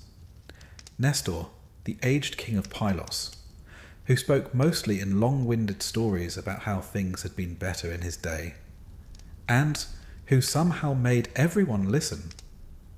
And Calchas, the seer, who claimed to read the will of the gods by studying the flight of birds, the livers of sacrificed animals, and, one suspects, the fine art of educated guessing. Altogether, they gathered their men, their ships, and their supplies at the port of Aulis, a wind-swept harbour on the eastern coast of Boeotia. It was here, legend tells us, that the Greek fleet assembled. 1,000 ships, if Homer is to be believed. It is a lovely round number, and deeply impractical. But myth was never built on practicality. And then, nothing happened. The ships were ready. The men were restless. The gods, however, were silent. No wind stirred the sails. The sea lay as flat as a philosopher's expression. A calm so total it felt like divine punishment. And indeed, that's exactly what it was. You see, Agamemnon had made a mistake. While out hunting, he had killed a sacred stag, an animal beloved by Artemis, goddess of the hunt, protector of maidens, and not one to take a slight quietly. As if that weren't enough, he had allegedly boasted that he was the better hunter. which one imagines was the mythological equivalent of poking a sleeping bear with a borrowed spear. So Artemis refused to let the winds blow. The ships would remain trapped at Aulis unless Agamemnon made amends. And by amends, she meant sacrificing his daughter, Iphigenia. This, needless to say, did not go over well. Agamemnon hesitated. He wept. He argued. He appealed to the gods. But in the end he agreed. For the sake of the war, for the sake of honour, vengeance, and all the usual platitudes, he sent word to his wife, Clytemnestra, that their daughter was to be married to Achilles. A lie, of course, a fatal one. Iphigenia arrived, excited, perhaps even blushing, and was led to the altar. Some stories say she was killed. Others say Artemis, in a rare act of mercy, whisked her away at the last moment and replaced her with a deer. Either way, the deed was done. The winds returned, the sails billowed, and the Greek fleet at last set out across the Aegean Sea. But their first stop was not Troy. In one of those inconvenient footnotes that history tends to skip over, they accidentally landed in Teuthrania, a city in Mysia. Believing it to be Troy, again, ancient navigation was more art than science. They attacked. The ruler there, Telephus, was wounded by Achilles and fled. Later, in a neat twist of irony, he was healed by Achilles, using the very spear that had pierced him. The Greeks, it seems, could be both destructive and useful, sometimes in the same breath. Eventually, the fleet reached the shores of Troy, a city on the western coast of what is now Turkey. The Trojans watched from their walls as the horizon filled with black sails, and they prepared. Let us pause here to consider what sort of city Troy might have been. The archaeological site known today as Hizarlik in northwestern Turkey reveals layer upon layer of cities built and destroyed over centuries. One of these layers, Troy 6 or 7, shows signs of fire, war, and abrupt ruin. There are fortification walls, storage jars, and signs of trade with the Mycenaean world. Whether it was the Troy of Homer, we'll never know for certain, but the echoes are there. The Trojans too had their heroes. Priam, the old king, wise and weary, ruled from the citadel. His wife Hecuba kept a close court. Their sons were many, but most famous was Hector, the defender of Troy. A prince, a husband, a father, and a man who fought not for glory but for duty. Beside him stood Aeneas, a noble warrior said to be the son of Aphrodite herself, a lineage that would one day lead, also Virgil claimed, to the founding of Rome. And of course there was Paris, whose stolen bride, Helen, was now a guest or prisoner in the palace. Her presence was a source of both pride and tension. Some saw her as the rightful queen. Others saw her as the cause of the coming disaster. And so, as the Greek ships landed and the beach was fortified, both sides prepared for war, not knowing that it would last 10 years, that it would claim the lives of almost every hero present, and that it would change the shape of mythology forever. But that is the nature of war in the ancient world. It begins not with battle cries, but with whispers, with broken promises, divine grudges, and the slow gathering of storm clouds. The Greeks had assembled. The winds had turned. The gods were watching. And somewhere in the wings, fate, that ancient, tireless weaver, had already begun her work. By now, the 1,000 ships had crossed the wine-dark sea and anchored off the coast of a city destined to become legend. Troy, called Ilion by the Greeks, It stood proud upon the edge of the Hellespont, a glittering crossroads of east and west. To modern ears, Troy may sound like a mere myth, a place of poetry and gods and overlong battles. But beneath the layers of story lies a very real city. Archaeologists believe it may have been located at Hisarlik in northwestern Anatolia. Here, a great walled city once stood, and fell, more than once, its ruins layered like pages in a long, tragic novel. Some layers show fire, some arrowheads, some clay tablets hinting at trade, diplomacy, and war. This was a place where myth met mortar. And now the Greeks had come to knock. As they landed on the shore, they began constructing their camp, not a quick skirmish outpost, but a long-term beachfront operation. Think less glorious charge and more tent city with strong opinions. They dragged their ships onto the sand and built a palisade wall. They created a trench. They even designated zones for sleeping, cooking, and, rather optimistically, for celebrating victory. Achilles and his Myrmidons took the southern flank. Ajax and the men of Salamis stood guard to the north. Odysseus naturally had a clever supply route. The Greeks were not united in temperament, but they were, at least for now, united in purpose. Troy, for its part, did not panic. The city was protected by colossal walls, allegedly built by Apollo and Poseidon themselves. These divine contractors, according to myth, had been briefly punished by Zeus and ordered to serve King Laomedon of Troy. They built the walls so strong, so high, that no mortal force could breach them, at least not by strength alone. And within those walls lived the Trojans, who were not the villains that later Greek propaganda might suggest.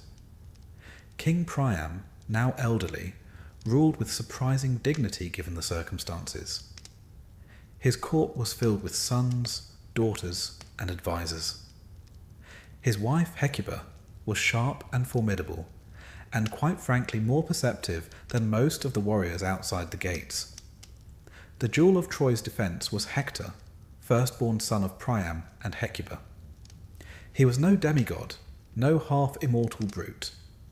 He was simply a man, but a man of iron loyalty, skilled arms, and noble restraint. He fought not for fame, but for his city, his family, and his little son, Astyanax, who toddled through the palace halls unaware of the deathly fate history was already scribbling on his future. And of course, there was Paris, the younger son, less noble, more complicated. Paris had, you may recall, won Helen from the gods. He was beautiful, charming, and utterly unequipped for the fallout of his decisions. In Homer's Iliad, Paris is not evil, nor cruel, just painfully aware that he's not built for battlefield glory. He's the man who started a war with a kiss and then spent most of it dodging the consequences. As for Helen, she now lived in the upper chambers of the palace. Opinions varied. Some in Troy admired her grace, her refinement, her almost supernatural beauty. Others, more practical, less bewitched, blamed her for the war. One imagines she heard the whispers. In the Iliad, she is both self-aware and self-loathing. "Would that I had died before I followed your son here," she says to Priam. And yet she remains. The war began. Not with the toppling of towers, but with raids. The Greeks, unable to breach the walls, resorted to attacking Trojan allies, towns along the coast, seizing supplies, enslaving women, and burning what they could not carry. It was this pattern, campaign, retreat, rest, that defined the first 9 years of the war. During one such raid, the Greeks captured 2 women whose names would later ignite disaster. One was Chryseis, daughter of a Trojan priest of Apollo.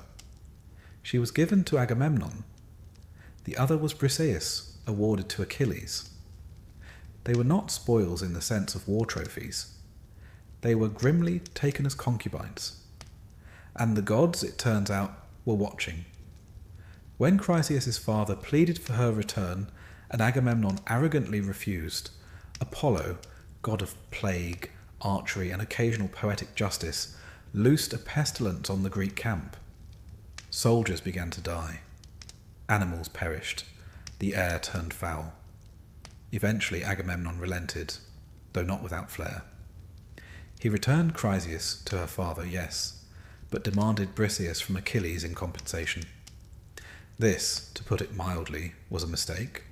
Achilles, already smouldering with pride, withdrew from the war.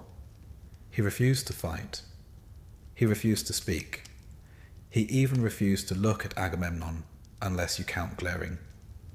The mightiest Greek warrior had now stepped back. Sulking, some said, but in truth, deeply wounded. In the heroic code, honour was more vital than armour. To be shamed in public was not merely insulting, it was soul-shattering. The Greek morale faltered. They pushed against the city, but without Achilles, they found themselves pressed thin. Hector, on the other hand, surged forward, rallying the Trojan troops and driving the Greeks back toward their ships. Skirmishes flared, chariots thundered, shields cracked, and still the walls of Troy held. But let us step back for a moment and consider what this war looked like, not in poetry, but in Bronze Age terms. This was not trench warfare, nor massed armies of uniformed soldiers. It was chariots, short swords, and thrown spears. Bronze, not iron. Armour was heavy and personal. Battles were small and often duels between champions, observed by spectators. Think rugby with more stabbing. War was also a ritual. Before fighting, warriors made speeches, sometimes to their enemies, boasting of lineage, exploits, and divine favour. Afterwards, they stripped the dead of armour and weapons, which were both valuable and symbolic. And yet, amid the stylised duels and epic speeches, there was also real loss. Entire towns destroyed, sons who never returned, women enslaved.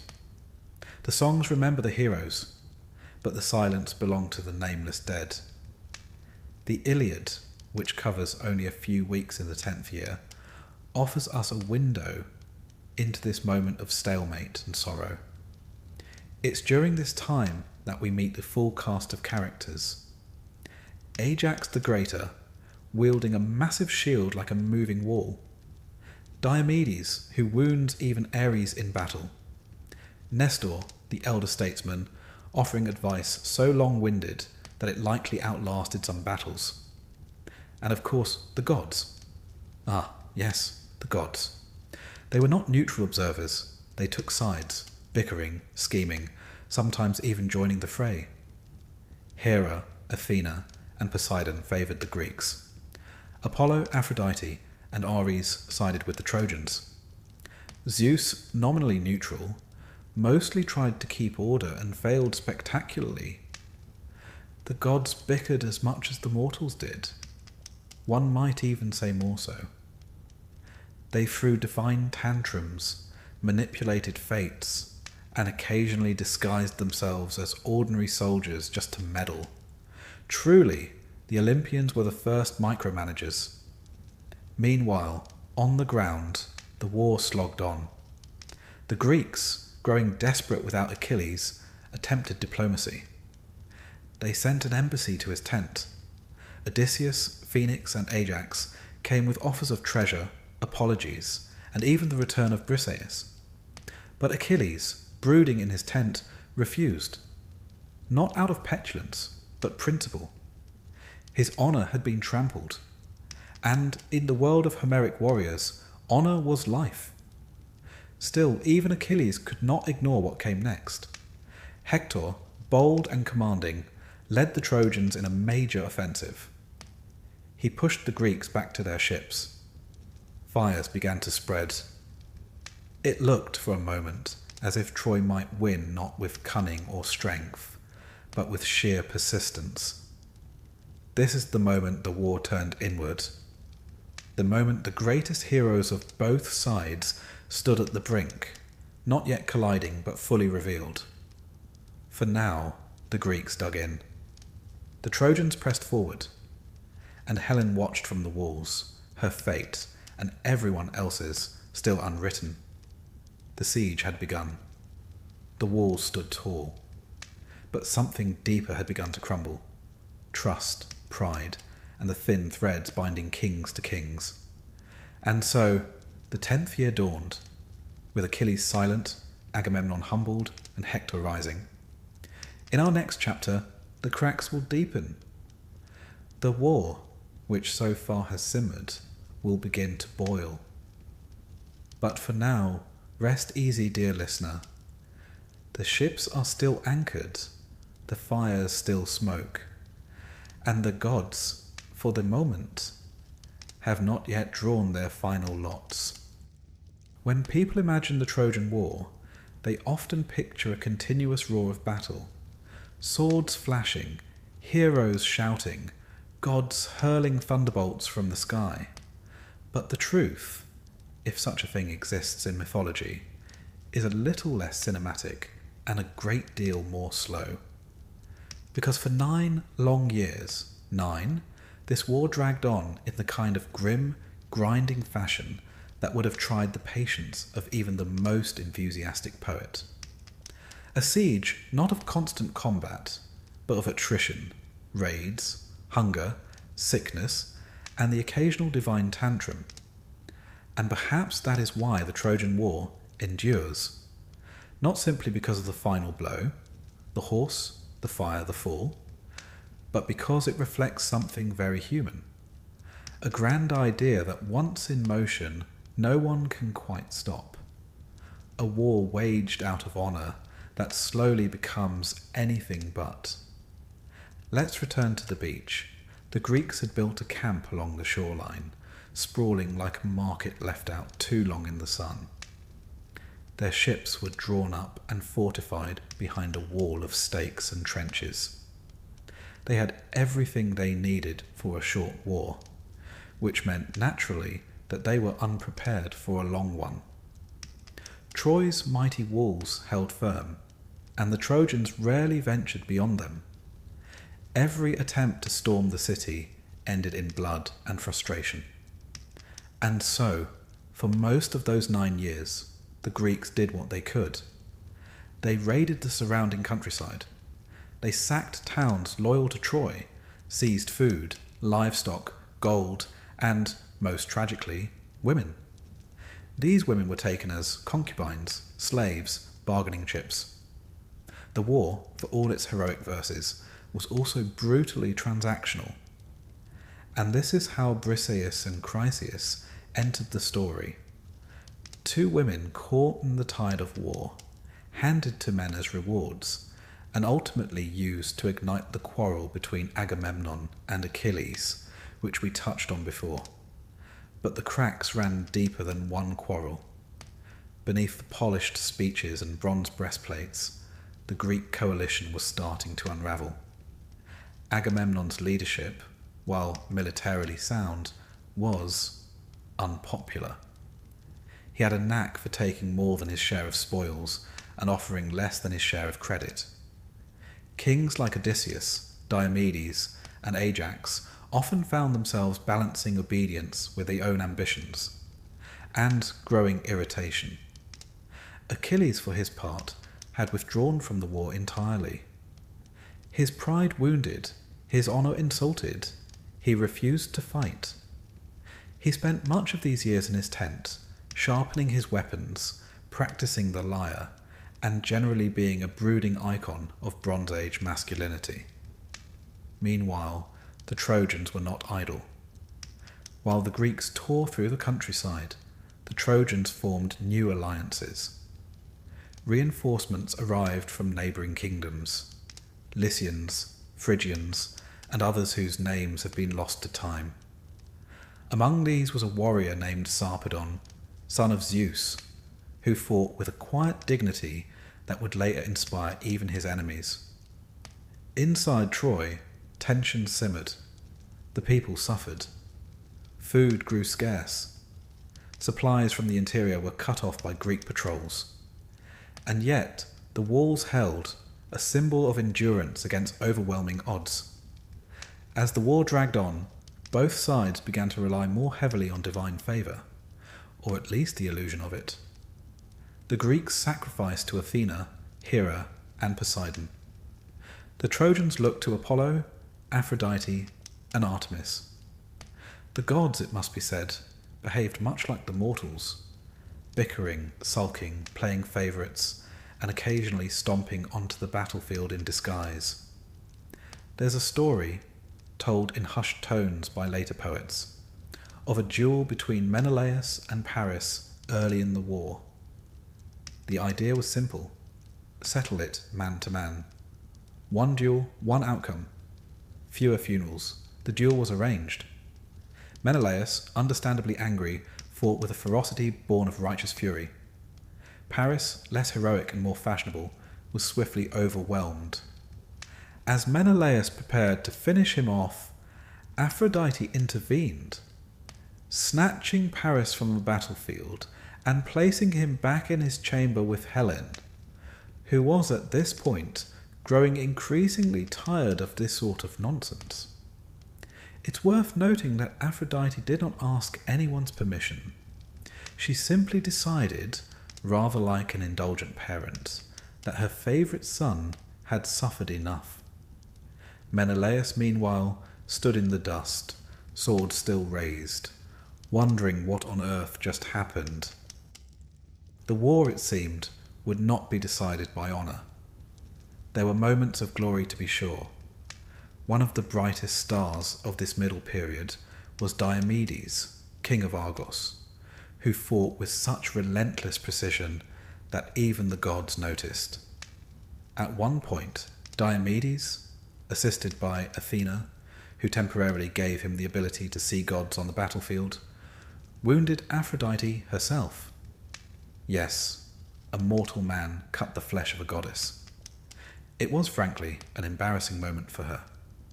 She fled to Olympus, bloodied and wailing, and Zeus gently suggested that perhaps war was not the best arena for someone whose chief weapon was a love charm. Later, Diomedes even wounded Ares, the god of war. Ares, in turn, did what all warriors fear most. He complained to his father. Zeus, unimpressed, told him to stop being dramatic and get back to it. These episodes, while entertaining, tell us something deeper. The war had become so tangled, so stretched, that the divine and mortal realms had begun to blur. The gods were not distant, silent observers. They were quite literally in the thick of it, sulking, scheming, bleeding. Yet even as heroes fell and cities burned, the war refused to end. Like a bad dinner guest, it lingered past its welcome. Back in the Greek camp, Achilles remained absent from the battlefield, a decision that continued to cost the Greeks dearly.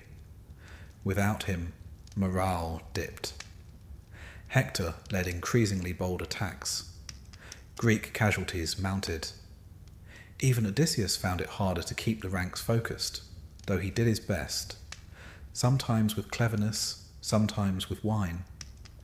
It was in the atmosphere of decay and distrust that betrayal took root. You may recall Palamedes, the clever man who exposed Odysseus's fake madness at the start of the war.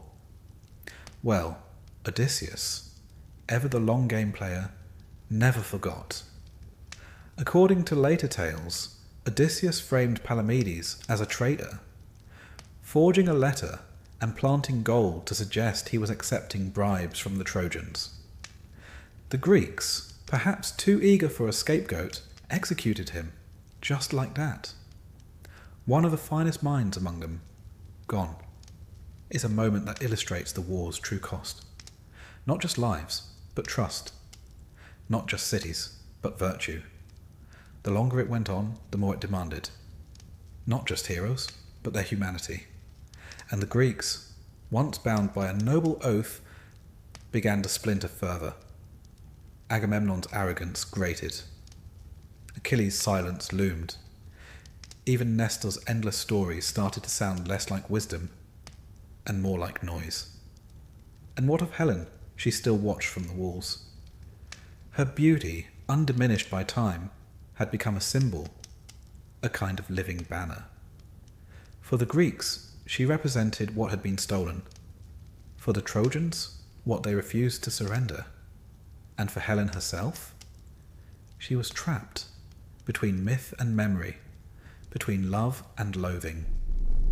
In the Iliad, she speaks of her own regret, calling herself a dog, a term of shame, and wondering whether she is cursed. One might wonder if she more than anyone saw the war for what it truly was. Not a story of glory, but a slow, unspooling tragedy. And so, the 9th year came to a close.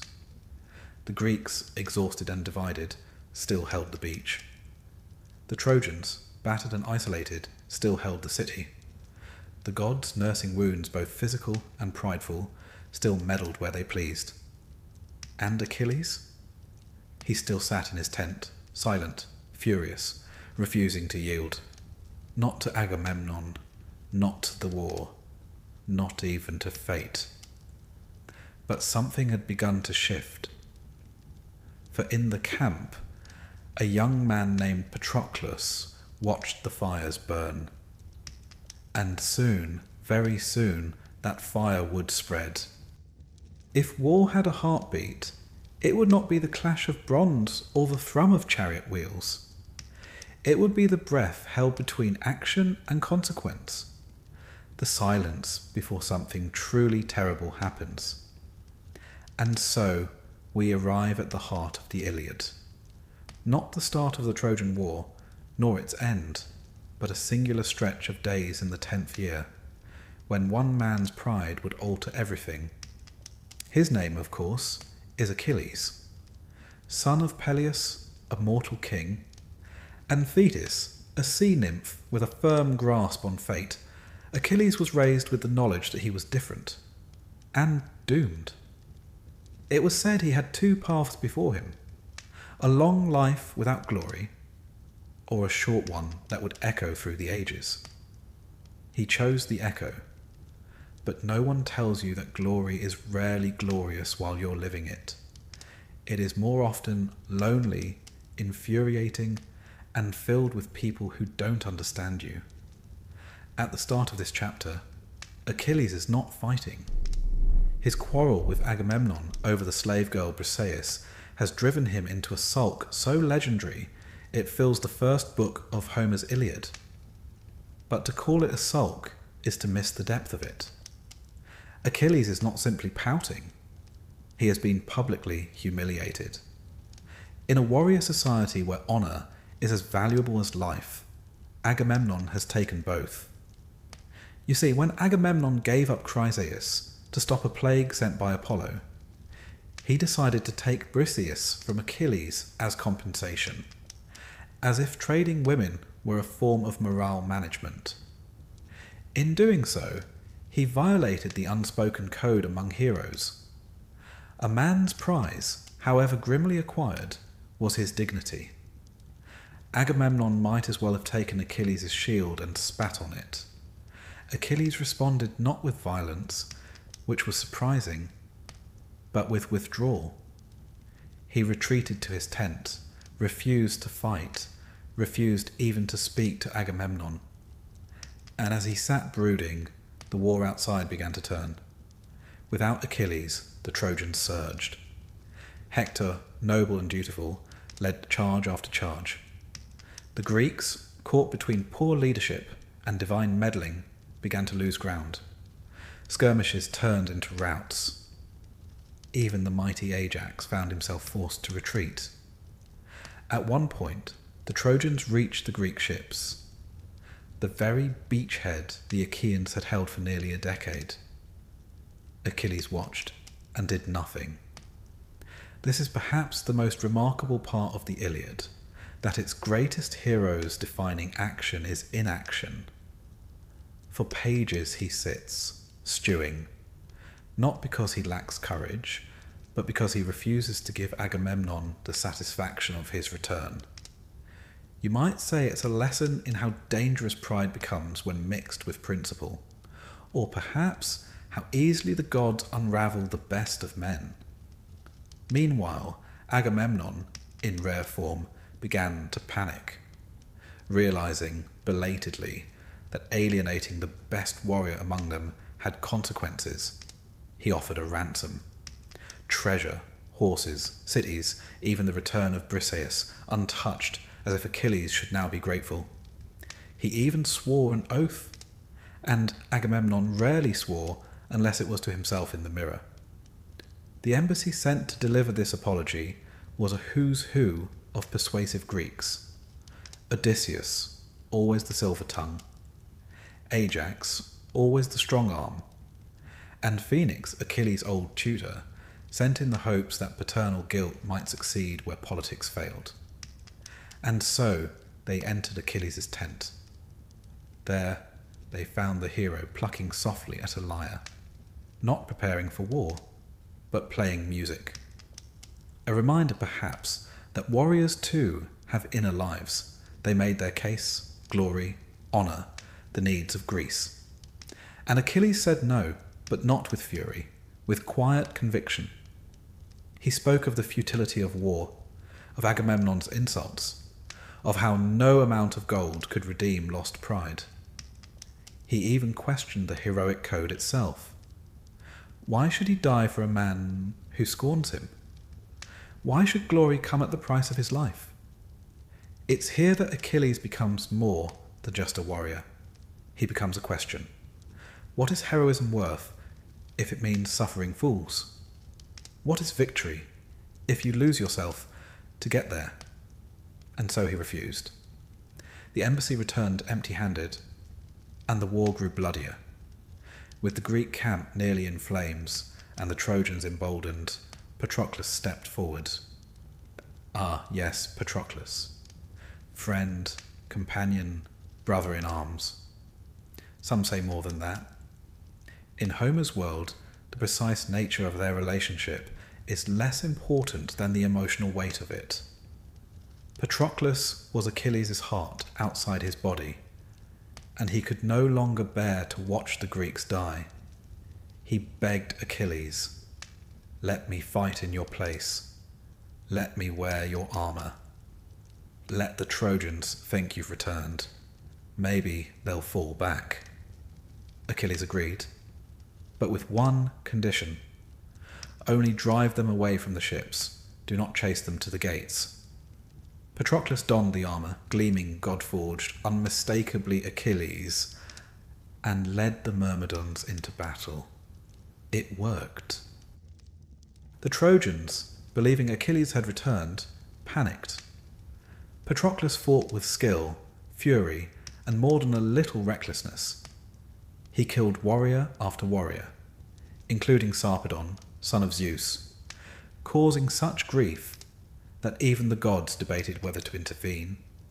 But Patroclus, swept up in the moment, forgot his promise. He drove the Trojans all the way back to the walls of Troy, and there Hector met him. The two clashed, spear against sword, prince against hero.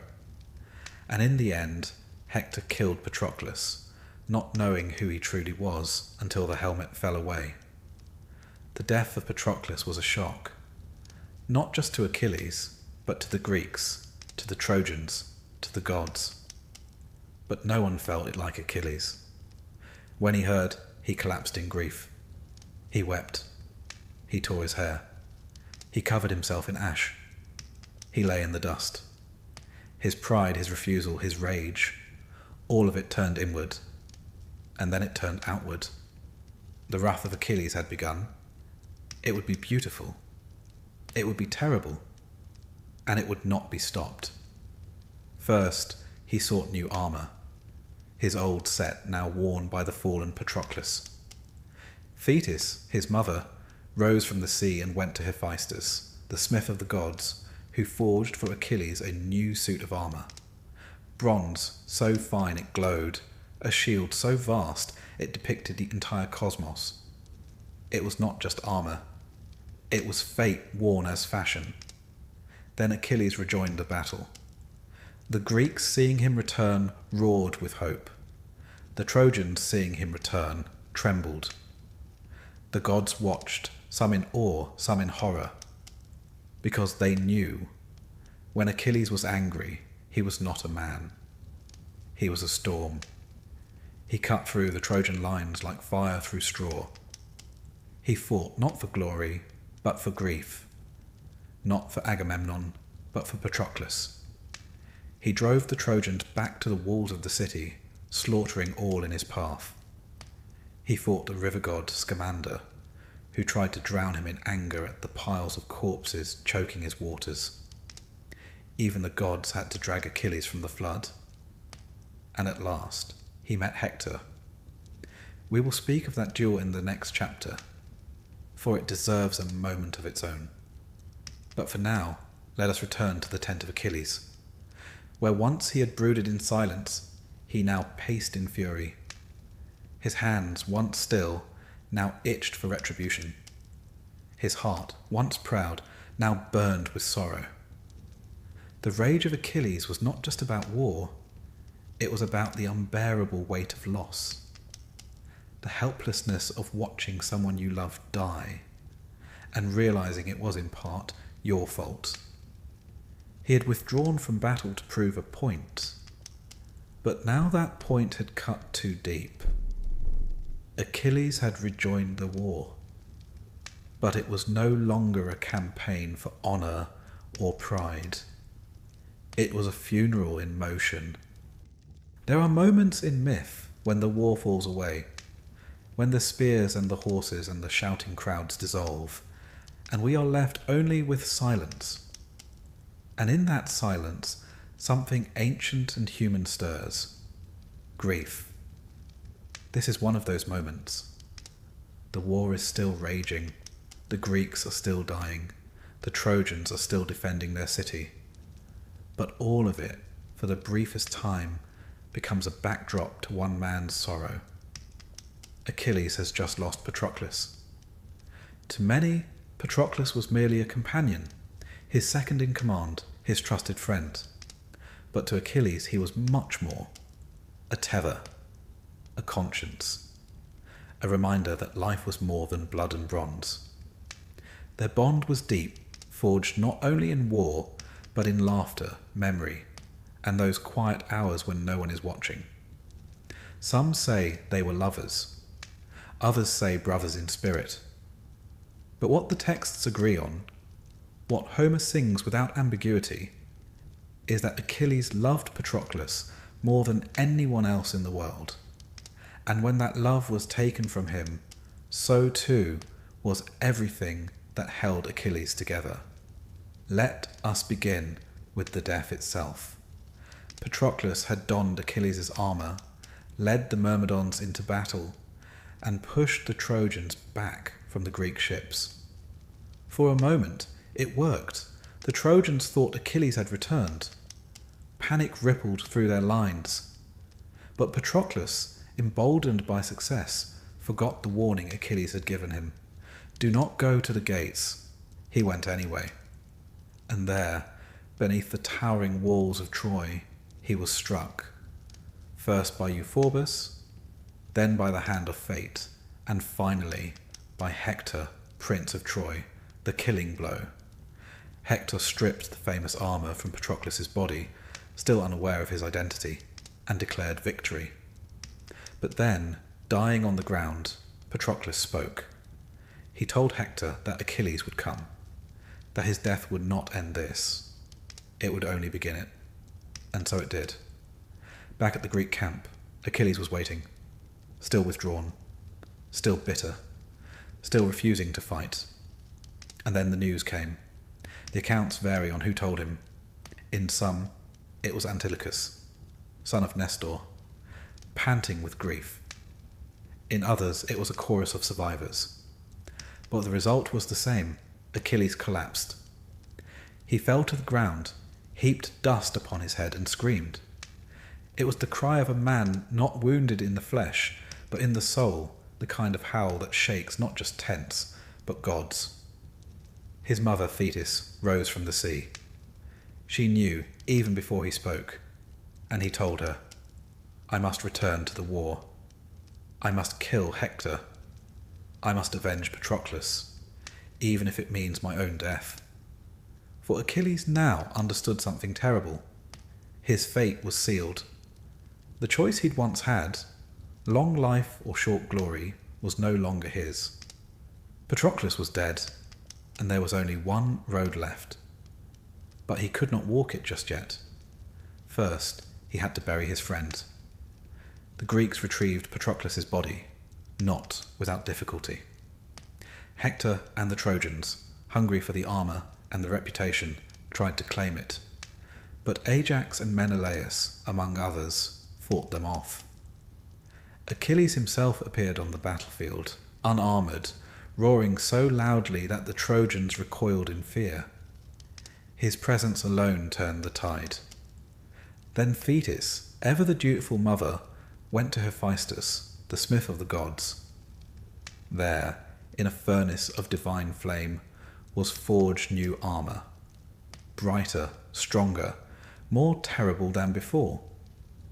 The centrepiece was a shield, so finely wrought it contained the whole of the world, cities at peace and war, farmers in the field, lovers dancing, stars turning overhead. It was a reminder, even to Achilles, that there was more to life than vengeance. But he wore it anyway, and then came the funeral. In Homeric culture, burial rites were sacred. To die without proper ceremony was to wander the underworld in misery. Achilles vowed not just a burial, but an honouring. They built a pyre, vast and solemn. Sacrifices were made, including, gruesomely, 12 Trojan captives Achilles slew in Patroclus' name. Whether this was grief or rage is difficult to say, but it was dark and deeply telling. There were games too. Chariot races, boxing, javelin. These weren't distractions, they were acts of remembrance. For the Greeks, excellence in sport was a way of touching the divine. Even in death, Patroclus would be surrounded by honour. Then came the moment Achilles placed a lock of his hair in Patroclus' hand. A small gesture. A devastating one, he whispered promises. And the pyre was lit. Smoke curled into the sky, rising like a soul. And somewhere, in that long twilight between myth and memory, Patroclus passed into legend. But Achilles did not find peace. He found fury. He turned his gaze to the walls of Troy, to Hector. Now, to be fair, Hector did not kill Patroclus out of malice. He was defending his city. He had no idea at first who was inside the armour. But such subtleties do not survive grief. And so Achilles rejoined the war. He moved like fire. He killed without pause. He hunted Trojans like animals. He defied the gods, even Xanthus, the river god of Troy, who begged him to stop clogging his waters with corpses. Achilles refused. And when the river rose up in wrath, attempting to drown him, it took the intervention of Hera, Athena, and Hephaestus, wielding flame against flood, to drag Achilles out. Even the gods could barely contain him. And then, at last, Hector and Achilles met. This was no skirmish, no random clash on a bloody field. This was a duel foretold, long in coming, and deeply personal. Hector had waited outside the gates, knowing this moment must come. He stood not just for Troy, but for every man who fights because he must, not because he desires it. When Achilles arrived, Hector's courage wavered. He ran. 3 times they circled the walls of Troy, Achilles pursuing, Hector fleeing. Until finally, Athena, disguised as Hector's brother, tricked him into standing his ground. The two warriors faced one another, and the fight was swift. Achilles killed Hector, driving a spear into his neck. But death was not enough. In one of the most brutal acts of Homeric poetry, Achilles tied Hector's body by the ankles to his chariot and dragged it through the dust around the walls. Not once, but over and over. It was a violation, a desecration. A man of Hector's nobility deserved better, but Achilles was beyond mercy. He dragged the body back to camp, threw it beside Patroclus' pyre, and left it to rot. For days, the Greeks were silent. Even the gods were troubled. Then something miraculous happened. King Priam, aged, grieving, and unarmed, snuck into the Greek camp, guided by Hermes himself, and entered Achilles' tent. There he fell to his knees, kissed the hands that killed his son, and begged, not as a king, but as a father. And Achilles, moved by the rawness of it, wept. He saw Priam, and through him he saw Peleus, his own aging father. He saw his future, his fate, his loss. He lifted the old man up, gave him food, wept beside him, and then he returned Hector's body. For a moment, grief gave way to grace. There was no victory parade, no song of triumph. Just two men, broken by loss, holding the fragile thread of decency in their hands. And so, Hector was buried. Properly. Mourned by his wife Andromache, his mother Hecuba, and Helen, who called him gentle. One of the few men in Troy who had never blamed her. As for Achilles, his end was near. He knew it, but he had done what he set out to do. He had avenged Patroclus. He had met his fate. He had become, for better or worse, immortal. When stories pass through time, some moments become weightier than others. Not because they're louder, but because something essential shifts within them. Something irreversible. And so we come to the duel. The one that echoed across 1,000 amphorae, temples, poems, and generations. Achilles versus Hector. But this isn't just a tale of strength meeting strength. It's the story of what happens when grief turns into rage, when a hero forgets why he fights, and then, for a moment, remembers. Let us begin where we left off. Patroclus is dead. His body desecrated. His armour, once the dazzling gift of the gods, now worn by his killer, Hector, Prince of Troy. And Achilles, that great tower of wrath and pride, has come undone. He refuses food, refuses comfort. He lashes out not only at the Greeks, but at the very framework of the heroic world. What good is honour, he asks, if it's paid for with someone else's life? The gods, apparently, are still accepting sacrifices in pride. But Achilles is not done. Not yet. His mother Thetis emerges from the sea. She sees her son's pain and understands, with the clarity of the divine, that his time is ending. She goes to Hephaestus, blacksmith of the gods, and begs him for new armour. And what armour it is! The shield alone is a universe. Upon it, Hephaestus forges the entire world, cities in peace and war, weddings, harvests, constellations wheeling in the sky. It is a meditation on mortality, cast in bronze. A reminder, perhaps, that even in a story soaked in blood, life goes on. But Achilles isn't looking for reminders. He's looking for Hector. Before that, however, he must bury Patroclus. And this, more than any battle, shows us who Achilles truly is.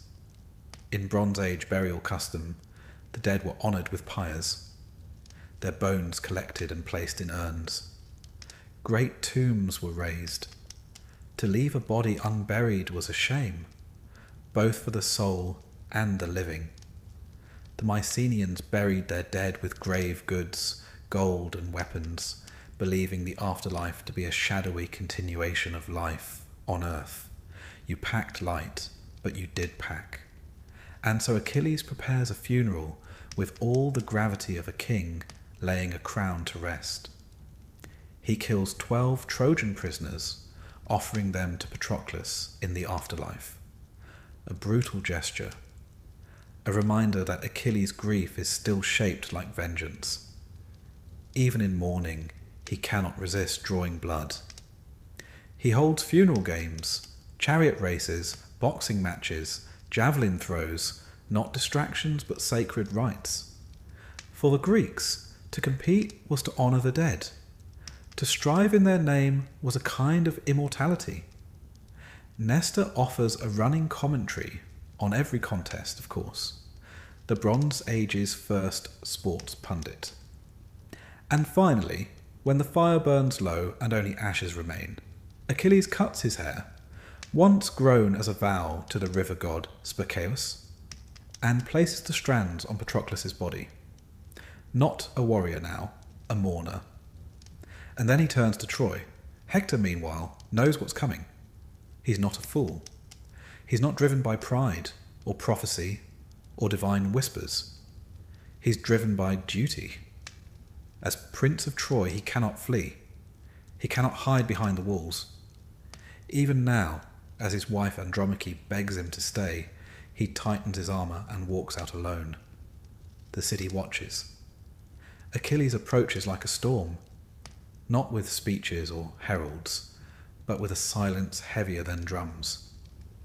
3 times Hector runs around the city walls, not from cowardice, but from instinct, from the realization that this is not a man, but a fate. At last, the goddess Athena, in disguise, tricks Hector into standing still, promising him aid, then vanishing when it matters most. It's the sort of divine interference that would make a chess referee weep. They fight. Hector strikes, but Achilles wears armour forged by gods. Achilles strikes, and Hector falls. As he dies, Hector asks that his body be returned to his family. Achilles, consumed by wrath, says no. He lashes Hector's body to his chariot and drags it through the dust around the walls of Troy, past the weeping eyes of his parents, his wife, and even Helen, who once called Hector gentle. This desecration, is not mere cruelty. It is a violation of everything sacred in Greek belief. Burial was not a privilege, it was a right. Even enemies were given their rights. But Achilles, in his grief, has broken the code. And yet, we do not turn away. Because Achilles is not a monster. He is a man in pain. He has lost the one person who steadied him. And, without Patroclus, Achilles becomes unmoored. The code of honour, so carefully observed, has collapsed under the weight of loss. For 12 days, he drags Hector's body in circles. Each morning, new dust. Each night, new shame. And yet the body preserved by Apollo does not decay. Even the gods, it seems, are unwilling to let this story rot prematurely. The gods, watching, grow uneasy. Even Apollo, who favoured the Trojans, begs for mercy. Zeus, the high god himself, sends a message, enough. And so, one final act begins. Priam, the aged king of Troy, father of 50 sons, now bereft of all but memory, sneaks into the Greek camp. Not with an army, with a ransom, and with hope. He enters Achilles' tent alone, kneels, and says, in a voice lined with age, "I kiss the hands that killed my son." And in that moment, something breaks. Achilles looks at Priam, and sees Peleus, his own father. He sees his own end. He sees a world that is not built of victory and vengeance, but of grief passed from one man to another. He weeps. He lifts Priam from the floor, offers him food, shelter, even comfort. There is a kind of holiness in the quiet between them. They eat, they speak of fathers, of children, of the things no poem quite captures. And then, without ceremony, without bargain, he returns Hector's body. The two men sit not as enemies, but as fathers of the dead. For a brief moment the war stops. No trumpets, no declarations, just silence. Hector is buried, a great pyre is built. His wife Andromache mourns. His mother Hecuba weeps. Helen too speaks, calling him the only man in Troy who never shamed her. A reminder that even in war, kindness echoes louder than conquest. And so the defender of Troy passes into memory. And what of Achilles? He knows now that his death is coming, but for the first time it doesn't matter. He has done what needed to be done. Not in battle, but in mercy. This is the transformation. Achilles began as a figure of wrath, of unstoppable pride. And here, for one breath of story, he becomes something else. Not a warrior, not a son of prophecy, but a man who has felt the shape of sorrow and chosen compassion. The tide has turned. Not because the Greeks have won, but because their greatest hero has shown that war is not always victory.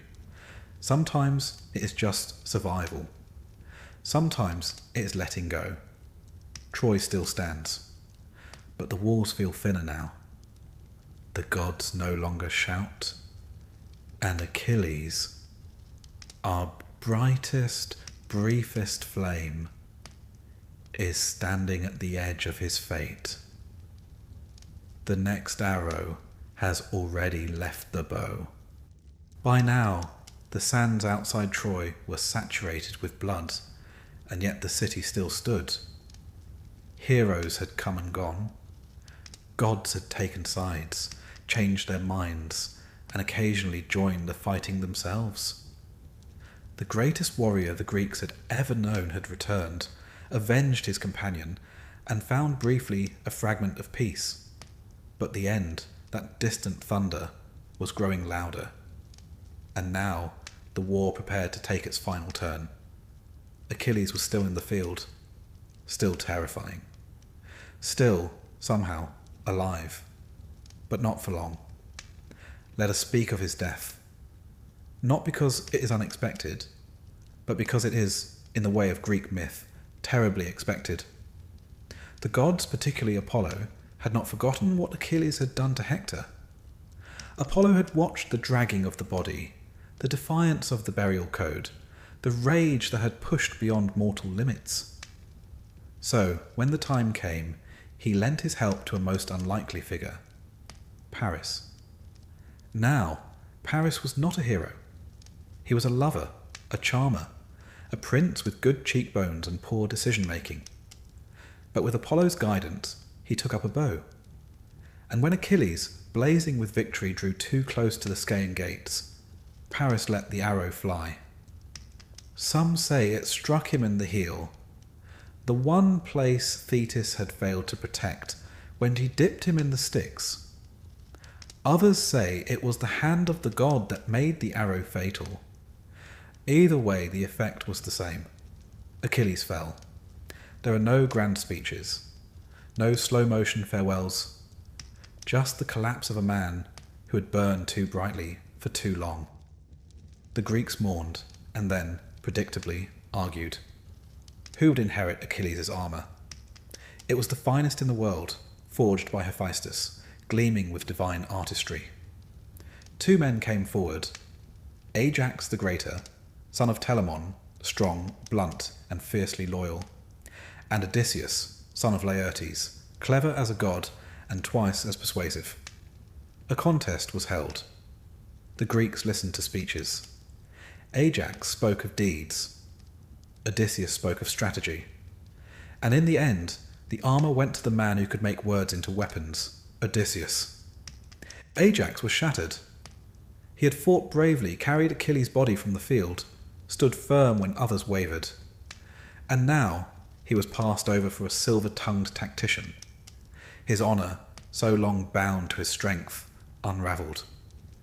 In the dark of night, Ajax went mad. He slaughtered sheep, believing them his enemies. When his senses returned and he saw what he had done, he took his own life. By his own sword, alone. So ended another hero. Not in battle, but in despair. The Greeks burned his body quietly. Even now, suicide was a complicated matter. Honour and shame forever intertwined. And still, Troy stood. At this point, the war had become a tragic theatre. Each hero fell in turn. The gods had begun to withdraw, embarrassed perhaps by what they'd helped create. The Greeks turned to prophecy. Always a last resort when all else fails. According to the seers, 3 conditions had to be met for Troy to fall. First, the son of Achilles must fight at Troy. Second, the Greeks must retrieve the bow of Heracles. Third, the Palladium, the sacred statue of Athena, must be taken from Troy. Simple, really. So they set out to find Achilles' son, Neoptolemus, also known as Pyrrhus. Raised far from the war, he was young, untested, and full of the kind of aggressive confidence only teenagers possess.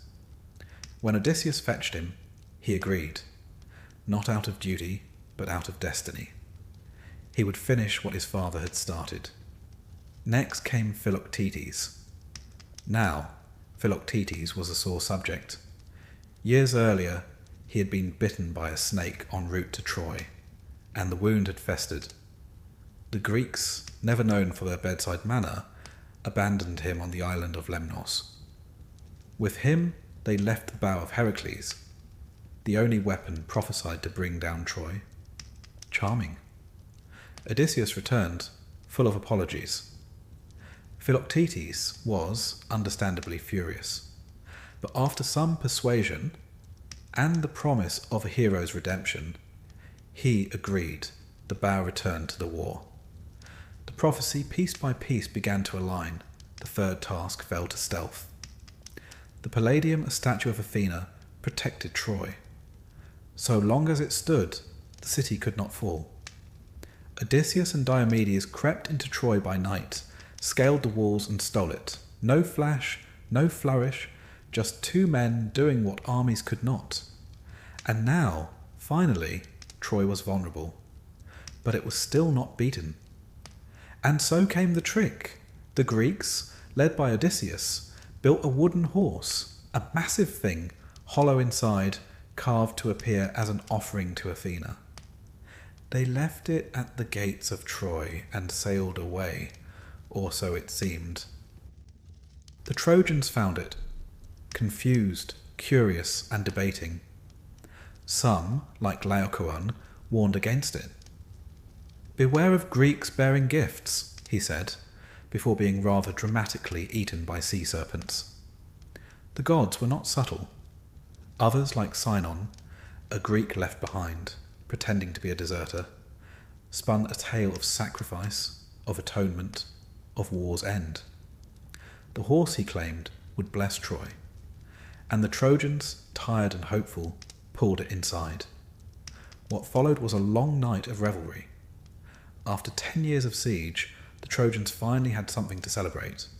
Fires were lit, wine was poured, songs were sung, and the people of Troy, weary but joyful, believed the war was over. But the war, as wars tend to do, had one last act. At night, the Greeks returned. From the horse, warriors emerged: Odysseus, Menelaus, Neoptolemus, and others. They opened the gates. The Greek army, hidden on a nearby island, stormed the city. The chaos was immediate. Temples burned. Families fled. The clang of bronze echoed through the narrow streets. Priam, the old king, was cut down at the altar of Zeus by Neoptolemus himself, an act that, even in the blood-soaked economy of war, was considered monstrous. Hecuba, his queen, was taken as a slave. Andromache, Hector's widow, saw her child, Astyanax, hurled from the walls. A cold calculation to prevent vengeance from the next generation. Helen was reclaimed by Menelaus, though not without tension. Some say He lifted his sword, and she simply dropped her robe. Old habits. But what of the victors? They had won, yes, but what did they win? The city lay in ruins. The treasures of Troy were loaded onto ships. The gods, once so involved, had gone quiet. And the Greeks, those who survived, began the long, uncertain journey home. Odysseus would wander 10 more years. Agamemnon would return to a wife plotting his murder. Menelaus would meander through Egypt before making it back to Sparta. The war had ended, but the stories? The stories had only begun. Victory in Greek myth is never clean. There is always a cost, a stain, a reckoning. And the horse? It remained, not as a relic, but as a symbol. A reminder that in the end, it wasn't strength that ended Troy. It was a story. One of deception, of cleverness, of the long game played by a man who could lie to a goddess and get away with it. If Achilles represented the peak of heroic wrath, Odysseus embodied cunning. The Greeks called it metis, not just cleverness, but strategic wisdom. The kind that hides a blade behind a smile. The kind that ends wars not with a roar, but a whisper. And so, with fire licking the rooftops and history closing its book, the Trojan War came to an end. The cost was ruin. The reward? Songs. Songs sung across centuries. Of rage, of love, of cities burned and legends born. And the war, though ended, would echo on. In Ithaca, in Rome, in every tale where pride meets fate and cleverness topples kingdoms. But that, well, that's another story. The war was over, and yet the war was not over. Troy had fallen. Its walls, once thought impregnable, had crumbled under the weight of deceit and fire. The streets were choked with ash and sorrow. The bodies of princes and paupers lay alike beneath the burning timbers of palaces. The air reeked of smoke, of blood, of the end of something vast. But for those who survived, Greeks and Trojans alike, the hardest part had only just begun, the aftermath. Let us begin with the city itself. The sack of Troy was not a battle. It was an unravelling. Once the wooden horse had delivered its payload, once the gates were flung open and the Greek forces surged into the city by night, there was no structure to the violence. This was not honour-bound combat.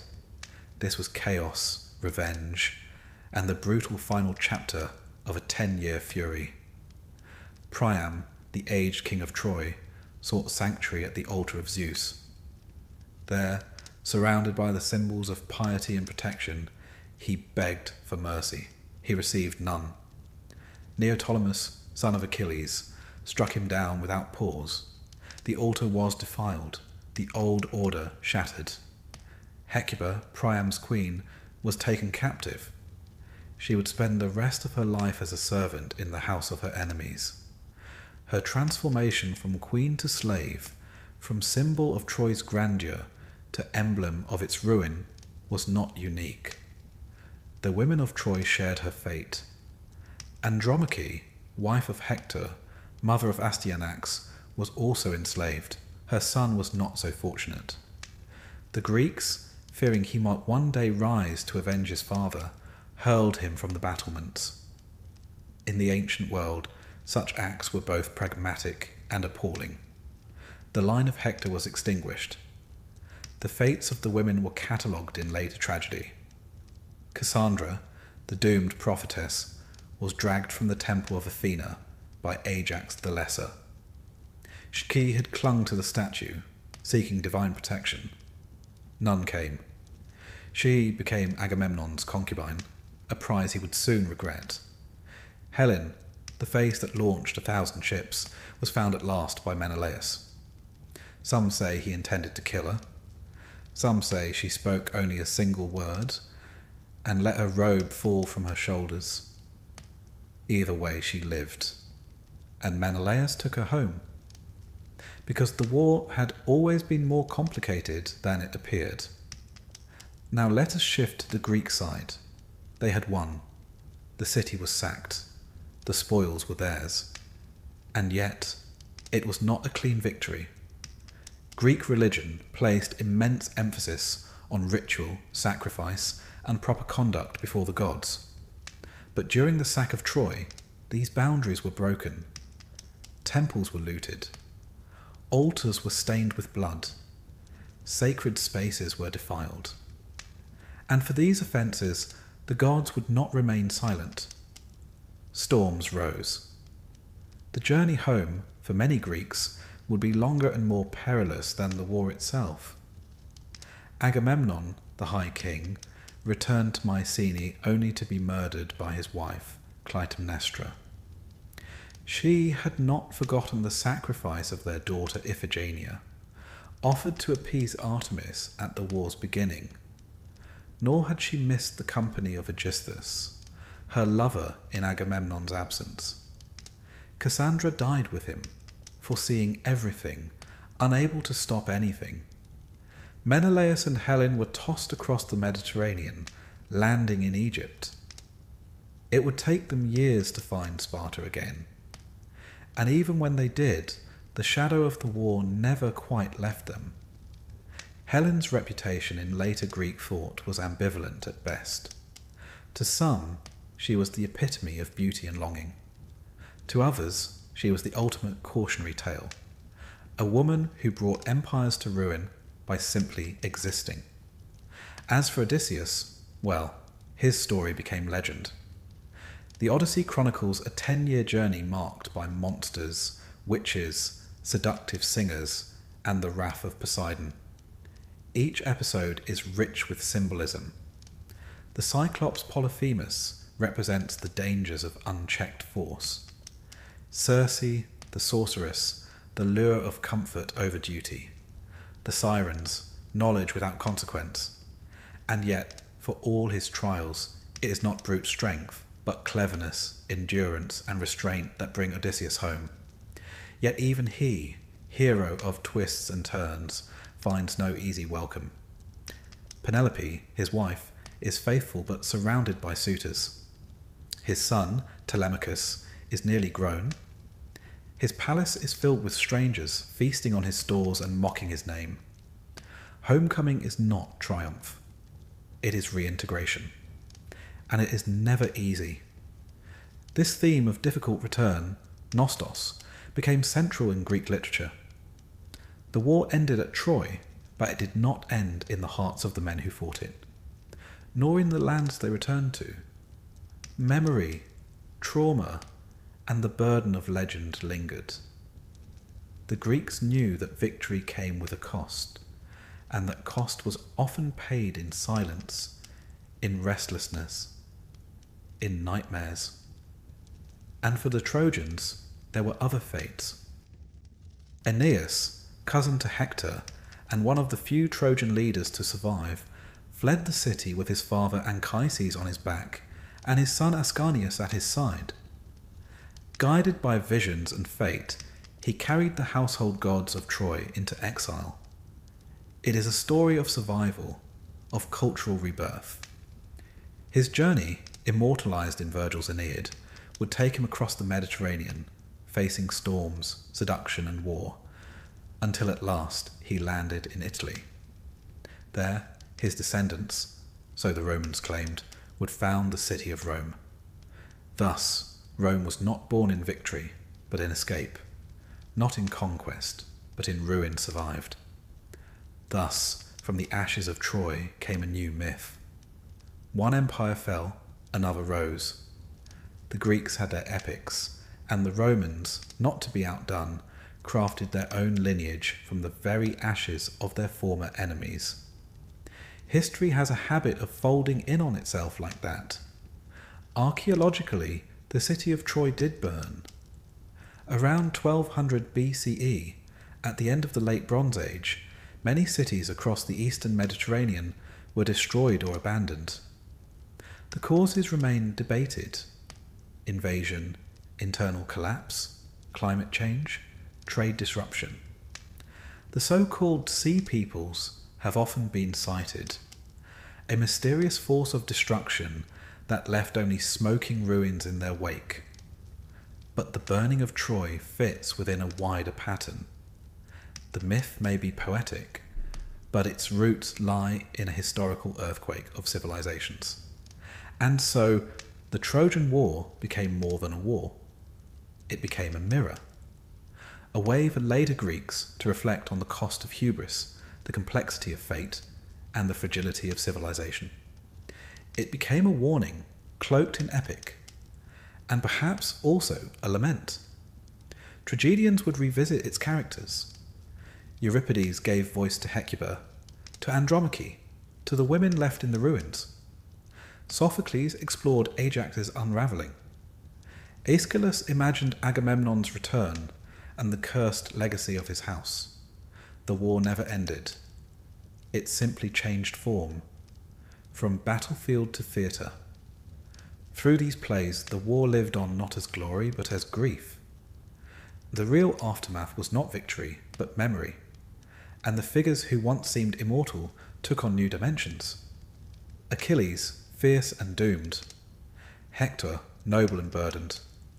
Priam, the last light of a dying age. Odysseus, ever resourceful, ever lost. Their stories were retold, reinterpreted, and passed down. From Homer to Virgil, from scroll to stage, from ancient epic to modern screen. The Trojan War endures because it speaks not only of ancient heroes, but of perennial human truths. Love and vengeance, loyalty and betrayal, fate and freedom. Because the Trojan War is not merely a tale of war. It is a meditation on endings. On what happens when the fire dies, and the survivors must learn to live in its glow.